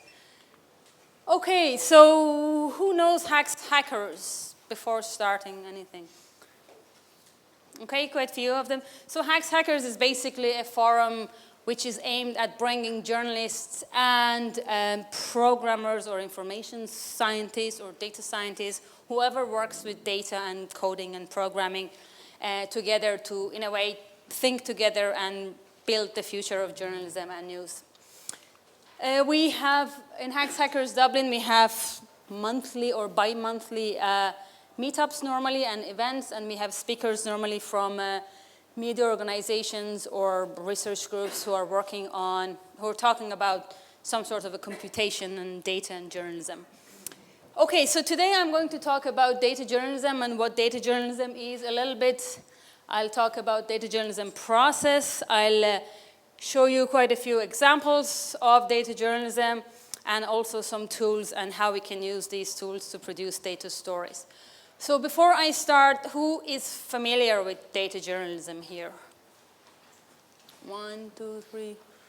Okay, a lot of people here. Can somebody give me a definition of data journalism, please? Like, what is it? Somebody, one person? No? Okay.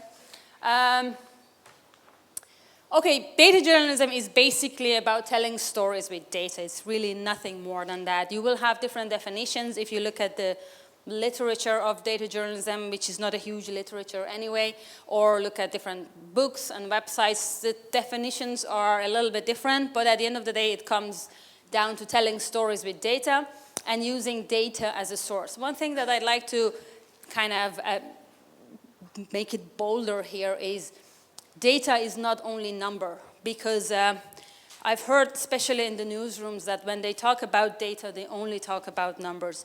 Text is also data, and text is also something that you could use for creating data stories. There's a lot of people working on text mining algorithms, tweets or text. So texts are also an important source of data, which you should not forget about. Okay, there's a lot of data generated per day these days. Data journalism on its own is really not a new thing. Journalists have been using data in the past for telling stories. A lot of these have been happening perhaps in the business sections. The difference that we have here today is the amount of data is way, way more than we had before. So the amount of data which is produced every day today is not comparable to what we had 10 years ago. And therefore, data suddenly becomes a very important source for news or for features or for stories in general. When we talk about data, we normally have this pyramid of data. So what is data? Data is really the raw elements. Data on its own doesn't have much of a meaning, and it doesn't tell us much. We need to do something with the data to make it understandable and to make it useful. Journalists have heard about the 5 Ws and 1 H, and kind of maybe coincidentally, maybe not, those 5 Ws and the H appear on this pyramid of data, or it is called DIKW normally. This pyramid is mostly used, or maybe is generated in the information gathering discipline or information science discipline, but almost exactly the same W's and an H is used in journalism. So journalism are very much familiar with it. So when we add some more information to data, we have information. So when we have who, what, when, and where, we have converted our data to information. And that's when we really get to start, we are able to produce some stories out of it. If we add the how, our H, into our information, then we have knowledge. So each of them have their own definition. And when we have why, it is said that we have wisdom. I'm not too sure about that myself, if that's wisdom, but that's what we have in our pyramid and our 5 Ws and our H. So here again, we have the 5 Ws there. So when we talk about the news story, or especially when we're talking about news events, we have these elements. So where did this event happen? We are interested in the location. What happened in that event? Who was involved in this specific event? When did it happen and why it happened? And then sometimes also how it happened. So they kind of very nicely correlate to our pyramid of data and information. One thing that is very important in data journalism to know is data is often ugly. As journalists, you would love to receive some data set which is really clean and nice, and you can just throw it in some data visualization tool and get really nice graphs, but that is not the case most of the times. Data is really ugly, data is dirty, it's not clean. You need to clean up your data, you need to reshape your data to a way that is useful for you and for the application that you are looking into and for your story, basically. If you talk to data journalists, they would say probably 70–80% of their time is spent on cleaning and reshaping the data and also analyzing perhaps, and very small percentage, which is perhaps around 20%, most data journalism would say, is actually used to visualize those data and tell the actual story that you see in the newspapers and in other media outlets.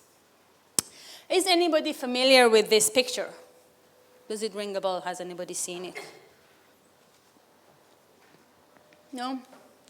There's a book called Information is Beautiful. So again, because data is ugly, that's why I've basically chosen this book. Data is ugly, information is beautiful. And coincidentally, there's a book for that. And this book is full of very interesting data visualization. And as data journalists, or as journalists in general who's interested in data, this would be one of the books that you would want to look at to just get maybe some ideas for data visualization and data journalism. Okay, one thing else. Who's familiar with this? What's that?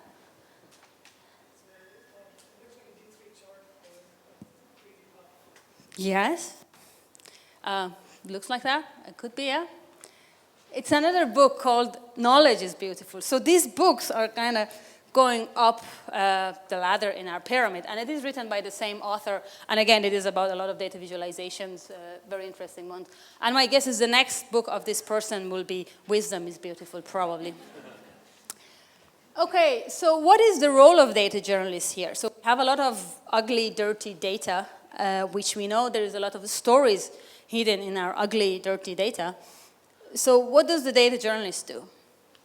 That would be what I say based on my own definition of ugly and beautiful. The role of data journalists is beautification, perhaps, of that dirty data. And it doesn't mean to make them beautiful, to look beautiful in beautiful charts, but it means to move it up our data pyramid to get from ugly data to more beautiful and beautiful information and knowledge and wisdom. So basically turning the ugly data to beautiful information and knowledge, and also, of course, the storytelling. Storytelling is always the main role of journalists, which will never be forgotten anyway. Okay, data journalism is, as a term, is known for just over 5 years, I believe. But it is really not a new thing, as I mentioned, and it has its roots in computer-assisted reporting, which has been around from 1960s. And even before that, data still has, numbers have been used in news reporting, but data journalism as it is today has its roots in computer-assisted reporting. These are some old data visualizations. It is from 1812. So as you can see, people have been telling stories with data. So this was the story of some soldiers going to this war on Moscow, and the beige color is showing how many soldiers started first, and then it has 6 different angles into this visualization. But overall, it is where they started, how many were they, where did they go, and how many of them come back, which is the black line showing how many of the soldiers who went to the war came back. This is another data visualization which is very kind of famous when you talk about data visualization. A lot of you probably have heard about Florence Nightingale, but you think she's a nurse, which she was a nurse. But she also was, in her own way, a data journalist, because what she did here was she collected the data for kind of war fatalities and injuries during some time period to basically show to the authorities in a way that the hygiene system in the war is really bad. And if you could improve the hygiene system, the number of death toll will come down, which was the case. At this point, the hygiene system was improved and they were having less and less soldiers dying because of hygiene, basically. Of course, in the war, people die, but not because of hygiene. Okay, how many of you know Tim Berners-Lee? I'm going back. The rest of you don't know Tim Berners-Lee. So Tim Berners-Lee is the founder of the World Wide Web that we use every day. And he said data journalism is the future. I have no idea he meant the future of what, but I believe he meant the future of journalism. He probably didn't mean the future of, I don't know, the world overall. And this was published in the Data Journalism Handbook, which is done by AJC, actually. So he's got this text here that explaining that journalists these days need to be tech savvy. The time that journalists did not need to work with the data or with the technology has come to perhaps maybe an end somehow, but the gist of it is that journalists need to learn about data and need to learn about new technologies. Okay, so here I'm going to tell you a little bit about the process of data journalism and how it is done. Again, if you search on the internet for process of data journalism, you're going to come across a few charts. One of them is this one, done by Mirko Lawrence in 2010. He is now the CEO of Data Wrapper. I'm sure people who come from newsrooms are familiar with Data Wrapper. It's probably the most, or one of the most popular data visualization tools, which is quite heavily used in the newsrooms. It used to be free. It's not free anymore. So he defines process of data journalism as getting data, collecting data, filtering the data, visualizing the data, and telling the story. So and he believes that as we go up, we raise value to the public. There is another famous one, which is the inverted pyramid of data journalism, done by Paul Bradshaw in the UK. His process is more or less similar to Mirko Lawrence. He basically talks about compiling data, of course, after getting the data itself, which on its own may not be super easy, and cleaning the data, contextualizing the data, combining the data perhaps from a few data sources, and then communicating the data. And then communicating that story itself has a number of steps, which I'm not going to go into. This is what I use with my students normally, which is again more or less similar to the other two processes. So the way I work with my students at least is finding and collecting the data is your first step. However, in most cases before that you need to have an idea. And sometimes people ask me, do you first have the idea or do you first have the data? My answer to that would be, it depends. In most cases, you have the idea, and then you go and search for suitable data sources. But when you're in a newsroom, and especially when you're working in a data team, you normally have a diary of data sets that are going to be published. So if you know next week the housing price index is going to be published, you want to be the first one who's reporting on that. So that in a way becomes a little bit of a breaking story for you. And there is no point, perhaps from a newsroom's point of view, that 2 other news organizations report on that first, and then you would be the third one. So in a lot of cases, you have the idea first, and then you start working on your data story.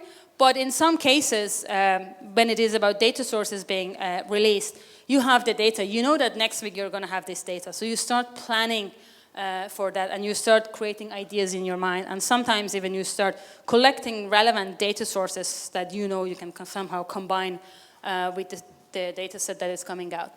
After you get the data is cleaning and fixing the data. That is, as I said, could be very time-consuming and very boring. I'm back. And as part of cleaning and fixing the data, you also tend to mix data sources together, because part of cleaning and fixing the data is you have this data about, say, penalty points in Ireland, and then this other data set about the counties in Ireland, and your data are not exactly the same. The name of the counties are not exactly the same. So a lot of your cleaning comes when you actually need to make 2 data sets that you want to merge together, compatible together. Then you do your analyzing and your summarization of data, and maybe a little bit of maths and statistics if you want to bring into it. And then eventually you visualize your data often when you're talking about data journalism, and you write your story in most of the cases. I'm going to show you a few examples of data journalism, even though I'm sure most of you have seen some. And then I'm going to go one by one on each of these steps and just introduce a number of tools that you could use for each of these steps to produce your data story. The Guardian data blog is probably one of the most well-known data journalism websites or data stories websites, and they were, as far as I know, the first data blog in the world. It was launched in 2009 by Simon Rogers, who some people call him the grandfather of data journalism. He's really not old, and and the whole data journalism is not that old, but some people call him. I'm not sure if he likes it. So if you want to get ideas, some data journalism ideas, go and look at the Guardian data blog. Also go and look at their older posts, the time that Simon Rogers was in the Guardian, because he often explained the process behind producing specific stories. So not only you could see the result of the story, but also you could see how he produced that story. For example, he very nicely explained how he used fusion tables for producing specific stories. So it is very good if you go back and have a look at his work. He's actually at the Google News Lab at this moment. He moved to Twitter and then Google News Lab. These guys took him. FT Data is another data journalism website. It is very much around financial data. So it's the stories are finance related, plus it is under a paywall, behind a paywall. So you really, if you don't have a subscription, you won't be able to see their stories. I don't have a subscription myself. So then there's the Irish Times data blog, which is just around the corner, and I was privileged enough to be part of starting it. And there is a lot of Ireland-related stories there. Again, if you want to get some ideas of data journalism, it is a good place to go and visit. RTE has recently also started their investigations unit. I mean, they have had investigations work, but they have kind of teamed up with the RTE Digital, and they kind of are producing data stories in collaboration with RTE Digital. And they have done some really great stuff there. So go and have a look at their work there. Okay, here I have some examples of data journalism. This was one of the gay and lesbian LGBT rights. There was a kind of, I don't know if I have a link here, but it was one of the very popular data journalism pieces at the Guardian data blog that they did. Let me see if I can open it. It's here, it's interactive, and you can see at each part of the world what rights people have or don't. So you can kind of go to Africa and choose a specific country and see from this legal and some other rights what they have and what they don't. Another example would be this one that we did for the Irish Times data blog. It's kind of not a super complicated one, and because it is Irish, I'm going to show you. It was during the Ireland and Scotland football match, and because it's kind of, they're too close, it was quite popular between the Irish people and Scottish people. And this was visualizing the tweets during the game. So if you kind of keep an eye on it, as we have the red and yellow card, no, there is no red card, yellow cards, kind of, we will have much more tweets, and there was only one goal in the game, and this is how people reacted. I don't know if you can see it properly, maybe. So kind of the map kind of flares, and a lot of people are tweeting about it. So these are kind of interesting work, not necessarily breaking news, but work that gets people come into your website and look at your work. This was done by a tool called Car2DB, the visualization part. However, the geolocation part, we had to do it in my lab in Galway, because when you talk about large events, and you would see similar visualization similar to this, but most of them are international events. And when it is international event, you have millions and millions of tweets. And roughly between 1% to 5% of tweets are normally geotagged, because here you need to have geolocation information.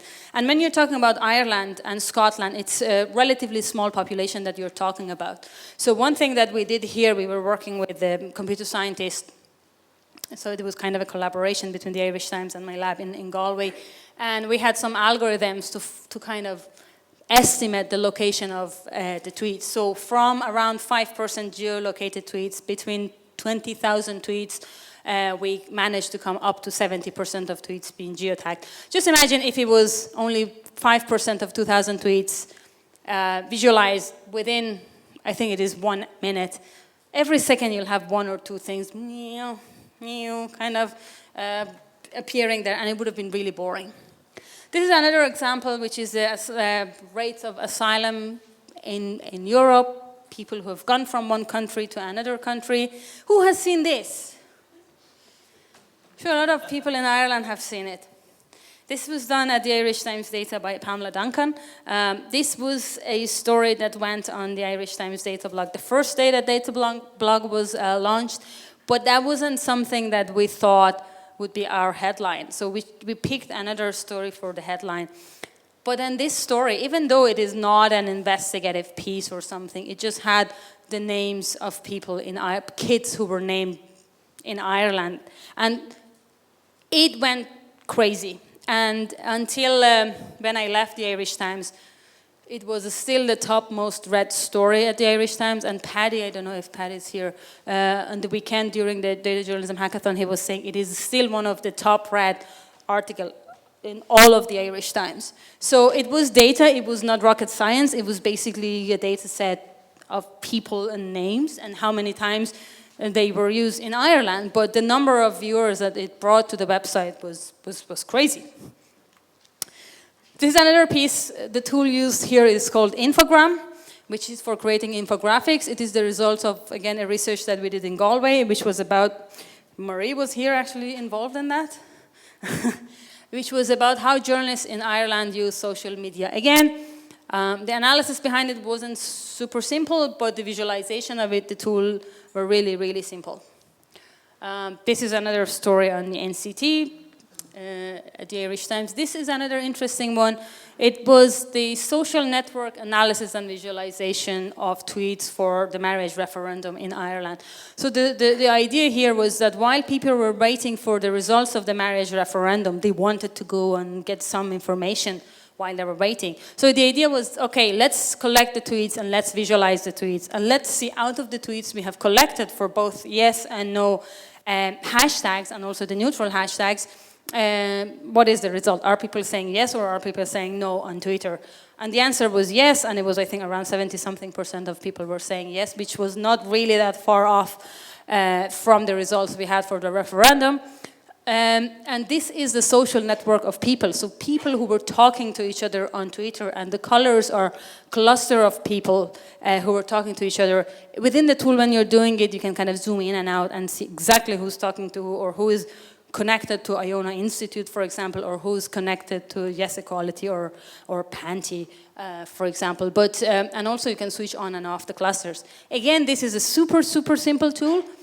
This tool, the people who did it never thought that it will be used for a data journalism application. There were actually some people that we work with. They are in Canada in a lab called the Social Media Lab at the Ryerson University, and they are people who are working on social network analysis. And I just used their tool for data journalism purposes, and it was great, and it's really simple. When you're talking about Twitter, it is often difficult to collect tweets. And a lot of journalists say, oh, okay, but I can't write code to connect to the Twitter API and collect tweets, so how do I do that? It's very difficult. And there were some tools, Twitter tried to close them whenever they get popular. This is one of the tools that allows you to download tweets with just putting the hashtag there, clicking, go, and it just brings the tweets for you. And you can do text mining and text analytics mostly, and also social network visualization. This is an example. I'm going to talk about that a little bit later. This was a new example done by The Guardian. This needs programming, so this is not a tool that you could just use. So the idea here was that you put your salary, annual salary up there, and you click it. We can do it now. I really like this work.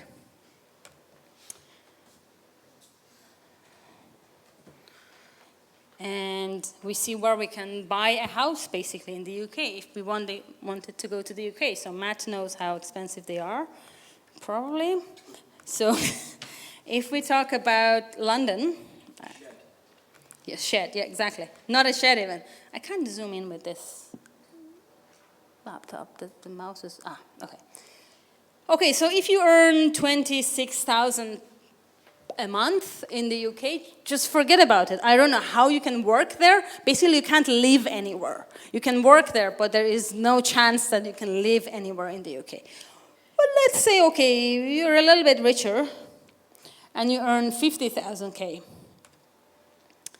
Still, if you're talking about London, forget about it. Absolutely no chance that you can get a place in London, or at least close to, not even center, it's kind of London.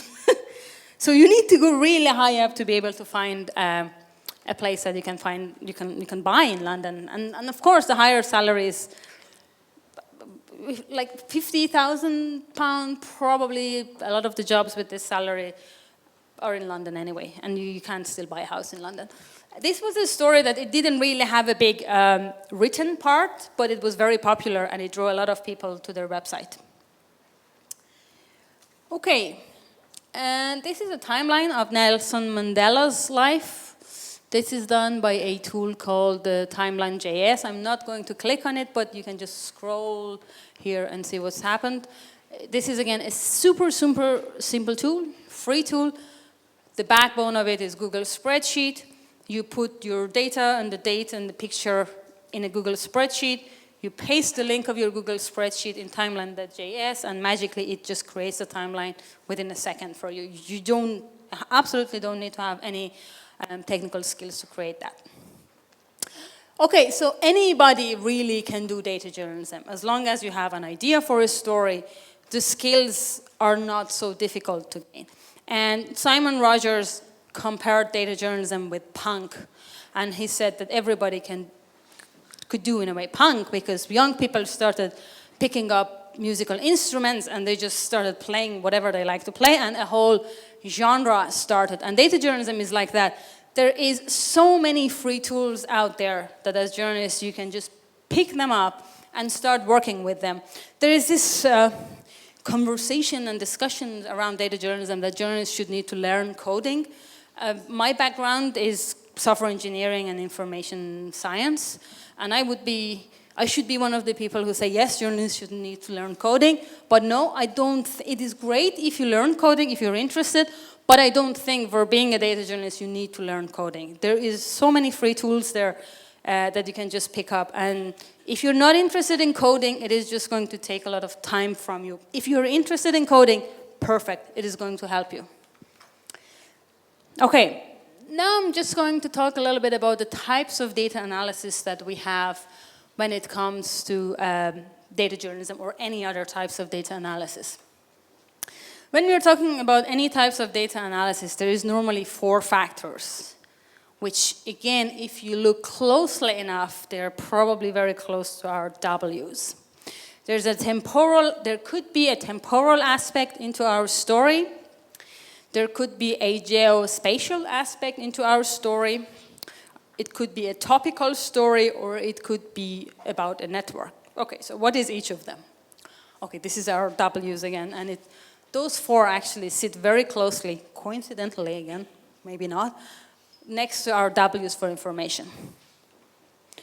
Okay, so temporal, we know it. It is about when. When we have a time aspect into our story, we are talking about a temporal aspect of data analysis. And we want to identify the growth rate, latency to peak times, or decay rates, for example, or to see patterns in time series data, etc., etc. This is an example of a temporal story, again done by the Guardian data. This was during the UK riots. Do you remember the UK riots? So this was during the UK riots, and very nicely they kind of mapped different areas in London and the type of crime which was happening and exactly at what time in the day and in different days this was happening. And you can very nicely scroll up and down and see exactly what was happening at what area at what time in London. Another one, interesting one, is the relationship status of people, again, in the UK or in London. A lot of these examples come from London because I've picked some of them from this, either the Guardian data, which is in the UK, or if you're interested, if you're a journalist in Ireland and you want to think about stories, Irish-related, I recommend you go and have a look at this book, which is called London, the Information Capital. And it has a lot of UK London-related stories, which you could really get a lot of ideas from to do an Irish version. This is another one for the marriage referendum, which shows how hashtags and keywords was becoming more popular and less popular. So if you look here, for example, it says vote and tomorrow, so those are the dates before the referendum, and the day of referendum, you see today and voted are emerging. Again, this was done using Netlytics software, super simple to do. It just does it for you. You don't need to do anything. And timeline, of course, is another example of a story with temporal aspect. Geospatial, where. We are talking about the where in our pyramid or in our 5 Ws. Using location information to identify positions, movements, trends, etc., etc. Not surprisingly. Again, this is done by the Guardian data blog. Matt was talking about fusion tables. This is an excellent example of fusion tables. So the story here was that, again, it is for the London riots, and they wanted to see if poverty has got anything to do with the riots, with whatever was happening. So they kind of mapped the poverty level or index, I don't know, whatever they were calling it, to the riots. So these dots are the location of riots, and red is the poorer areas, or red, the richer areas are green and blue. And as you can see, most of the problems were actually happening in the poorer areas. So this was another very interesting data visualization. These are another visualizations of maps with location element into them. So I'm just going to fly through them. Topical, when we don't have a time or location aspect, or sometimes we do, but our focus is the topic that we are discussing. So here, lost and found in Heathrow Airport is very small, so I'm going to make it bigger. You would be surprised why people leave their shoes in the airport. Like, I really don't know how they go wherever they were going with. Or they leave their kids, the prams in the air. I have no idea how they... I have no idea. Their phones, their suitcases, they just... And these are the duty-free, the bottle of wine. Yeah, they buy the alcohol from duty-free and they just leave it in the airport. Off you go. So this is, again, I find it very kind of entertaining and surprising. I would never think people leave their kids in the airport. It's not the kids, though. Okay, speaking of kids, how much does it cost us to have a kid in the UK, and probably more or less similarly in Ireland? I was telling them this to my students, and I was like, you choose if you want to have a kid. It is going to cost you over £200,000, which is probably nearly 350,000 euros. And most of it is on education. So if you decide to have an illiterate kid, you're fine. But if you want your kid to have education, it's expensive. This is another example of a topical story, which was about how happy or sad people in the UK and in London are. I'm not going to go through it, but some areas, they're super happy, which kind of happens to be the richer areas. But some other richer areas, like Westminster, they're really, really upset and stressed. So I don't know why people in Chelsea and Kensington and Chelsea are so happy, and people in Westminster, I kind of know probably people in Westminster are people who are involved in politics, so they are super stressed and they have absolutely no satisfaction about their lives, even though they should be doing something important to get some satisfaction if you're involved in the government. But yeah, that's another example. So about networks, we have two types of networks. We have graphs and we have networks. Or we have trees and networks. So when there is kind of a loop in our network and when it is like a tree just going down. To identify connected entities and clusters and relationships. So social network analysis, for example, is a perfect example of networks.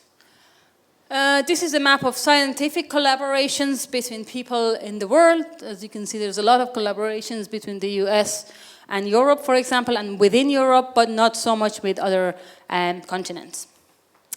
This is kind of an ugly map of science, and it's understandable. Probably it's done by scientists. It just shows how different areas of science are connected together. You want to take a photo? Okay. And this is, you have already, seen it.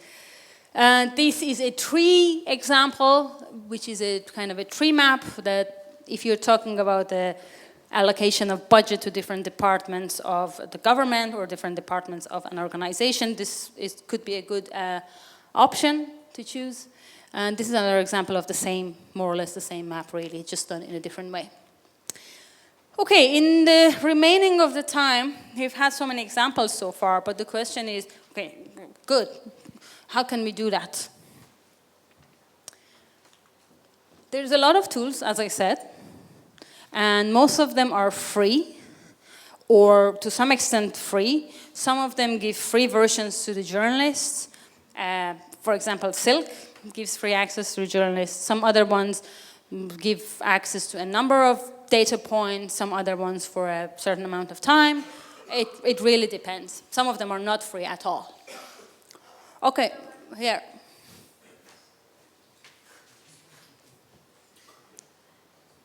Done? No? I'm going to send you the slide. It can, yeah. Okay, so I'm going to tell you which tools could be used for what purpose. So if we move into our process of data journalism, that is my process of data journalism at least, for finding and collecting data, how can we find and collect data? So in general, to find and collect data, these are the sources that it is good if you look into, and there are the ways that you can collect data. Your best bet is probably looking into official statistical organizations and centers. In Ireland is the CSO, and they actually do quite a good job in Ireland, and their data sets are very much up to date and very accessible and in good format. Then open data portals is another option that you could look into. One thing that journalists do a lot is just contacting the data provider and asking them for the data. And in a lot of cases, they actually give the journalist the data. If they don't give you the data, you can use freedom of information request. So you can put an FOI request, and hopefully you'll get your data soon enough. Public organizations are have to provide you with the data to the taxpayer, and particularly journalists use it a lot if you request for a specific set of data. Programmers use programming for collecting data. Then there is data scraping that you could use. Either you could use programming for scraping data from websites, or there are scraping tools that you could use. Another option is crowdsourcing and collecting data. So on the weekend, for example, we had the data journalism hackathon in Dublin, and we gave them a data set. And one of the teams came up with the idea that we have this idea, but we can't find it in the data. So we are going to create our own data collection tool, and we are going to crowdsource the data that we are looking for. Newsrooms also like it a lot. Like they like quizzes, for example. So they publish a lot of quizzes, and they often get a lot of responses for their quizzes. So you could kind of put your data collection as part of a quiz, and you can just collect your data. Okay, who are the official data providers? This is a very, perhaps, good list of official data providers. There is CSO in Ireland, Eurostat in Europe, UN data. The World Bank has a lot of good data. World Health Organization, if you're talking about health data. OECD Stat, Census, and Central Statistics, Stat Central or Central Statistics Office in Ireland. They provide very good and quality, relatively, data.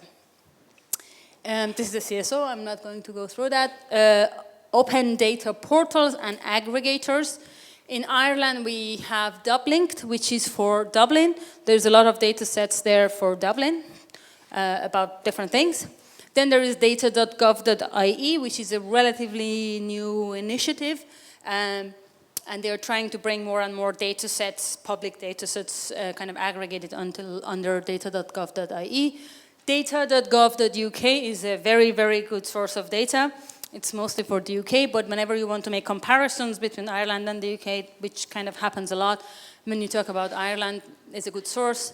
New York, Open Data Portal, London Data Store, Google Public Data, I have it here, which I think was built on the top of Gapminder. And there are other data sources here that if you take a photo, you can go and have a look at them. And there is this website that kind of aggregates the open data portal. It's part of a European project that you can see in the world, wherever you want to find the data. As part of the project, they have mapped it. To be honest, I'm not sure if they're still maintaining it after the end of the project, but still, you can find a lot of official data sources and data portals here if you're interested too. Okay, if you want to do data scraping, what does data scraping mean? Data scraping means when you see something on the web, you want to use a program to go and take that things from the web for you. And you might say, okay, I can do it with copy and paste, but that's not right, because a lot of cases, the format is not good, and in many, many cases, the data is spread in more than one page. So if you use the scrapers, the scraper itself automatically will go page after page and collects all the data for you. So the tools, import.io is a great new tool for scraping data. They are mostly free. There are some features that is paid, but as journalists, in most cases, you will just get away with the free version and you will be able to download most of the data that you want. Outwit Hub is one of the older tools. It is free for a certain number of data. It's quite old looking, but does the job. Scraper Wiki is a super great tool. You need to have a little bit of programming skills to be able to use it. Scraper and Kimono are two Google Chrome plugins. So you can just install them, click the button, and go basically select what you're looking for and stuff similar to this from Next Pages, and they will collect the data for you. Google Spreadsheet also can help you to collect data from, or scrape data from the web. In a lot of cases as a journalist, you get the data in PDF, if you're lucky. If you're unlucky, it is a scanned version of the document that you're looking for, and they say, oh, we gave it to you, but we hope you will never be able to use it. So when they give it to you as PDFs, they still could have given it to you in a CSV format, but They are in PDF. So PDF tables, which is now a kind of sub-project of Scraper Wiki, and Tabula are two really great tools which you just upload your PDF or you send a link to your PDF on the web and they transform your PDF data into CSV or XML formats and you can download them. So these are the tools for data collection and data scraping. How do we fix and clean the data? I'm going to only introduce one tool here because there's not so many tools out there basically, which is OpenRefine. It used to be a Google tool, and I think Google decided that we don't want to maintain it anymore, so they made it open source. It used to be called Google Refine, and now it is called OpenRefine. And when you go and download it, the stable version is still called Google Refine. So Google Refine or OpenRefine is an amazing tool for exploring data, checking data, filtering data, faceting data, cleaning data, reshaping data. It can even help you annotate the data and link it to the linked open data. I really suggest you go and have a look at it. It is a super powerful tool and quite simple, and it can really do magic with your data for you. Okay, for analyzing and summarizing the data, who uses Excel here? Who doesn't use Excel? Why? You use Google Spreadsheets? Okay, fair enough. So, okay, Excel or Google Spreadsheet? Who doesn't use Excel or Google Spreadsheet? You don't. Why? Well, in my course, we learned SPSS. Okay. So we learned that. So. Fair enough. Okay, as a data journalist, you will have no choice but using Excel or Google Spreadsheet. So make sure you learn them really well. They can do very interesting stuff. Programmers, again, would tell you that, oh, we use Excel, but they can really do so much, and you have to use them. You have no other choice, basically. If you want to do statistical analysis, there is a few tools out there. Not all of you probably would want to do statistical analysis, but some of you would want to do that. SPSS is one of the older statistical analysis tools, and a lot of data scientists, again, would give you the face if you say you use SPSS because they like to use R, which is a great open source tool, but it needs programming skills. So I'm just guessing that as journalists, you probably don't want to touch R unless you're into programming. SPSS, unfortunately, is not free. It's very clunky, but it's very powerful. PSPP, ironically, is a free version of SPSS, which is even clunkier, but it does the job. So if you want to find a free tool, use PSPP. If you are in an academic organization, you will have SPSS for free, and you can use it. Gephi, NodeXL, and Netlytic are used for social network analysis. And Gephi and NodeXL, you need to know the concepts of social network analysis, and they are a little bit difficult. And Netlytic is very simple. You can download and visualize, but you don't have so much flexibility about what you want to do. Visualizing the data. Here is a number of tools. I'm going to wrap up my talk soon. This is a good slide if you want to take a photo of. As I said, there are loads of tools available. Matt was showing Google Fusion tables. It is a great tool. The Car2DB is another good tool for when you want to do visualizations for maps. Then there's really a bunch of tools. Data Wrapper is very, very super, super simple and used in a lot of newsrooms around the world. Infogram, again, another very simple and kind of relatively free infographics, interactive infographics tool.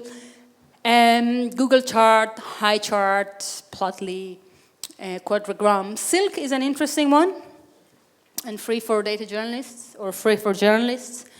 Tableau is quite a sophisticated data analysis and data visualization tool. If you're interested, go and learn it. The learning curve is a little more steep than the other tools here. D3 is an amazing data visualization library. If you are one of those people who is interested in a little bit of coding, and if you're willing to learn JavaScript, or if you're looking for an excuse to learn JavaScript, D3 is probably one of the good places to start with. There's a lot of libraries and a lot of templates and examples out there that you can use for visualization. Okay, I think I've mentioned most of the tools here. I'm going to share my slides anyway. You can go and find them. One thing that you would want to to think about it maybe is, why do we visualize? In most cases, we visualize to communicate our story. But in a lot of cases, when you're analyzing your data, you want to visualize. You want to do dirty visualization, maybe in Excel or a Google spreadsheet, to just see what is going on in your data. So that's sometimes one thing that some journalists or some students ask me, like, can we use visualization for analysis? Yes, absolutely. There are different chart types. I'm not going to talk about them. Check this website. It is called datavizcatalog.com. It's a really great resource if you don't know what charts exist in the world and what purposes they are used for. So this is how the website kind of presents the different types of chart types. And if you click on each of them, it kind of opens up a description for you, how it is used, the function, why would you use it, what are the variants of this specific chart. So similar type of data or similar type of data visualization could be done by different charts perhaps. And the tools that are available that could be used to produce this type of data visualization. So it is a very, very interesting resource and underused, really. Google Chart Gallery is another interesting place to look at to just get an idea of what sorts of charts are available out there.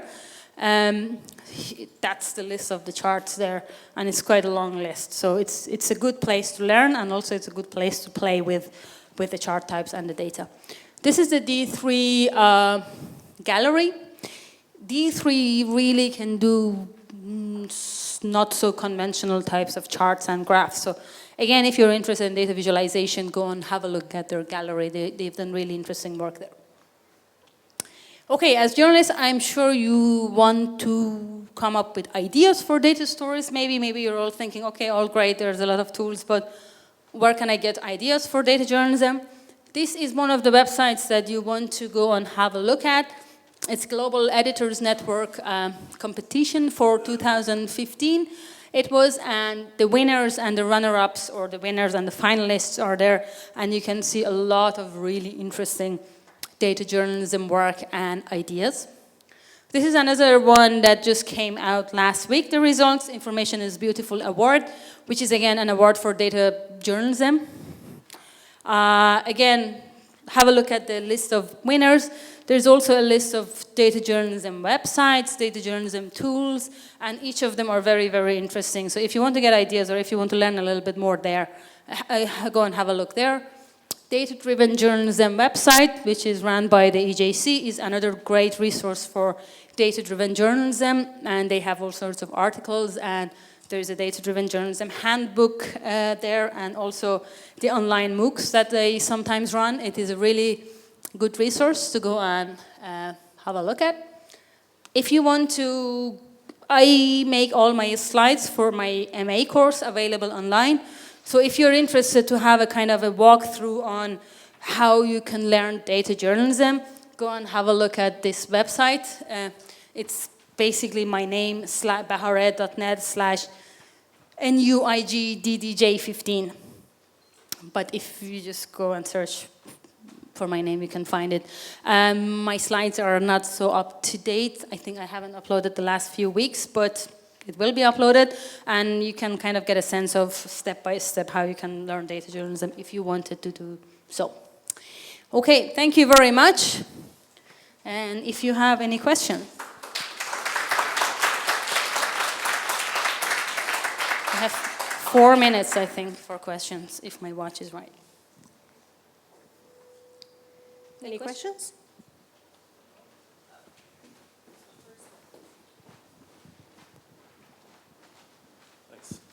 Could you just remind me what the tool that allows downloads of tweets and social network visualization that you used? Netlytic is one of the tools. But there is also a kind of a Google Doc that people have collaboratively put together. I can actually tweet it to you and can tweet it. That is a kind of a list that is collaboratively built by people, and whatever tools becomes available, people put it there, and maybe some of them are used for different purposes. So I can just send you the link, and that's also an interesting one. If there's any new tools, they'll just put it out there. Cool. And just the other one is, how did you program the location on tweets? Oh, that was we have quite a large, not so large, we have an algorithm for that. So we start from the most accurate features, which is the geolocation, and then we kind of move on to less and less accurate. So for example, we look into the text of the tweet to see if there is any named entity mentioned in the text of the tweet, and a named entity of type location. And named entities are things that exist on DBpedia, which is a formal version of Wikipedia. Then we look into the user bio text to see if there's a name entity of the user, their profile, location information. It's a number of steps from most accurate to least accurate, basically. That paper that I shared was that.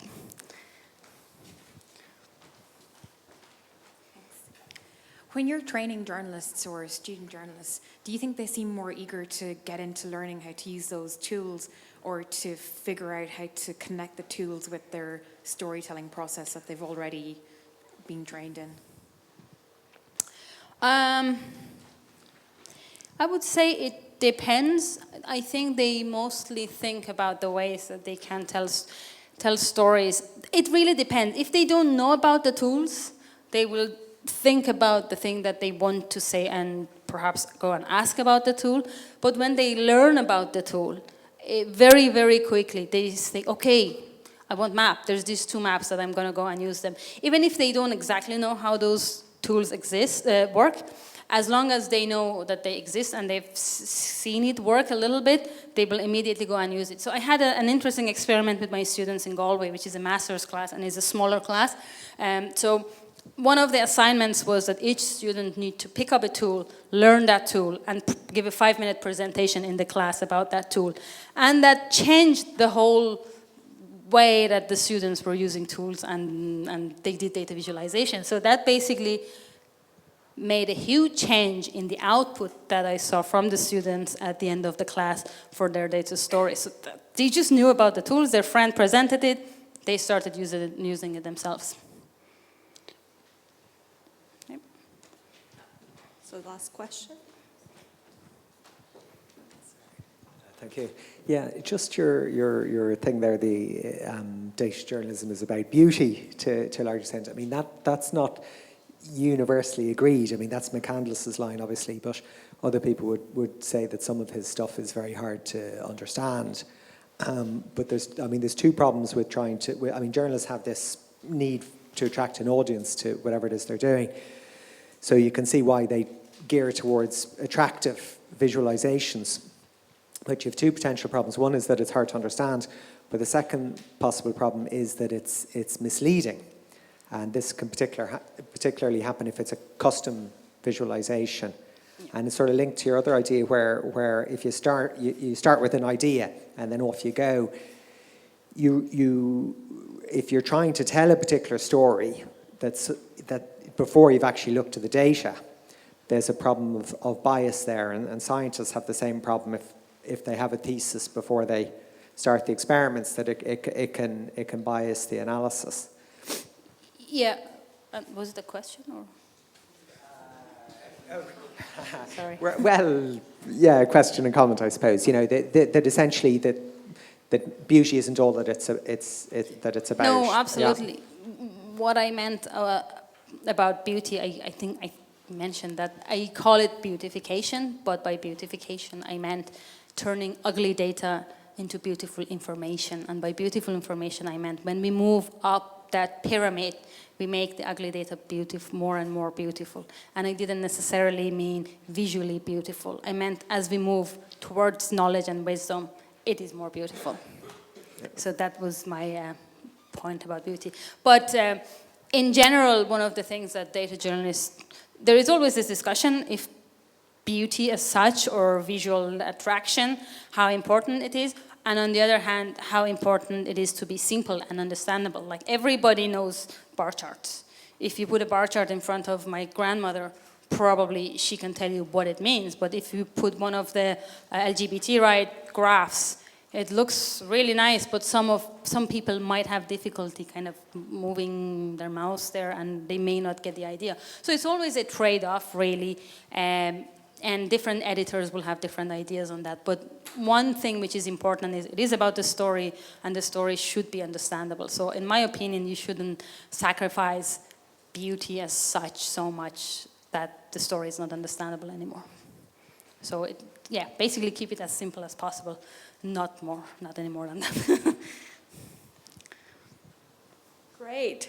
Thank you so much, Bahar. Thank you. Let's give a big applause.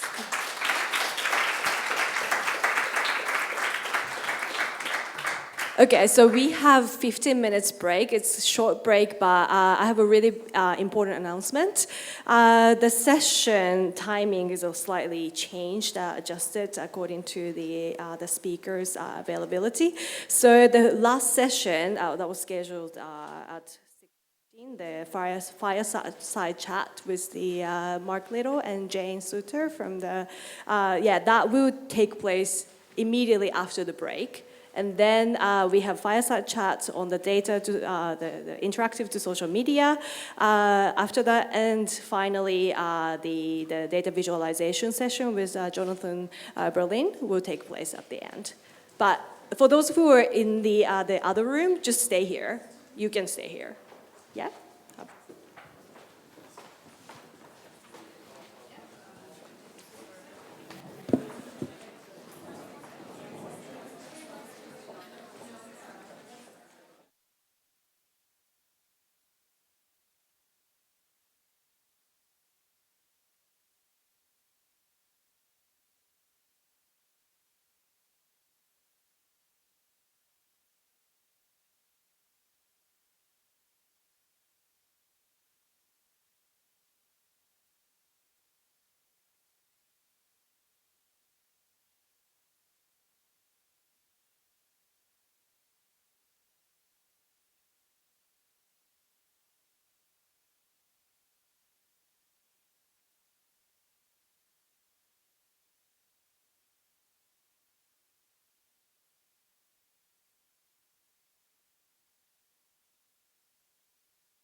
the long day. But we actually have the Fireside chat, the last one that was printed, it was in the program. The Fireside chat, the future of digital journalism.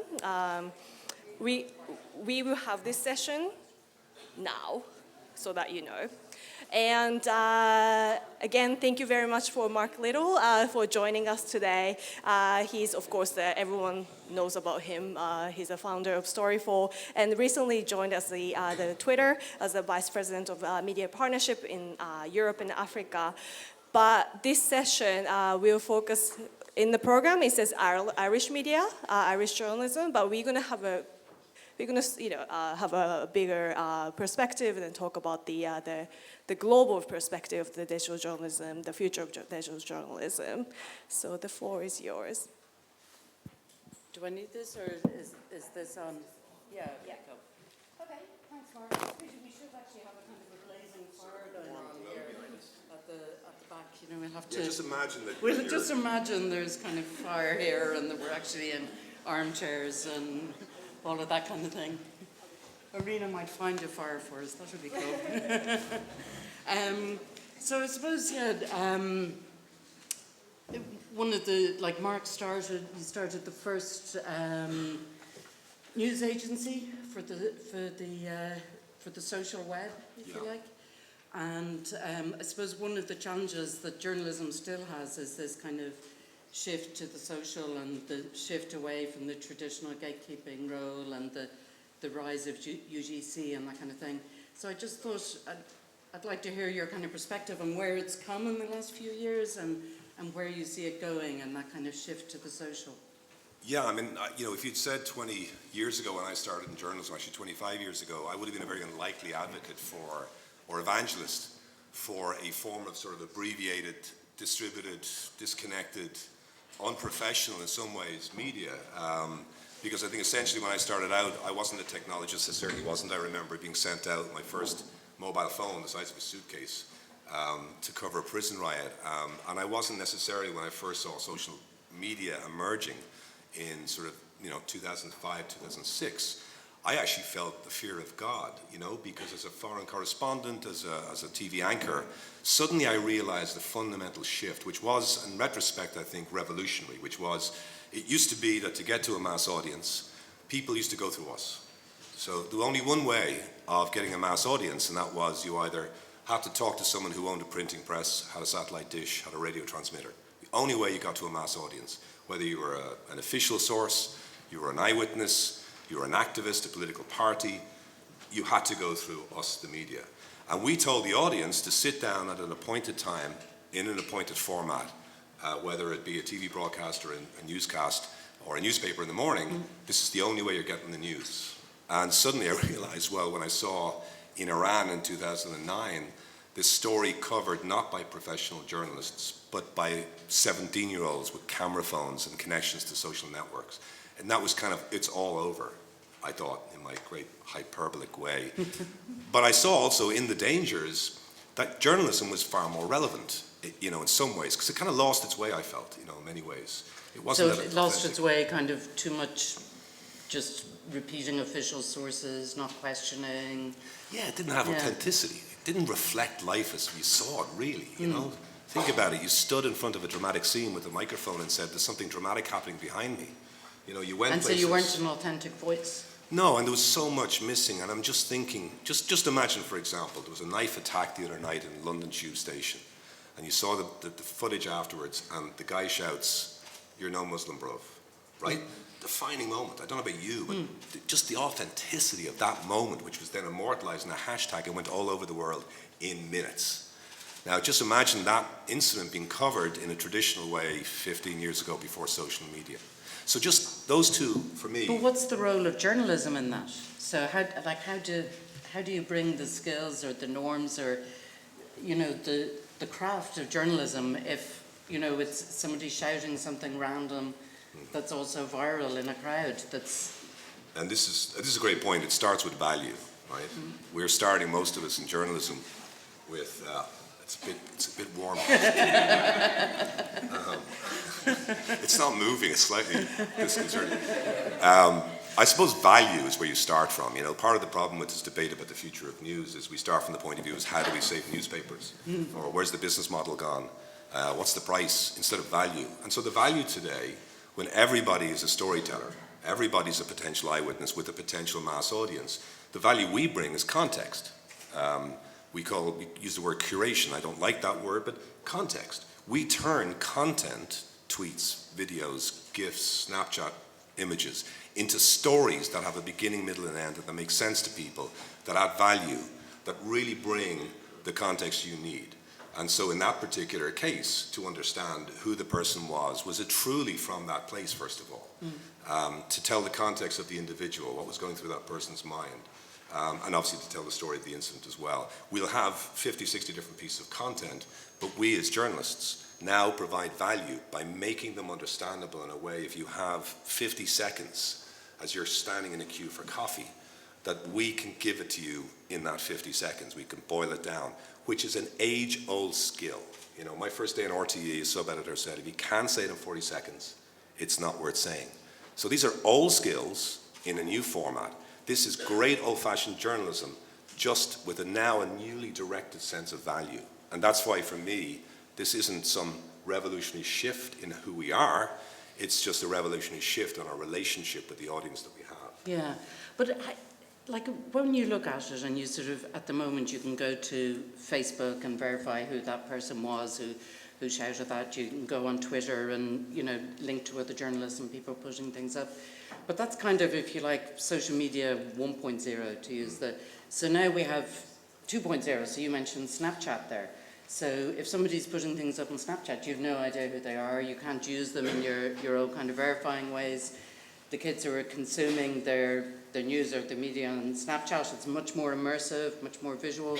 So is that going to bring new challenges, or is that just another new platform, or is that just, as somebody from CNN said to me last week, are we all just racing off to whatever is the new platform without any thought about where we should be or what we should be doing? So yeah, like I laugh a bit. We are definitely going to a social web 2.0 for reasons that probably are not fully understood just yet. So you have to remember, first of all, the social web is multiple different platforms, not with the same value and same quality. So YouTube is extremely different from Twitter, it was extremely different from Facebook, which is definitely different from Snapchat. Some of them have real regional focus. So, you know, Line and Viber, which emerge out of the East, or you have, you know, vKontakte in Russia, and you have, so, you know. Or Telegram and the yeah, I hear people saying social media, you know, credit Twitter as if they were, you know, credit telephone. Like, we almost regard these things as entities in themselves, and they're not. So that's the first thing I would say. You know, we go through a wave of finding a new platform and believing that it is now the new thing. I think in most cases we're wrong. Where we're not wrong in saying there's a new emerging force that's going to be a big challenge, and I think a big problem for journalism, is in messaging apps, in peer-to-peer networks. So right now you put something on Twitter, everybody sees it. You put something on Facebook and, you know, virtually everyone sees it. You go to a messaging app like WhatsApp or Snapchat where things disappear, you're choosing who you talk to, and you're choosing to exclude other people. And that's a revolutionary concept, because in places like India, in emerging nations, in Southeast Asia and China, where bandwidth may not be great, you know, it's a much simpler way to communicate. I was in China recently, and someone told me that WeChat, the biggest messaging app, is being used by Mongolian goat herders to control the movement of their flock. You know, so these are very useful things. They're very difficult for us as journalists to mediate and moderate. I don't know if Malachy is there. Malachy Brown has been someone who has a lot of practical experience, a former Storyful colleague, and now reportedly. You know, it's a difficult thing to build WhatsApp groups and to engage, because you're an outsider. You weren't chosen to come in. And that's going to be a really difficult challenge, I think, for journalism. But it's the same thing again. Your quality as a journalist, no matter who you are, will be defined by the quality of your engagement with your audience, primarily on social platforms. That would be my kind of one rule if you're looking for a way to define yourself going forward. But when people are thinking about this, they're sort of thinking about social and thinking about new ways of engaging. And, you know, we had a brilliant talk earlier about, you know, new forms of video and, you know, that kind of video storytelling and things. But is there a danger with all this convergence that everything becomes homogenous? You know, if I look at Sky News on Snapchat, it looks pretty similar to to CNN. You know, there's not much very much differentiation going on here. So, you know, is there a kind of a problem that the whole thing just becomes homogenous, or how do different news brands or different people differentiate themselves in this kind of an environment? It's a great question. I think in the first wave of the social web, you know, you could put a piece of content, and if you were the social media person, who generally is one person stuck out in the back of Beyond, in the prefab, you know, at the back of the newsroom, you know, you put it out in every channel. It didn't matter. It was a piece of video, went everywhere. Same thing, same headline. Same video on Twitter, on Facebook, on everywhere. Exactly, and oftentimes it was just like the byproduct of the bulletin. Now it's, you know, you hear terms like platform wrangler. This is the new phrase I'm hearing. So I was talking to someone from CNN, where they essentially have different people for different social networks, and who are essentially noting that there's very different relationships between users and the platform and the media. And so, you know, Facebook now is much more about the day after, the reflection on something. Twitter is very much right now in the moment. Snapchat is very much about sort of unintended communication with the outside world. WhatsApp is more about, you know, utilitarian uses in certain situations. So there's very different needs now, and probably more sophisticated ways of gathering news. On the distribution side of it, what I'm seeing is interesting is that I think news organizations are starting to realize the old things that were important are no longer important, like being first. Like, to be quite honest, I mean, did you really hear, how much breaking news did you hear from a major news organization first? You probably heard it from, you know, Twitter and a source. Breaking news is broken, right? So there's no value anymore really to being first. But being first and being wrong is a huge problem for you. So I think news organizations are starting to re-examine their relationship with breaking news. Give example, MSNBC, remember, stormed into the couple who shot up San Bernardino, and this desperate surge to get in and breaking news, massive reputational damage to that organization, which they're trying to unpick. So that's one thing. The other thing I think we're seeing, the reevaluation, is it's not enough to get 1 million hits, which was definitely the currency of the first wave, if people are only staying for 30 seconds, because the value of that in advertising dollars is tiny. Whereas if you can keep 100,000 people for 10 minutes, the value of that is exponentially larger. So commercially, they're realizing that there is value in depth as a differentiator. So that means kind of that there's less clickbait now? There's, you know, what about the kind of the headline generators that are, you know, no, there's more clickbait. The bad news is you're going to have more shit before we have anything else. And we'll have people who are making a lot of money out of it. The point I'm trying to make is that the people who need to differentiate on the basis of their values, on the basis of their relationship with real news, now have many more options to differentiate themselves from BuzzFeed and Vox. You'll hear people holding up BuzzFeed as the ultimate thing you should do. There are very good people in there, but that's not what you should be looking at. You should be looking at... Because BuzzFeed is like, it is cool. It is, as a business, it's supremely cool. As a business, and the way Jonah Peretti, its founder, has you know, developed is great. But, you know, it still is what they call, you know, the mullet strategy. Yeah. You know, you're well tended up the front, you long hair at the back, you know, like the long hair being the viral videos would make all the money, and the up front being the political coverage. I don't think necessarily that identity crisis it's going through is the model. I like to see a lot more local. I love to see some of the explainers. AJ Plus, I don't know if you guys are aware of this. It's an offshoot of Al Jazeera, based in San Francisco, now opening up in the Arab world. It is doing incredible work that's straddling the two sort of ways. For a TV station, look at those guys. They're producing quite sophisticated, you know, 40, 50 seconds, sometimes 2-minute videos that are tailored for Facebook. They realize small, tiny things, like taking away the sting at the top of the video, increased engagement by some dramatic amount, because when it autoplays on Facebook now, you want to see the action. You don't want to see some flashing graphic. So small things like that. And that's what I would say to people is, think small with these things. Tiny, small things like having your load time on your mobile app increased by 0.5 second, taking the sting off the opening of your video, making sure that there's no friction in how you publish stories that you've just got on the social web. Tiny, small victories will create the silver bullet that everybody's searching for. And that, are you going to be able to do that, though? Because like one of the excuses, if you like, for, say, Facebook instant articles, so news organisations are having to put their content up on Facebook rather than, you know, own their own traffic or whatever. It's Facebook? I've never heard of Facebook. Never heard of Facebook. But one of the things is that actually you put it up natively, you have instant articles, then it is really fast, and so therefore the user experience is better, and this is why you're meant to do it. So are news organisations ever going to be able to? They're never going to be able to put that link on Facebook that's going to go back to their own website that's going to be as fast as something embedded in Facebook. I mean, obviously, I'm in a complicated position now that I work for Twitter. So, you know, one of the things I would say is that there is going to be no one platform that serves every need for the social web, and we all have different. I think when I say we, all the social networks. The one thing I would do is turn the question around. People always say, "Well, what's Facebook doing to news, or what's Silicon Valley doing to news?" We'll turn it around for a moment. You know, these organizations and these platforms were built by engineers. They weren't built by journalists.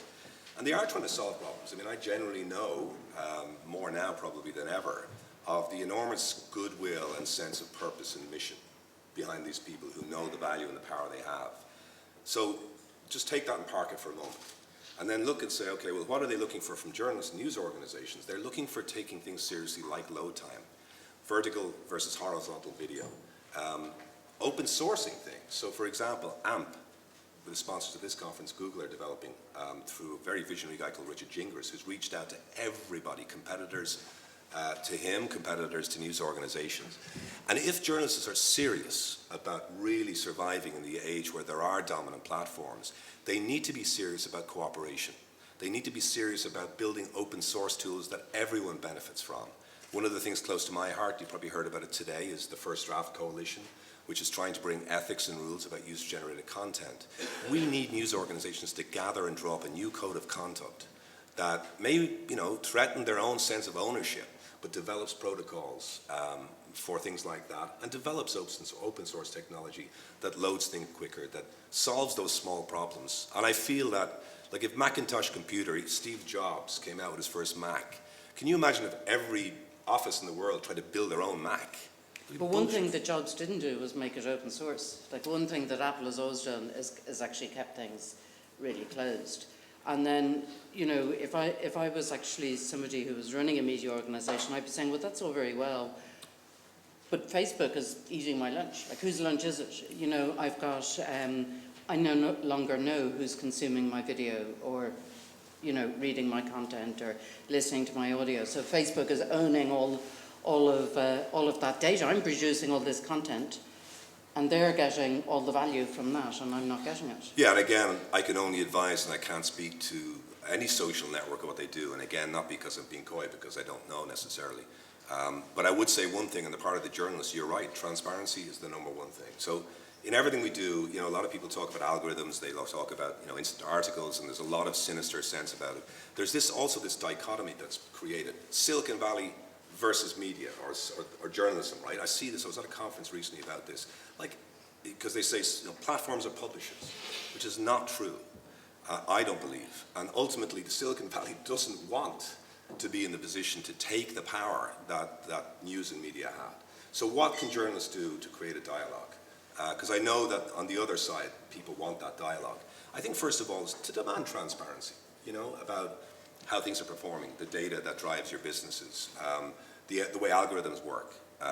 You know, obviously, there's a lot of stuff that for policy reasons, political regulation, you know, social media in Turkey and Russia is very different from social media here in Europe and the rest of Europe. So I think one of the things I would say, you know, transparency. I want to know how my thing's performing. I want to know the analytics. I want to know how the algorithm is working. I want to know why my article is not being featured. I think that's a debate, certainly. So maybe that's something that's the first place for news organisations to cooperate, is to actually come together and think about what it is that they want from the platforms in terms of transparency. Yeah, I mean, again, it's just back to this thing. Let's stop having this dichotomy where it is Silicon Valley versus journalism.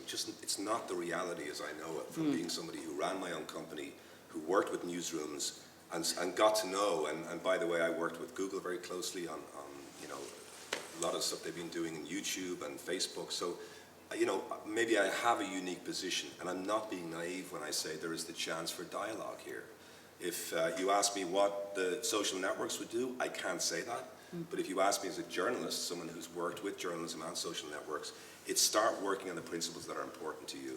And I would say my suggestion would be transparency, knowing how this works, because obviously a lot of it can be very opaque, not by design, by the way. But the second thing is open source advances. Your point about the Mac is a good point, but my point is there are certain things that will become standard, that we will all essentially depend on. Telephone networks, public utilities of all kinds, water, electricity. We don't need to reinvent those things every time one of them emerges. But by the same token, we do want to know what our relationship is with those utilities. Yeah. Just really quickly, there's kind of a shift in topic, but like you said, it's you know, let's not worry about the business model for now, and you know what I mean, that we have all of that. But, you know, at the end of the day, everybody's salary has to be paid, you know, people need to live and to eat, feed their children. So, you know, how are we going to get around this? Like, is it, I heard you talk before, and there was a lot about kind of different ways of, like, thinking about native advertising, and that's obviously a huge issue for people, and there's huge ethical concerns, but, you know, what's your view around that kind of future? What are we looking at there? Well, like I was saying earlier on about how news gathering has been changed in a revolutionary fashion, the same is the case with distribution. And so it used to be that you made money from selling a newspaper or selling an advert, and that was it, right? And that was the two pillars on which you built your business model. So that's starting to collapse, for some more than others. But the problem is now the answer is like multiple tiny little revenue streams. And I'm sorry to say there is no silver bullet to replace the two big pillars. It will be things like, you know, your relationship with a social platform like YouTube, where you're getting like $4 CPM. So your video gets $4 for every 1,000 views. You want to get that to 10. Now that's not sexy, and it's not things we as journalists used to care about. You have to care. You have to care about the business side of the house. If you're a journalist, you don't have the freedom anymore to just forget about how you make money. And I'm not saying we should be all out there as salespeople or selling advertising. I'm just saying understand that every single click of a mouse, everything you do is creating value. And if you think about that, you get very smart people to sell that value. They will do it in multiple different ways. So, for example, load time, key issue. Is your video 20 seconds? Can it work in Snapchat? Can you get into Snapchat Discover? Can you get a better position on the platform? These are all critical elements. You're looking, definitely, people will pay for news. So the idea that, you know, the surveys tell us people won't pay, well, you know, there's an emerging, evolving taste around things like quality. You're seeing paywalls delivering results, even if they're not as fast as people would like them to be. And I think the closest thing to a silver bullet is native advertising. What I mean by that is that we miss the fact that just as we're having a revolution in journalism, we're having a revolution in advertising, where brands increasingly no longer go to an advertising agency or a creative agency. They just go straight to the web, sometimes the platforms, sometimes the media organizations. And what news organizations are starting to do is build their own internal ad agencies, creative agencies, in the form of content marketing studios. So for example, Vice is an advertising company. It's not an editorial company. It gets $4 million from Call of Duty to basically sponsor the creation of a documentary on mercenaries. It's an actual case, right? Now, there's a ton of ethical issues clearly here, but in terms of revenue and the business model, brands going straight to the platforms, building their own newsrooms like Coca-Cola, MasterCard, don't know the exact numbers, but I know they're probably bigger than any other newsroom in the United States. They're trying to own. And what are they doing? To give you an example, General Electric want to own innovation. So they want to basically find any discussion that's going on the social web, and they want to have a GE conversation in the middle of it all. Better example is Red Bull. Red Bull owns extreme sports on the social web. It owns surfing and skydiving and people jumping out of planes without parachutes. And it always has content studios producing content that matches that taste, that need, that vertical. And so they're doing it without a single, you know, official publisher or journalist, except the people they have internally. But increasingly, I think news organizations are realizing that they can form a direct relationship. So rather than a newspaper taking copy from an agency, they're creating the copy directly for the brand, if you know what I mean. And what about the issues, though, like sort of like the old advertorial ones from, you know, 15 years ago? So you're creating this content directly for the brand. Then there's the issue about differentiating it from your own brand, do you, don't you? And then there's the whole thing about the possible repercussions on investigative journalism if that company should happen to become under your spotlight or whatever. How do you... Yeah, I mean, the first thing, remember, this is not new. You know, Ed Murrow with his Chesterfield cigarette before he started his broadcast, right? You know, Chesterfield, whatever, breath of fresh air. And then he went on and he did something serious and he stood up to McCarthy. You know, like, I'm not saying that we're now directly transferring to that, but if you see TV shows and programs are now sponsored by Cadbury's or whatever, you don't automatically think Cadbury's made the television program. They're clearly the sponsors, the top and the tail. Where it becomes a real problem, as you say, is in investigations. I definitely know cases where I would be scared at the way in which these were presented by publishers. You didn't know the difference between where the editorial began and the advertising began. And in the beginning of this whole process, I definitely know the brands were trying to basically blur that line. There's a whole movement, and a lot of it doesn't take place in public, but in New York, I was part of a group of people who were looking at the ethics of content marketing, primarily journalists.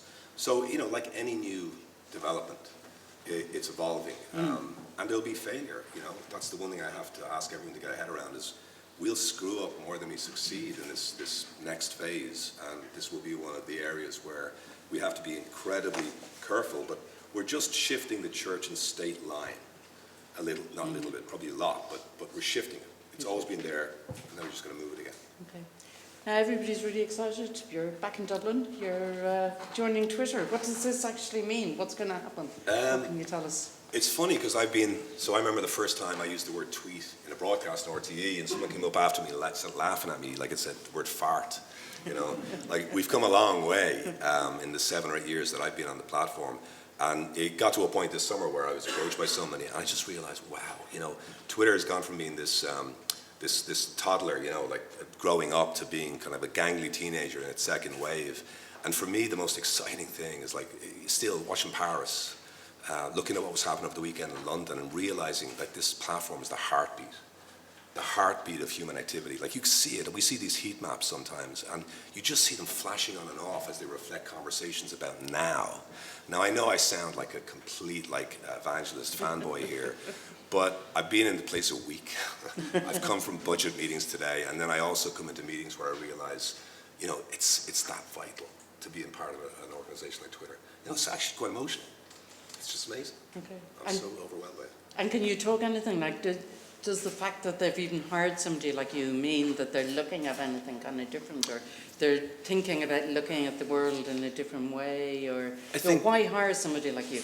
Well, my job is, I'm the Vice President of Media Partnerships for Europe and Africa, and so my job is essentially to take anyone who creates content of value, whether they be a news organization, a celebrity, a sports star, a sports club, a Real Madrid, you know, and get them to get the very best experience they possibly can on Twitter, and then give the users direct connection. So what I'm trying to do is trying to form partnerships between audiences and people who create really cool content, make Twitter the home.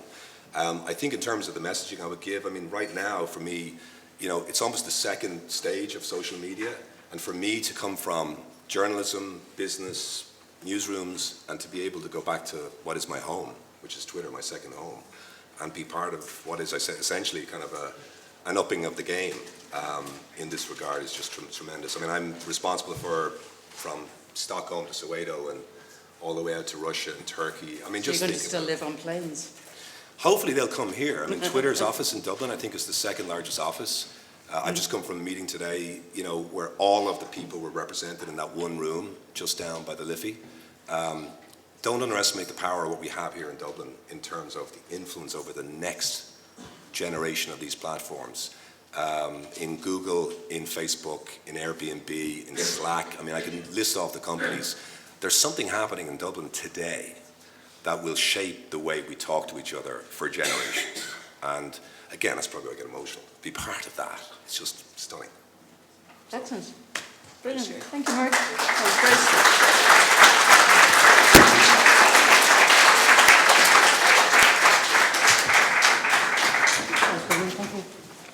Thank you.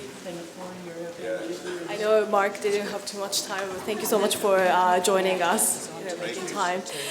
So we would like to move to the next session already. The focus will be on digital storytelling, and I would like to invite Helena Shaw from Athena Media and Hannah Ingber from the New York Times, and Fergus Bell, who's going to be moderating the session.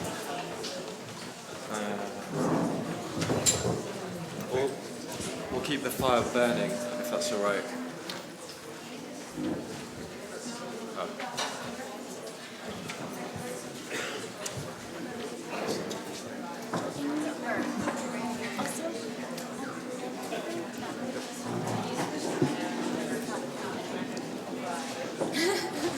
As much as I would like to. Is that a good class copy? Yeah. Thanks. Would you mind passing the water as well? Sure.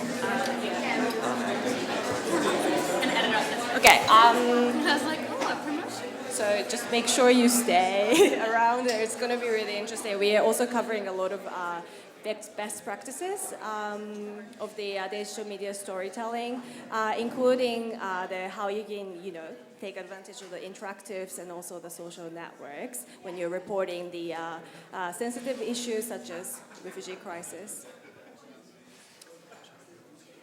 Okay, so we're going to get the next session up and running. So this is another Fireside chat, but there's three of us this time, and the fire might come back in a moment. We're going to be talking about interactives, social media, and just generally new approaches to engaging storytelling, which I think leads on really nicely from the session that we just had. So I'm going to introduce the panelists, the speakers for this session. Hannah Ingber, who is an editor on the international desk with the New York Times in New York. And Helen Shaw, who is the founder of Athena Media, based here in Dublin. So I'm actually going to let them introduce themselves a bit better through a short presentation or a short explanation of what they do. And then we're going to get into some conversation about it and hopefully take some questions from the audience. So Helen, if you want to start. So hello everyone. Being at the end of the day does leave us with the challenge of following the wonderful Mark Little. I started here in DCU right at the beginning of my career, and it's a long time ago. And in a sense, I follow that arc from print to broadcasting to where I am as a digital media company. We're based in Dublin and in Manchester. And when I set up in the Digital Hub over 12 years ago, I called ourselves digital storytellers, content creators.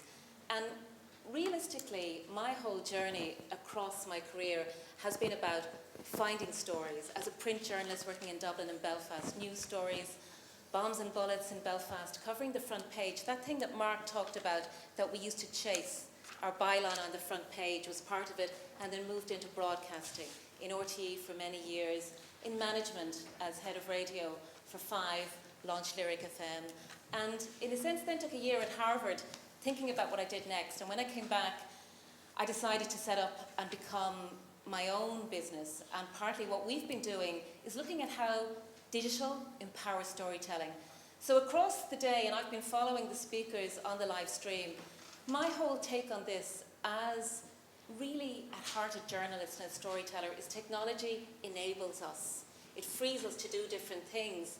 It frees us to make our stories float and transform. But in many ways, journalism remains at heart its good old core values of finding a story. And before we kind of even talk about some of the examples, I wanted to bring us right back to people who might be thinking about their career and think about the fact what happened last night. RTE on Twitter has just told us that 690,000 people in Ireland watched the RTE Investigates on corruption in government, which really was the result of good old-fashioned journalism, empowered by digital. You can now watch it via Twitter on the player. And in a sense, their journalism was the kind of instincts that we were honed in from the beginning. Assume nothing, check your sources, stand it up.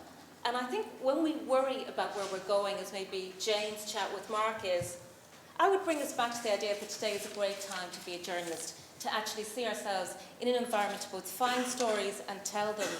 And we use digital across so many different ways. I mean, Wild Stories is open there on a transmedia project, and I use that word as a transmedia storyteller, in that we see everything we do as being what's the best way to tell that story and who are we telling it to.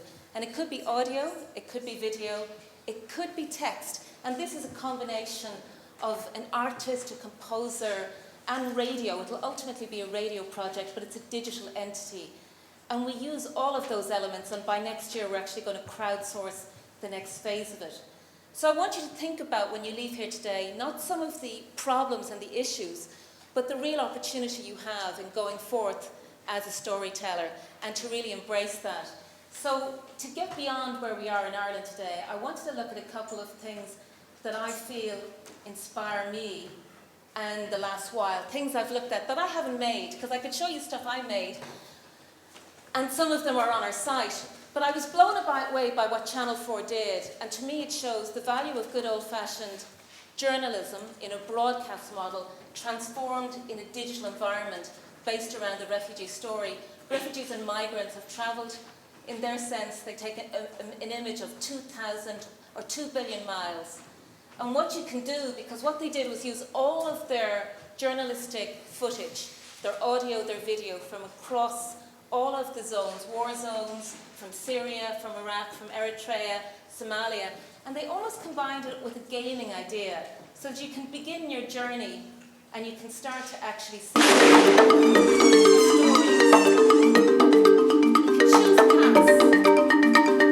you can actually start to walk in the footsteps and the decision-making of people. And they allow you to go through different tracks within that refugee story. And I think it was a really clever way to think, how do we get beyond a news TV model and make it not just a digital entity, but something which is interactive, immersive, and an experience, but it's factual, it's true. And it kind of empowers the whole idea that, which we all know, that to change a story, we need to make it deeper and more human. And I spent a huge part of my life in radio.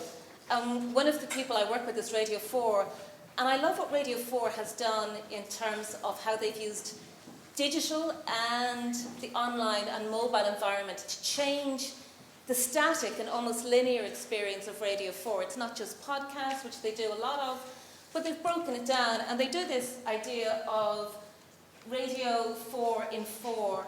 They use animation, they use quizzes, they use video, they use all kinds of storytelling.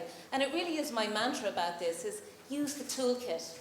What does it take to tell a story, and how best can you tell it in an environment where we know mobile and smartphones is how stories are being shared and they float in the world. So they embrace shorter form content, they embrace animation, and they commission specifically around non-linear and mobile environments. And probably one other element bit is just to find these links. There.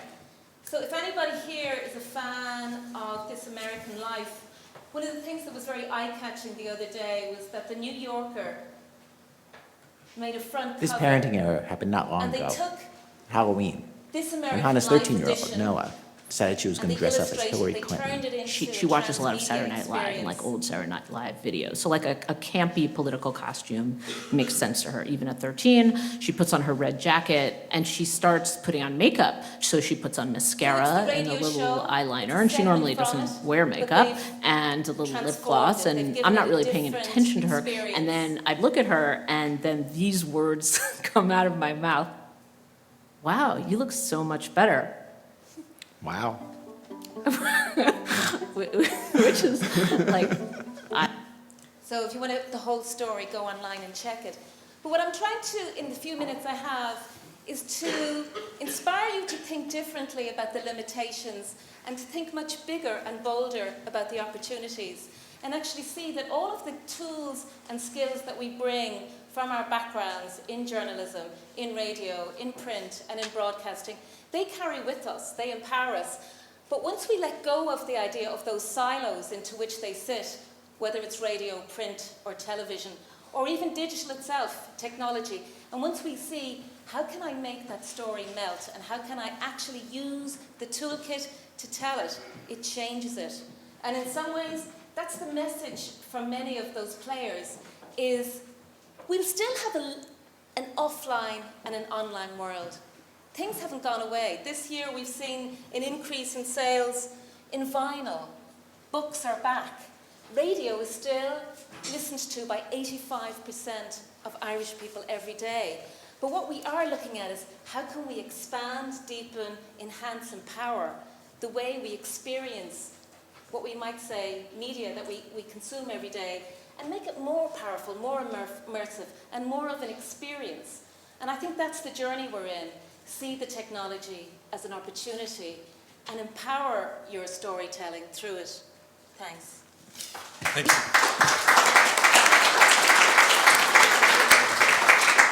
So while Hannah just sets up, I've got a question for you, Helen. How some of these projects look incredibly detailed and complex and difficult.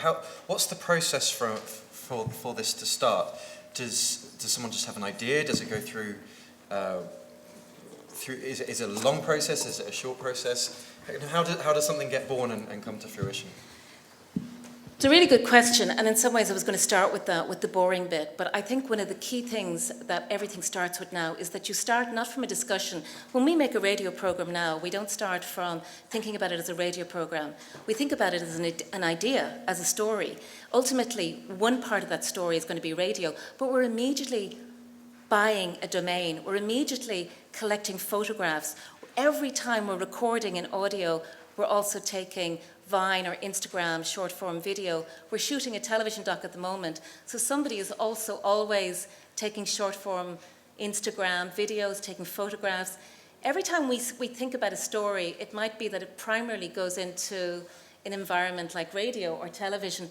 But we never confine our thinking to that. And I think that's the same if you think about the way BBC Radio 4 has done their model, is that they actually are, their digital team is there from the beginning saying, okay, you're going to do a big festival around Shakespeare. Let us look about how we would do that for a younger, more mobile audience, because obviously Radio 4 is predominantly listened to by at least over 45s. So kind of the takeaway message is when you start a story, don't limit yourself with the medium. Think about all the toolkit. Thank you. Hannah. Great. Well, thank you so much for having me and staying awake. So I started my career assuming I would work in print journalism, and I worked at some newspapers in Southeast Asia, and then went to grad school, majored in print, and got out and realized that there were no jobs at newspapers. It was 2007, 2008. And so I had no choice but to get a job at a little startup at the time called the Huffington Post. And there was really my first kind of forced entrance into this digital media world. And then I left soon after and decided to go back to Asia and went to India to be a reporter, and was really taken by Twitter, and that was maybe 2009, and was amazed as a reporter how I could be out and about, and I could be literally, following, going into the hills of Nepal or trekking through a rural village, looking for young women and doing a story on child marriage. And at that moment, I could be telling a story to whether or not Indian followers or followers in the US who are interested in this young American correspondent abroad, and was able to just so quickly connect with readers and report in this very live way. And so I did it really just because I loved it and it was fun, and I was able to form a community and get information. I'm all alone in India, and I have no clue why my maid was leaving eggshells in the windowsills. And so I would ask on Twitter, anyone know why my housekeeper is leaving eggshells on windowsills? And it turns out they keep away the geckos. So social media really gave me this community of people. And then a few years later, I found myself at the Times, and now my job is on the international desk to work with our correspondents who have decades and decades of experience and really help them figure out, we have this story, what is the best way we can tell it? So just as Helen was saying, right now we have so many tools, we have so many different platforms, and so the biggest question is always, what is the best way? You know, we don't want to take the same thing and throw it up on every platform. We don't want to necessarily use every tool in the toolkit for every single story. So it's always thinking about what makes the most sense. And so I'm going to just quickly show you some examples of using different platforms on stories to give you a sense of some of the work we do at the Times on the Foreign Desk. So the first I'm going to show you about the refugee crisis this summer. It's obviously been a huge story, and maybe in August, when we realized that there's this huge wave of people traveling through Europe, and we were thinking, okay, you know, we've been telling stories all along, but what's something else that we can do? How can we really show this wave of humanity? And we decided to take our reporter, Áine Hartakalis, and some photographers and a videographer. This was a photographer, Sergei Panamarev, who is a freelance photographer, stringer for us, and decided to embed them with these migrants so that they could go country by country by country and tell the story. And rather than just have traditional articles, I'm sorry, not this one, not that one either.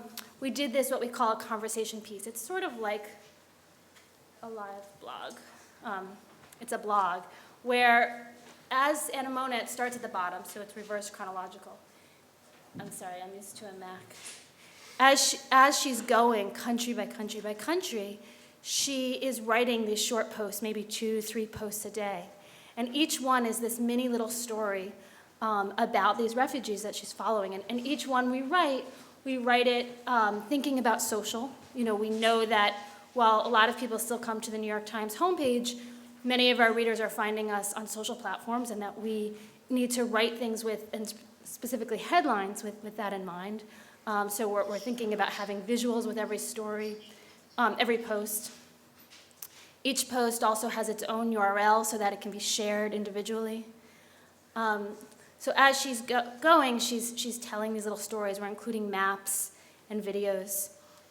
And at the same time, as she's bringing in these social components into this blog platform, we also have, as I mentioned, our correspondents posting on Instagram their photos. Áine was tweeting.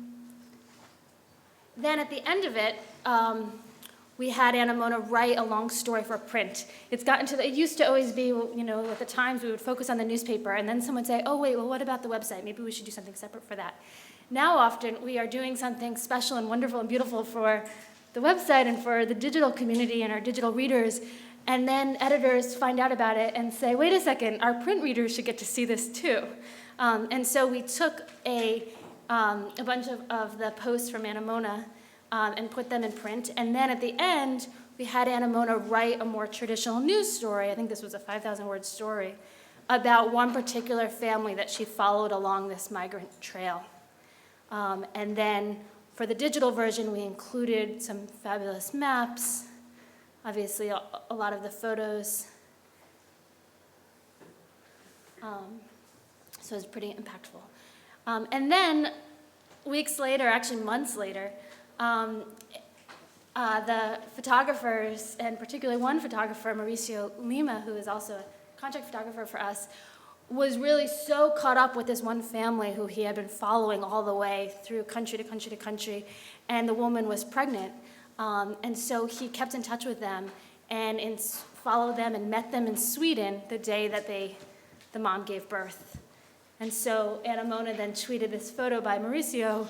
It's pretty amazing. So basically, and then reminded readers of how the mom had said, I wanted to go away from Syria and deliver somewhere else. And then months later, in November, she's delivering in Sweden. And this family gets a professional photographer at the day of their birth. Another story that we did in sort of a similar way was when Pope Francis traveled to Latin America this summer. We probably wouldn't have sent a reporter on the trip 10 years ago because we didn't expect the Pope to make much news. But now we are very focused on our readers, and we're thinking about our audience all the time. And Pope Francis, of course, has tremendous interest, and there's tremendous readership interest in him. And so we decided, well, even though we're not expecting him to make much news, let's embed our correspondent, Jim Yardley, on the plane with him and have him follow along. And again, rather than writing traditional news articles, write short posts along the way. And with this one we did first, we did it in July, and we really realized how important it is for each post to be able to stand on its own, for each one to be able to go out on social, that even if our readers see this blog, you can call it, and like it and share it, they don't come back. And that every time we had a new post, we had to get a new audience for it. And so we tried to have as many visuals with each one. We tried to have headlines that work with social. This is not a headline that works with search or social, probably. But so it's a work in progress. We're always kind of figuring it out as we go. At the same time, we had Jim writing tweets. He set up an Instagram account for this, and he was answering readers' questions on Instagram. And for the first time, the New York Times did a project on WhatsApp, which Mark Little had mentioned, experimenting with these messaging apps. And it was pretty amazing, the response we got. And basically what's so neat about using a messaging app is that we were asking our readers to give us their phone number, their mobile cell phone numbers, and asking them to let us let us message them on a regular basis throughout this trip, and then we got thousands of people who wanted to do this, and we got so many people we actually couldn't keep up with it.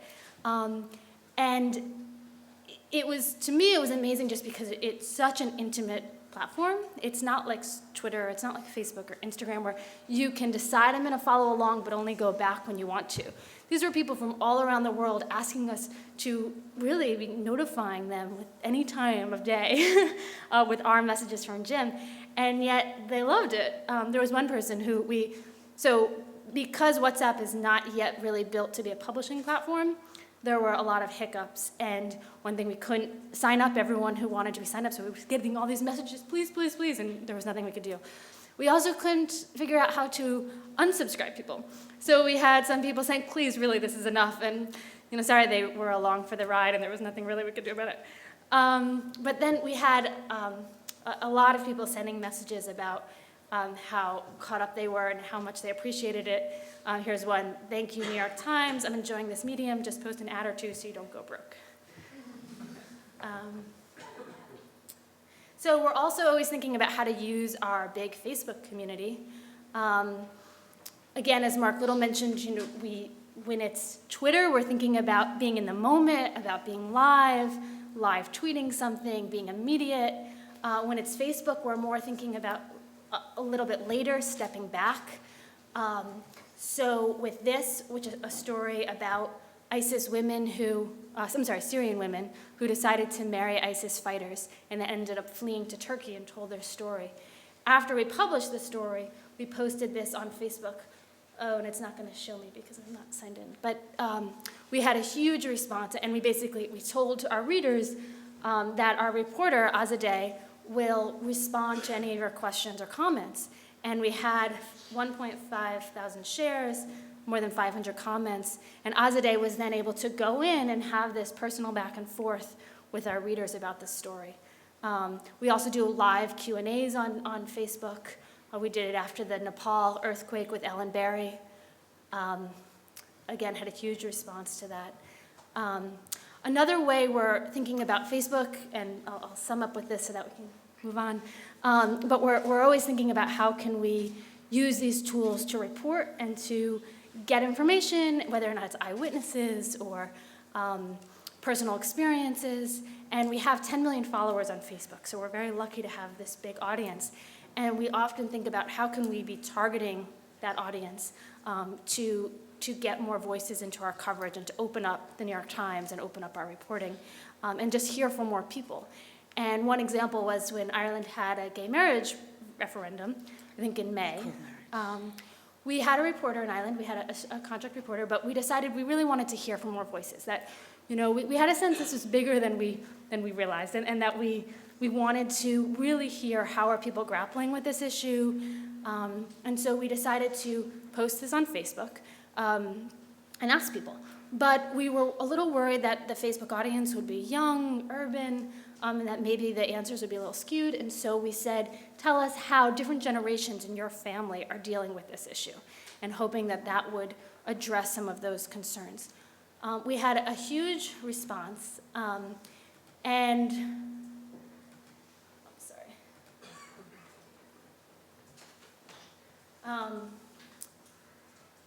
and here you can see we had, doesn't say how many, but hundreds and hundreds of people responded from all walks of life, and all telling us about their families and these very intimate stories about coming home and assuming that everyone in their family was supporting the referendum, and then talking to their great aunt and realizing, oh no, this is going to be the biggest family fight of the decade, and how they were dealing with it. We then took the responses and we wrote an article out of it, Soul Searching as Ireland Prepares to Vote. And we showcased some of the most touching responses and a variety of voices. And then we took one particular one that we noticed was really compelling. I just deleted it. And it was one response from Padraig White, who said that my parents have been married 50 years, Catholic, and they decided when I came out, they decided to really support gay marriage. And they've gone ahead and have made a video in support of gay marriage. And so we decided that they were so fabulous, we should contact them. And so I contacted Padraig through Facebook. He gave me his number. When I called him, he happened to be sitting at the kitchen table with his parents. And I was able to then interview them about their family and about what it meant to them to have their son come out years ago, and how their family has been dealing with this issue, and how they embraced their son, and now how they were working on the referendum. And again, we, of course, only would have been able to be in touch with them because of Facebook. Thank you.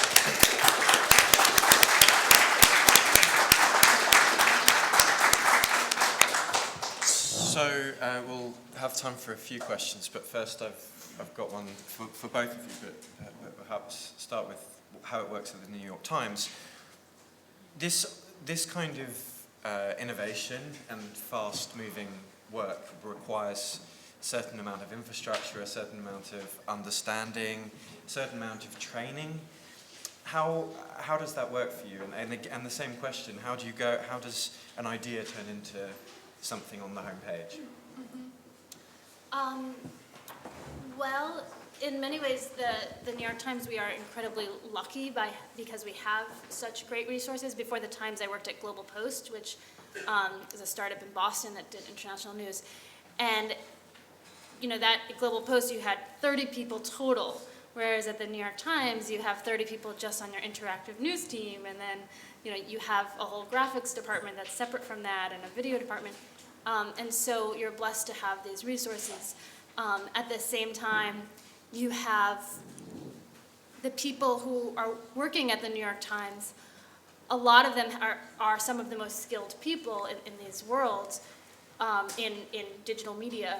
But you also have a lot of people who are just very skilled reporters, and they've won Pulitzers, or they're much more traditional journalists.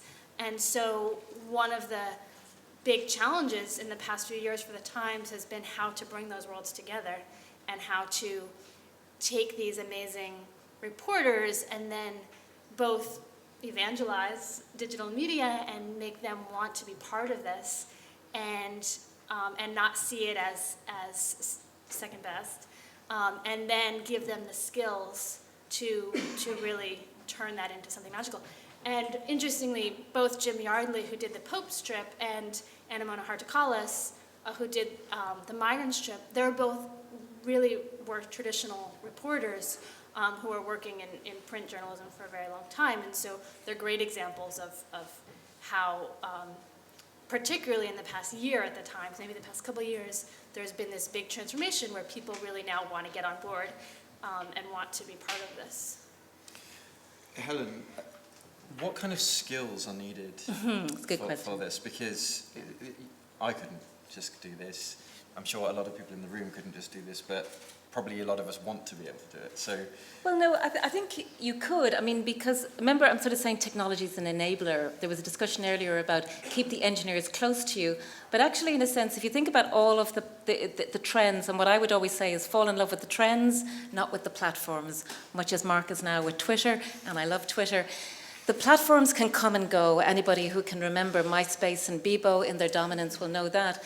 But in a sense, what's the good news for everybody who is sitting here saying, I'm not a technologist, is that all of the tools are much more user-friendly. They're aimed at users doing this. So actually, it's now relatively easy to build your own website, to make it look good, to publish content all over the place. It comes down to the idea, which we say is, at the core of it, is great stories told in a wonderful way and connecting with audiences. That's at the core of it. But it's not a technology battle. But one of the things I really wanted to stress to people is that the difference, say, from the enormous resources and the wonderful New York Times, or even some of the places I've worked in and started in, like the Irish Times or RTE or the BBC, is that when you're a big organisation, you develop different departments and you almost develop a silo approach to things. So you do have a radio centre, a television centre, you do have a features department and, in a sense, a web department. So actually the biggest challenge for the big companies and what you might call the legacy companies has been to break those walls down and to integrate.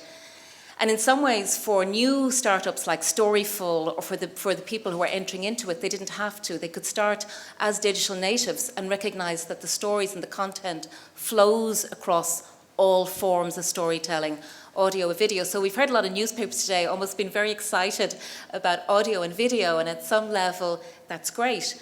But in many ways, the winner is not going to be that you know, we just adopt another way of storytelling. It's that we recognise that those lines don't work anymore. So the skills you want, and the skills I'd encourage everybody to develop, is an open mind and a view that actually we're in a transition. I was at a discussion with Google and Skibbereen at the Digital Festival down there, which was brilliant. And he gave people a good piece of advice, which was disrupt yourself before somebody else does it. And that if you're not thinking of change every 6 months, you're probably missing the curve. We're in an environment where the trends are showing us how we as users are changing the way we communicate. But the ground is not settled. And Twitter may not be here in the future. It may not be our future. Other platforms may supersede it. But what we will do is communicate in a more fluid, digital and interactive way. So the skills you want are to be very interested in how technology can empower you. Be an everyman. Learn all aspects of what we do. Do maybe have a specialism, and that was even the case when I was in journalism here years ago. Be really good at one thing, have core skills, but be flexible. So the people who work with me and I recruit often come from journalism or multimedia, but they come in and one day we could be working, as we were this morning, on finishing an arts doc for Lyric, and Áine is a graduate in music production, but she also is a video producer. She can also do all of the digital elements in terms of maintenance or updates or development or social media. We have a digital producer who's far more skilled and far more knowledgeable in digital. So people have core skills, but everybody has a generalist ability to go in and out of pictures, audio or video, because it starts from that idea about what's the story and how will we tell it appropriately and relevantly today. Do you have any kind of top skills that you would definitely recommend people start investing in? While you think of a question. Well, definitely having a strong journalism background and having a strong sense of what's newsworthy and being able to write, as we've said already, it is crucial because you can't do well without that.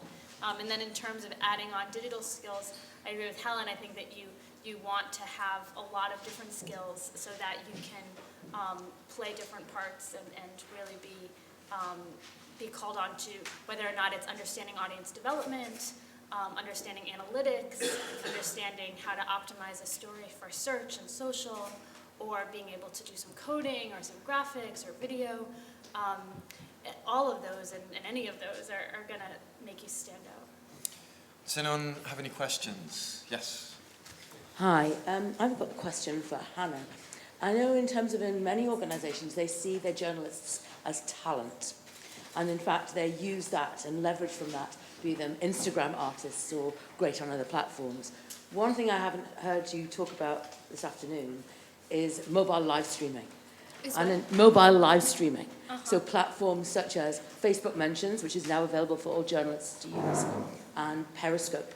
And I know as a consumer of that content that actually seeing people on those platforms has driven me to the publications to actually learn it more. I'm interested in terms of what's your approach to your journalists and their use of mobile live streaming, specifically Facebook Mentions, their live streaming platform, and Periscope. Great question. We haven't experimented with it too much. We almost did it with Rukmini Kalamachi, who is one of our best ISIS reporters, and she was in Iraq and was embedded when there was going to be an assault on Sinjar Mountain. But sadly, she didn't have, for Periscope to work, you really need a great view. She didn't have that. It's interesting because at the times, traditionally, we have not wanted our journalists to be talent or to be these brands, and that it's always, there's been, there in the past was a knee-jerk response to that and a rejection of making the journalist the Anderson Cooper, making the journalist the story, and instead we should focus on the story. And yet that is evolving and changing, and just like how we had Jim Yardley, one of the reasons we did the Pope trip was because we wanted to build up the fact that we have this Vatican correspondent, Jim Yardley, who is, has so much expertise. And as the Times really thinks about how can we compete with BuzzFeed and with Vox and AJ Plus and all these other news organizations, and as people are going to Twitter and Facebook for their news, we need to show, we have no choice but to say, what we have and they don't have are these people who have so much experience and are such experts in their field. And so even though it goes against our tradition of not wanting to focus on the journalist, we are moving more and more to that because we're a business and we need to survive, and that's crucial to our brand. So we haven't experimented with yet, but we are going to. Are there any other questions? Just wait for the microphone. Hi, thanks. There's a website which There's a website which I started contributing to called History Commons last month. It's a website, it's all digital, all that kind of stuff. I'm very uncomfortable with all. But basically what it does is, it's famous for a thing called the complete 9/11 timeline. And I'm just kind of adding on stuff to do with the CIA Inspector General's report, which was only published in June of this year. So it's really it's bloody simple. It's not like there's no video or anything like that. It seems to me the great missed opportunity, because what it does is actually make sense, gives you a context for everything. That's what I'm really afraid of. There's no context for a lot of stuff that's going on. In fact, what I hate about the modern media is it's so much it's all about the feels, like that. I hate that. I hate all sayings. I'm just saying, I'm actually trying to say, do you have any empathy for the idea, that there needs to be a lot of kind of, that kind of thing where basically you've got a timeline. It's one thing adds up to another, one thing is followed by another. That's where the depth is. It's really short. New York Times is brilliant on timelines. And, it's probably started, from my experience as a reader and a user online, New York Times has been fantastic at creating that context of timeline and interconnected storytelling. But it's definitely something we're always trying to. Thank you, but we don't. We of course always feel like we're struggling with that too, particularly with digital storytelling, because when you have a traditional, what we call a lead-all, we have mastered through decades and decades of experience writing the traditional print news story that has that context for readers, that explains what in the world is going on. And yet, as we do live blogs, as we do tweets, as we do Facebook posts, as we do short daily briefings, tip sheets, all these things that we see are working well in the digital world, it is really hard to keep that context, and we're always thinking about how can we bring that back and how can we put it in perspective for people? So it is a big challenge. I think one that struck me in the last week or so with the climate change conference in Paris is The Guardian did an incredible piece of digital interactive contextual work around that, which was very easy to use, beautiful, and just drove you deeper and deeper into the story from basic data, from statistics becoming real and visualizing them. So I think The Guardian has from really the beginning been a good example of flexible thinking around what they do and how they tell stories. I think we just got one more question. Hi, I'm an editor of a student newspaper in Dublin in Trinity, and kind of just amongst kind of people who are writing for our newspaper, a lot of them are really good writers and stuff like that, but they're really kind of hesitant to get involved in anything that's not writing. So even photography, you know, we have a camera and, you know, they can use it and stuff like that, or they have their own cameras, and there's just a hesitancy to kind of make a jump from kind of chasing the front page story, even among young people who, when they themselves are going looking for news, you know, expect to find all this added on digital stuff. So I mean, maybe just in terms of the younger people that you might be working with kind of in New York Times and in your own business, I mean, do you see that hesitancy, or, you know, how would you motivate people to start thinking kind of in a different mindset? Hi, Kathy Moore, has she left? She's coming. Yeah, she left. But Kathy Moore, who I know was lecturing here, and who I worked with before, and it is what Glenn does in mobile journalism, is that I always start with people, even whatever age they are at, teenagers to in their 70s, if they have the smartphone, is actually just show them what they can do and how they can make it better. And actually, in a sense, we're now walking around with such a great camera, great video, audio machine, and the ability to start to connect that bits of content and release it for free in a channel of content. So in a sense, I think once you start to show people what they can do and how they can make it look as well as it can be, it's so empowering, because if you're at an event, you can create an audio podcast for free and release it through Audio Boom with a photograph taken on your smartphone. And in some ways, that's wonderful for community media and for students, because you start to control and shape your own stories. So at one level, it's not an argument against professionalism, it's that the tools extend the ability for wider professionalism. I think we're actually going to have to wrap up there. Just a final thought that what you're both saying is that really traditional and new journalism kind of have to work together. And one of the analogies I was thinking of, is that I know the New York Times are doing a lot of putting a lot of effort into 360 video and VR.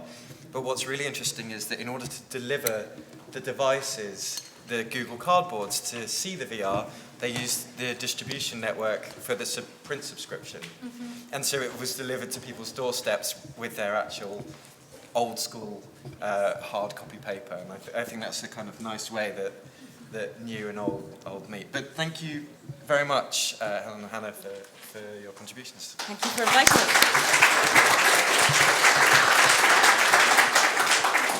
Thank you so much, and thank you to everyone for sticking around whole day. I know we had a really, really long program, but it's our final session, and I'm very sure you will enjoy this session. Jonathon Berlin, all the way from the Chicago Tribune, he is going to talk about, and he's going to share some of the mistakes that they had made when it comes to the data visualization, the infographics. We talked about the data accuracy, data journalism as such, but how to actually present that in a way that people understand. So, Jonathon, if you're ready. Just about there. By the way, just announcement for tonight. So this is our last summit, so that's one reason why we are holding an after party. For those who signed up online, you are good to go. For those people who still want to register, just talk to me or someone at the registration desk, so we will give you a pass. And you have about 3 hours or 4 hours to decide your karaoke song, so just make sure that you're prepared. Some free drinks as well. So, Good morning, everybody. Good evening. Good afternoon. It's like a time warp in here, so I don't even know what time it is anymore. I especially don't know what time it is anymore because here I am thousands of miles away from where I am. But thank you so much. I'm so happy to be here, share your city with you for a couple days. It's a wonderful place. I got a few days to wander around, and it's been a really neat experience to see it for the first time. I'm Jonathon Berlin. I'm the graphics editor, the data visualization editor for the Chicago Tribune. My team, it's about 11 people deep, 12 including me, I think, depending on how you count. We have been, over the last few years, going through a pretty dramatic transition from being a traditional newspaper graphics department, the kind that services all the desks in the room and does charts and maps and illustrations for everything from news to features to business to sports, to a completely digital desk. And so that process has been a wonderful, rollicking, hilarious parade of errors, and I want to share some of those with you. It's a hard. You can't do stuff for the web and not constantly screw up. So it would be like really disingenuous for me to get up here and pretend like I know everything, because I don't. I only know all the little things that I've been doing to sort of inch along and get better for my audience and the things that I do. But first things first, really importantly, it's very hard. It's very, very difficult to come up with the names of these talks. Like you have to, like a lot of times, like really late at night, you have to sit at your computer and try to like brainstorm like a really catchy name for your talk. And so I was thinking, you know, data viz, journalism, the web, the mistakes you made so you don't have to. And I was like, that's kind of catchy, SEO, you know. But then I thought maybe I'd do something like more Dublin-centric, like, you know, Dubliners, you know? I don't know. Or like maybe like the Book of Fells. Would that work? No, I don't know. Those are the real. I bought my kids the coloring book for the Book of Kells. I think they're going to like it. The Axe Factor? No, I don't know. Maybe not. I think they filmed that downstairs, right? The dating show? That's the music show. Maybe it's like the Kubler-Ross model of graphic department digitization.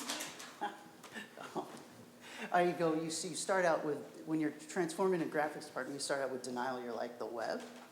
It exists? Like, that's out there? And then you're like, you go into, you're pissed. You're like, oh, they won't even give us our blog. We have nowhere to put our own stuff. And then you start, like, you're despondent. You start to bargain. You know, we'll put flat files up through CCI. It'll work. It'll be fine. And then you're depressed. You're like at a total loss. And then, you know, eventually acceptance. When I gave this talk, I gave a similar talk a few months ago. I went with the Game of Thrones theme, Game of Code, which I thought was pretty witty myself. I thought of that like late one night before the talk. But then today, I'm going to go with interwebs, the Code Awakens. I think that's what the talk will be called today. And I didn't have time for Rena to update all the correspondence. Now that I'm last, I don't even think it matters anymore. But anyway, I'm going to go through some of the things that we've learned as we've tried to make more things for the web. Hundreds of years, decades, the august history of the Chicago Tribune was all pretty much detached from the notion of timing. Everybody went to work for decades trying to finish their work at one time for the print deadline. So that for us to turn around in a few years and figure out when the hell we should publish stuff is a massive change and a massive undertaking to try to figure out how do you do that. And so when we started putting some of our work, when we started to say, okay, let's put some more of our journalism up on the web, some of our more traditional pieces. Here's a timeline of public buildings in the park. We found that people really just didn't care. Like we'd put our work up and it would go in front of tens of readers, you know, and so we really had to reinvent how we thought about what we published and to move away from, my whole staff, all 10 people would come in to be done with their work at 9 p.m., right? Like the whole day was designed for that because you'd finish with your work at 9 p.m., shove it in the newspaper, it'd be there in the next morning. But that has nothing to do with what the audience cycle is for the Chicago Tribune, where it starts out in the early morning, 5, 6 o'clock, and then rises up through the afternoon and sort of plateaus around evening, climbs up a little bit more, and then drops off about 9 p.m.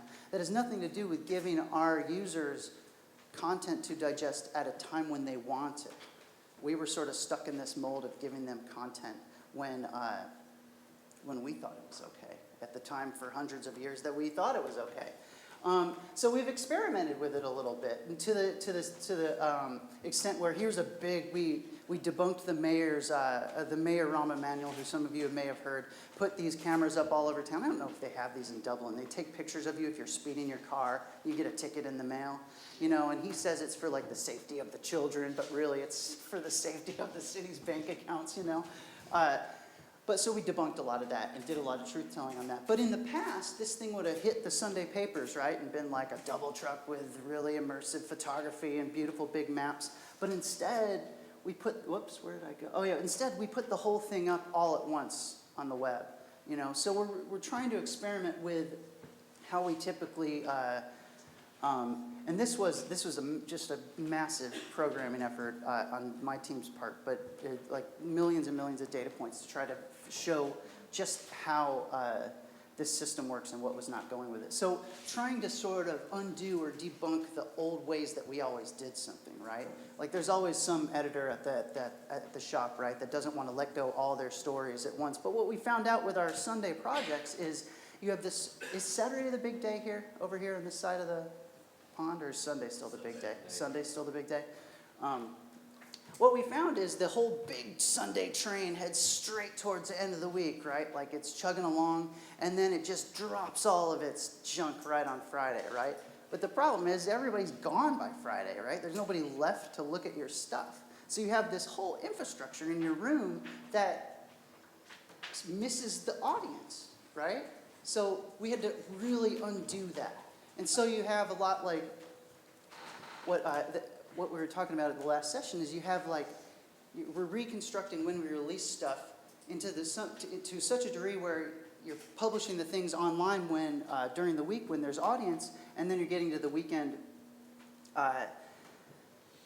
and it's sort of the print becomes just another break point, right? Like you have your small screen, your big screen, and then you have your paper screen. That's sort of how we're starting to think about it, is print as yet another break point in our whole spectrum of work that we do. One thing we've really learned with timing, when I think about creating online visuals, I think about them in a couple speeds in a news sense. And what you want to do when you're trying to look about how to spend your time is you want to look for sweet spots, right? Like some stories are going to pop, and you got to get on them. You got to get going fast, and you got to put stuff up as quick as you can. Sometimes you can tell, and it's your intuition as a news editor, those will have a little bit longer tail, and you can pop up something, and then you can iterate and build and build. Sometimes it's okay just to pop it and then go. Let it be. Here's we had this incredible home run during baseball season. Anybody, you guys know baseball, it's like soccer. What am I showing here? Total fail. This dude, Kyle Schwarber, he's like a spark plug of a dude. He's like, 5'4", as thick as a fire hydrant, fire plug. What do you got? Never mind. I'm going to have a lot of great words to bring home to Chicago, I got to tell you. He hit this massive home run. It towered through the sky, 400 yards, 500 some meters, and landed plop right on the top of a scoreboard and just sat there. Like, it was awesome, right? It was just like an act of physics that, boggles the mind. And so everybody's talking, the whole city's, everybody's talking about the home run. It turned out to be just enough to go to find sources, to track the path, to put it there. And the story was sort of flash, and then you're out. The other thing we look for sweet spots with things that are breaking. What can we do right then? And then we make an assessment. We look at where the story's going to go, and do we keep building on it? Is it worth the second iteration, right? Is it worth, I think we popped this with the red line, and then we added in the other Cubs home runs. And so we only went a couple rounds on that one. But then you kind of look at the story and figure out, is it worth building and building? We also fail mightily with this kind of stuff. American football, a substandard version of football, as far as football is concerned. It's like the beautiful game, is that right? Beautiful game? Footy? No, I don't know. Anyway, we're trying to generate, like, the biggest game in town for Chicago is the Bears. And that's where most of our audience goes. So what we wanted to do was a second screen, right? So we did all this math and all this programming, fed in all these statistics to come up with a win probability chart that once we built it, populates automatically. And I swear tens of readers saw it. Like, they looked at it, they loved it. I think one of those was my mom. So she didn't understand it. She doesn't like football, either kind. And so now we got to take that one back in the shop, right? Like, you put it out there. And so I think our screw up on this one was we built something really complex without necessarily knowing that we had an audience there, right? Like, we thought that just because we did something for the popular team where our audience was, that anything with the word Bears in it would be like, sold, done, put that check in the mail, you know, all 10 cents that we get for those 1,000 hits or whatever like that. But it's not. Like, we're finding that more and more. I got a couple other things to show where there's no automatic ticket for page views, right? Like, doing stuff for the internet's like having like a really bad friend. Like, some days she like really likes you and she's like, oh, I like you a lot, and she's giving you all this attention, and the next day she won't even like talk to you. You're like, what the fuck? You know, like, why are you not talking to me? I didn't even do anything. And so there's no logic to it. It's like trench warfare, story by story, slug by slug, and the only way that you survive is by doing more work, by publishing, by creating, by building. We wanted to try this experiment, a lot like the Bears, right? We wanted to see, like, we knew, like, I come from Chicago. I think you've got weather here in Dublin, right?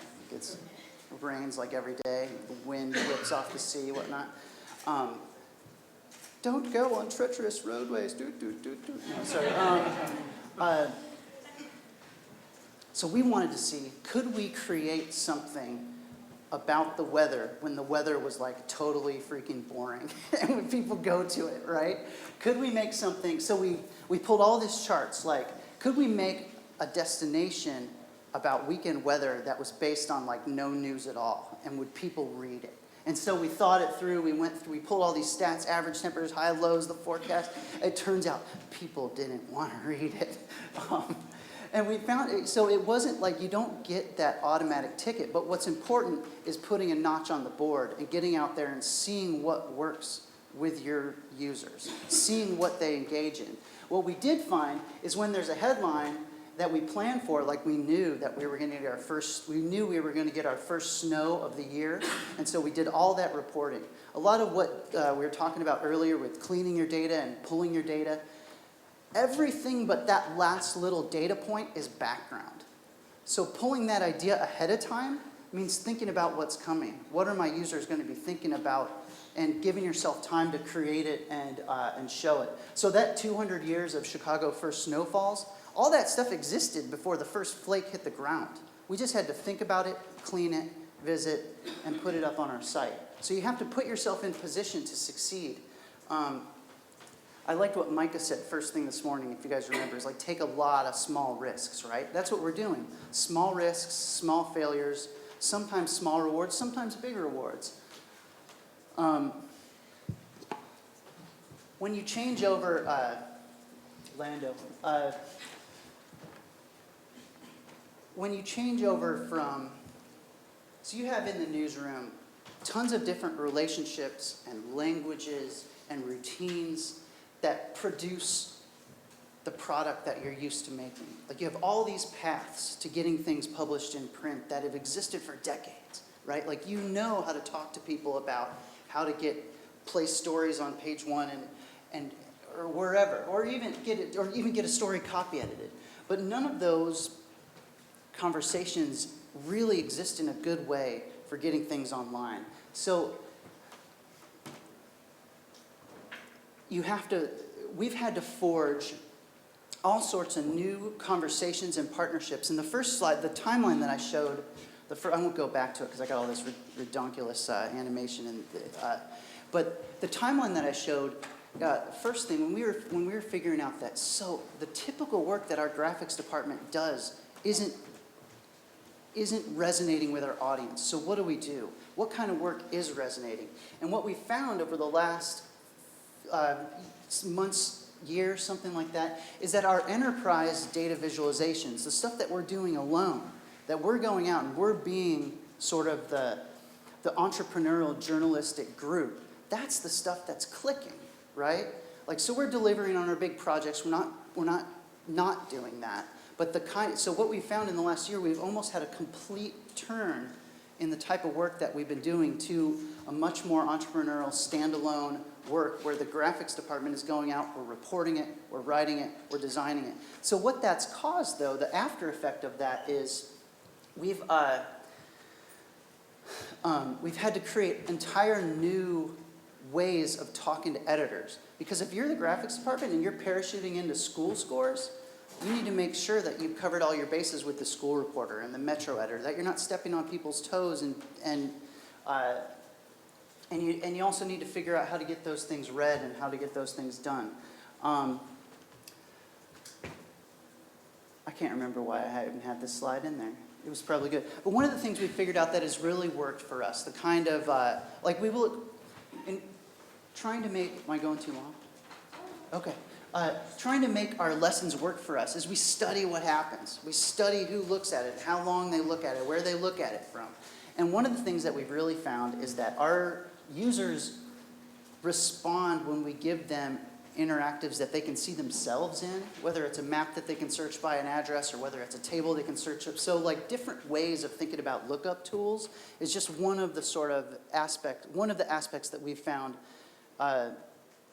has really clicked in terms of what so sometimes we're even thinking about how do we take an idea that doesn't have a lookup tool and torque the crap out of it to get it into a lookup tool, right? Like we're trying to take the things that work and see how far we can push them. How much can we make that idea work? Until we fall off the back end and we fail, and then we'll figure out sort of an appropriate level of response. We have tremendous. It probably seems like we're the Chicago Tribune, hoity hoity ho. We have a terrible platform. Our platform is so restrictive. Our content management system, how we can represent different types of information on our story platform, it's a freaking nightmare. And so we have to navigate around all these institutional challenges. And I guess one of the things that's been key for us, and I guess that I'd want to relay, is just bull right through it. You know, just figure out what works with what you have and keep on going. Don't let the things that are restricting you stop you from producing. Because the biggest crime you can do as a journalist right now is not producing. That's the worst thing you can do. And so we found a lot of the typical work we would do, we'd have this tiny little window to put into a story, right?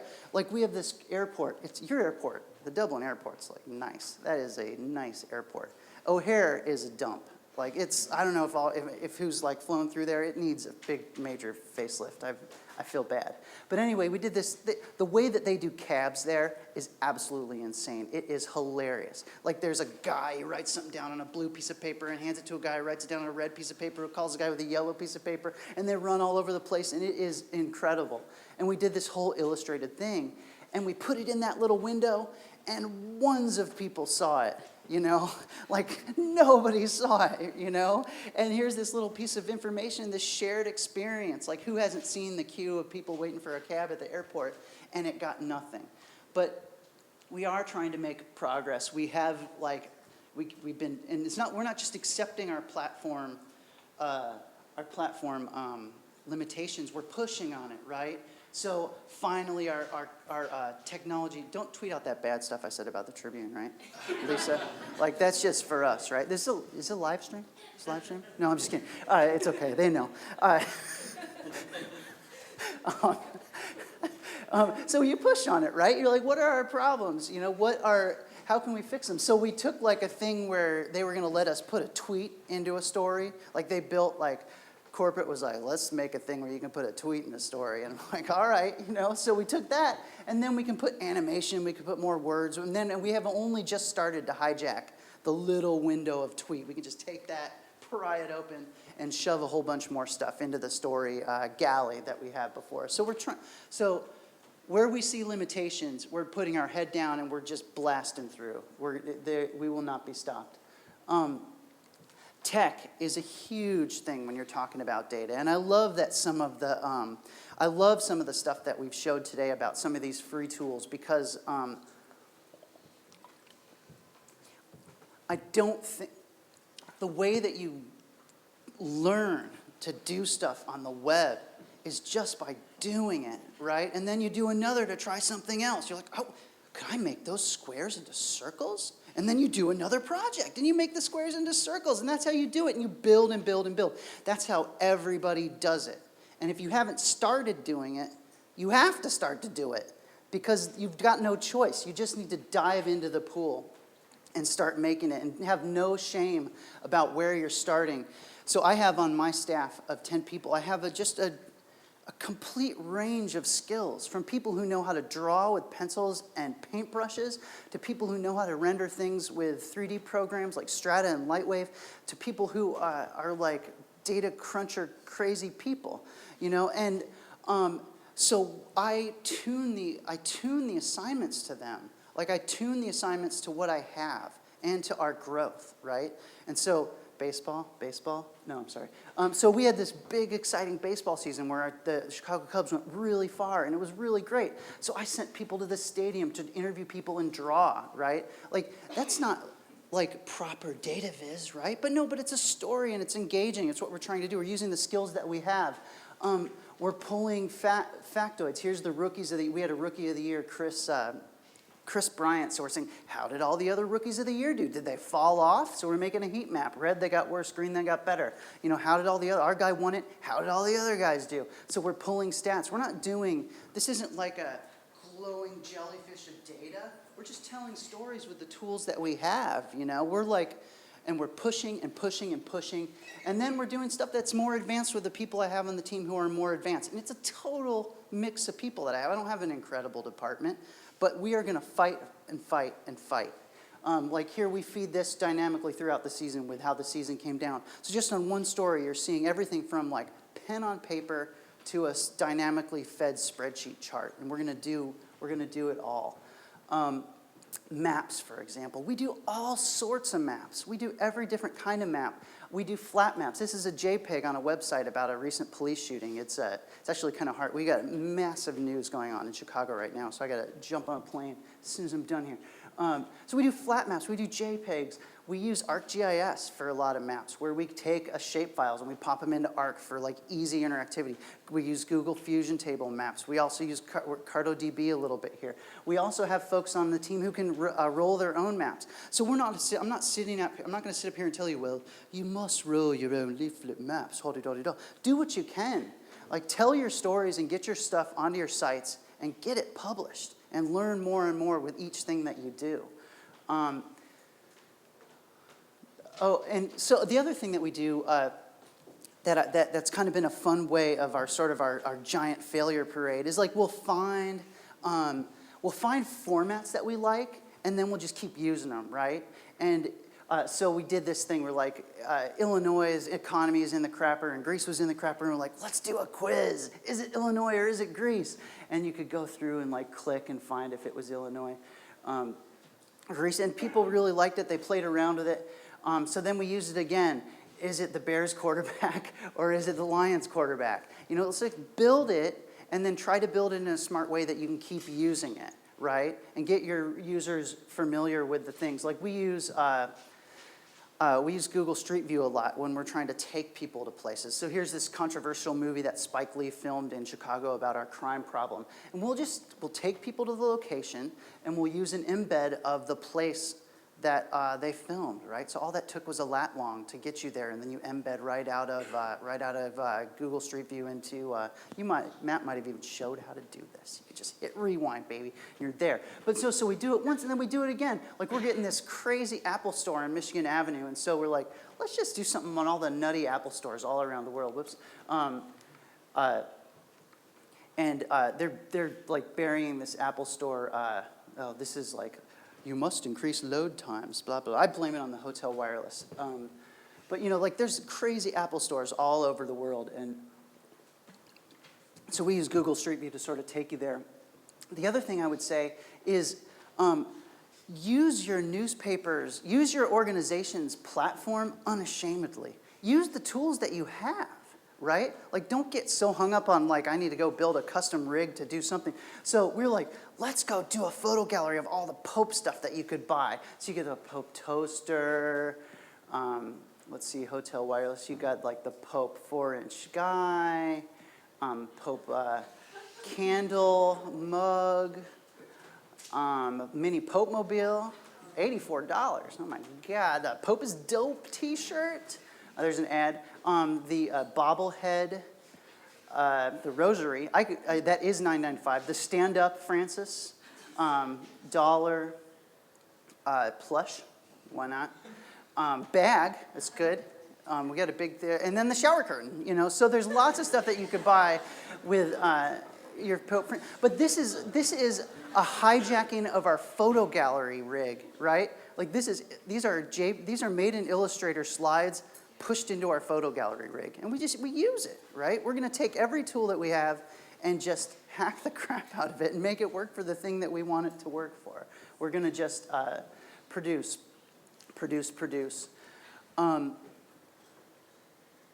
You have to produce, but you also have to evolve. You have to change. You can't just do things blindly. You have to learn. And that's why I like to talk about failure, because I don't feel ashamed or sensitive about our failure. I mean, like, we're constantly learning. We're constantly getting better. And 6 months ago when I first met Rena, we stunk it up. And now we stink it up slightly less than we did before. Like, we have made incremental progress. No, I'm just kidding. You know, so we thought, like, and we try stuff all the time. Like, we have a big air show in town. And Chicago's on Lake Michigan. They fly airplanes up and down the coast. We're like, let's make paper airplanes of all the airplanes. So we painstakingly made all the airplanes. And tens of people downloaded them.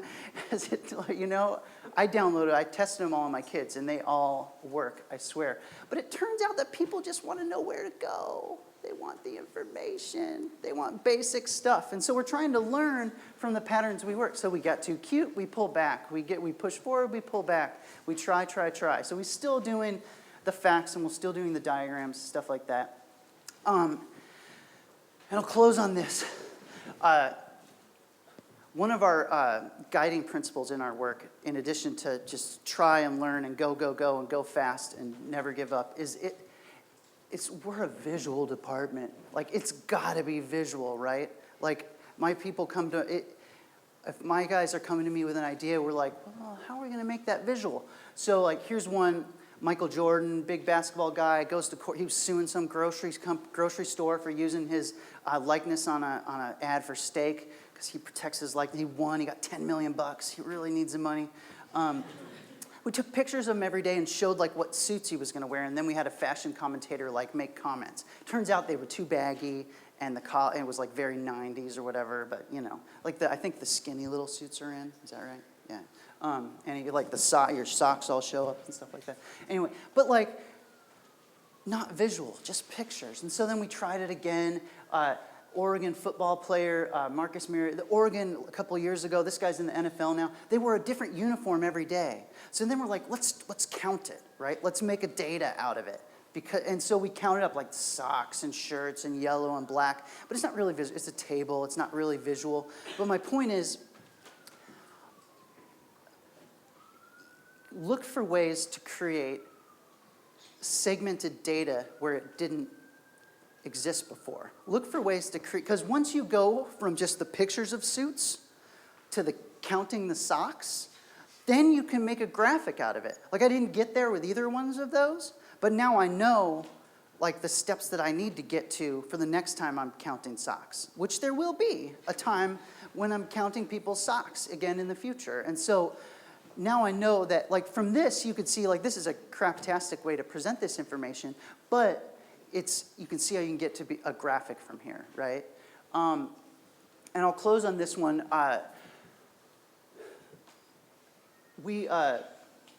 Big music show in in Chicago was Lollapalooza. Hundreds of bands come in.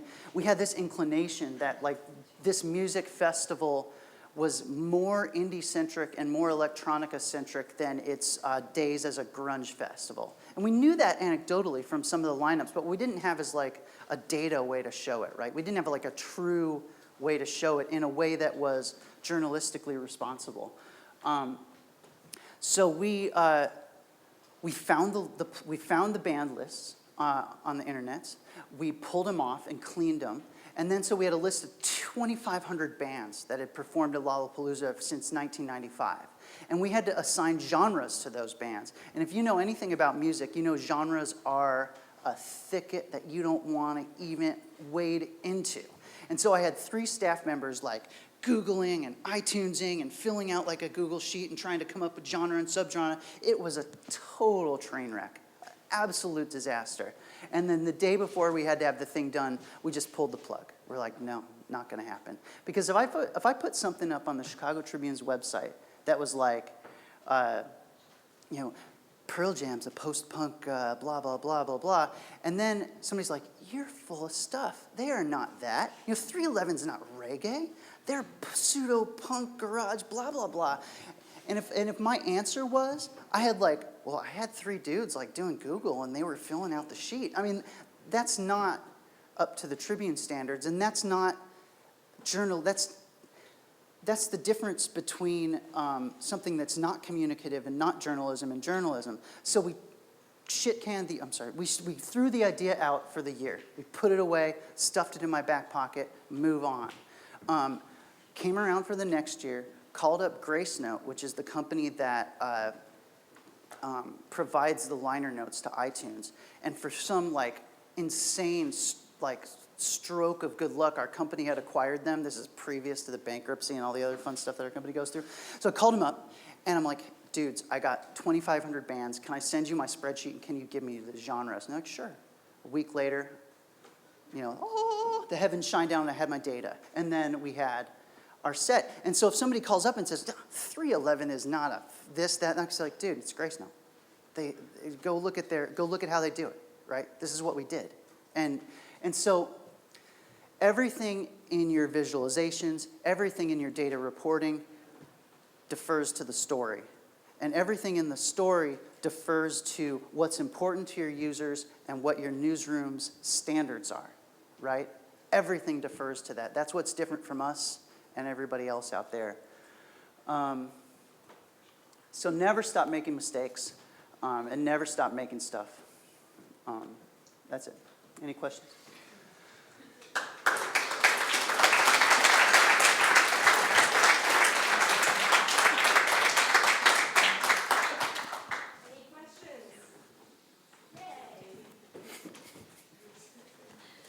Hi, sorry, at the beginning of the talk, you talked about sweet spots. I was just wondering if you could maybe tell us what they are. Sure. Yeah, sorry. So what I mean by sweet spots is understanding the flow of users to your digital products and putting your content out there at a time when it makes a difference. So if a story is rising, hitting that wave on its crest and not way over here after it already dried out, right? And so thinking about what you're putting out there and putting your content to your audience at a time that it matters. So what I mean, sweet spot, when you're in baseball, the sweet spot is the part of the bat that makes the ball fly the farthest, right? You can hit it on the inside of the bat and it sort of falls down, right? Or hit it on the top of the bat, it's a foul ball and it's out. Baseball, I'm sorry. But so sweet spots means put your content out there at a time when it makes a difference. And understanding the type of story that you're telling so that you're gonna nail it. And you have to be fearless about saying, dude, we missed it.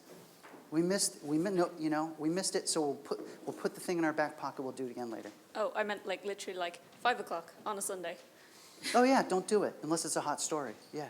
I mean, unless you have like some incredibly odd news site that has a lot of people that check it at 5 o'clock on Sunday, then do it.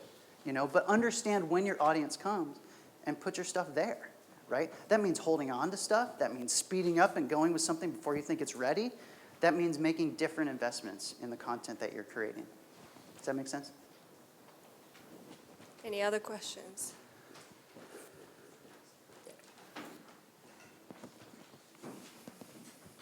Hi, thank you. That was a really fantastic talk. Thank you. I just wanted to ask about perishability and this sort of content. Like perishability? So as in, you know, a lot of the long-term value of journalism is the historical record, Yeah. the amassed archival value, the insight. So software decays even faster than text. Yes. And I was just wondering if you guys have reflected on Oh, that. like if or- ArcGIS like went out of business or something like that, or Yeah, sold or to Google JavaScript or whatever. changes versions. Yeah, I don't care. I'm just going to charge through it. I mean, I think it's a concern, but it's not my top concern. That's not going to derail me making good content for right now.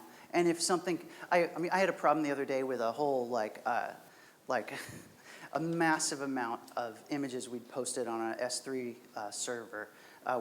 Somebody left and it was on their credit card, and Amazon was like, no, you can't switch credit cards. And so we're like, do you know what would happen if we lost that S3 server? Like little tens of people would not see our graphics. I mean, it would be like, it would be tragic. I mean, that's not going to derail me. I think you should think about it and make good choices, but like, I'm not going to let the little thing derail the big thing, which is bringing stuff to our readers now. And if it turns out that they want it later and a thing's broken, I'll fix it if they need it. Any other questions? Otherwise, thank you so much, Jonathon. Let's give a big...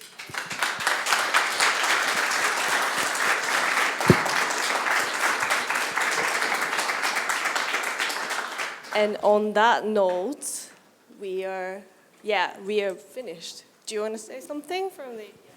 I just want to like to thank everybody for coming. I thought it was a great day today. And I'd like to thank Google for enabling us to do the roadshow. And I'd like to thank Rina Subaki for doing a great job over 9 summits. Thank you very much.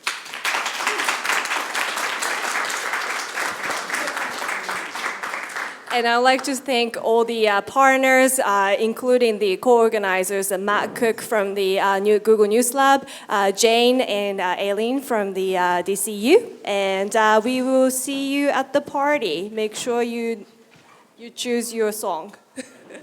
For people who haven't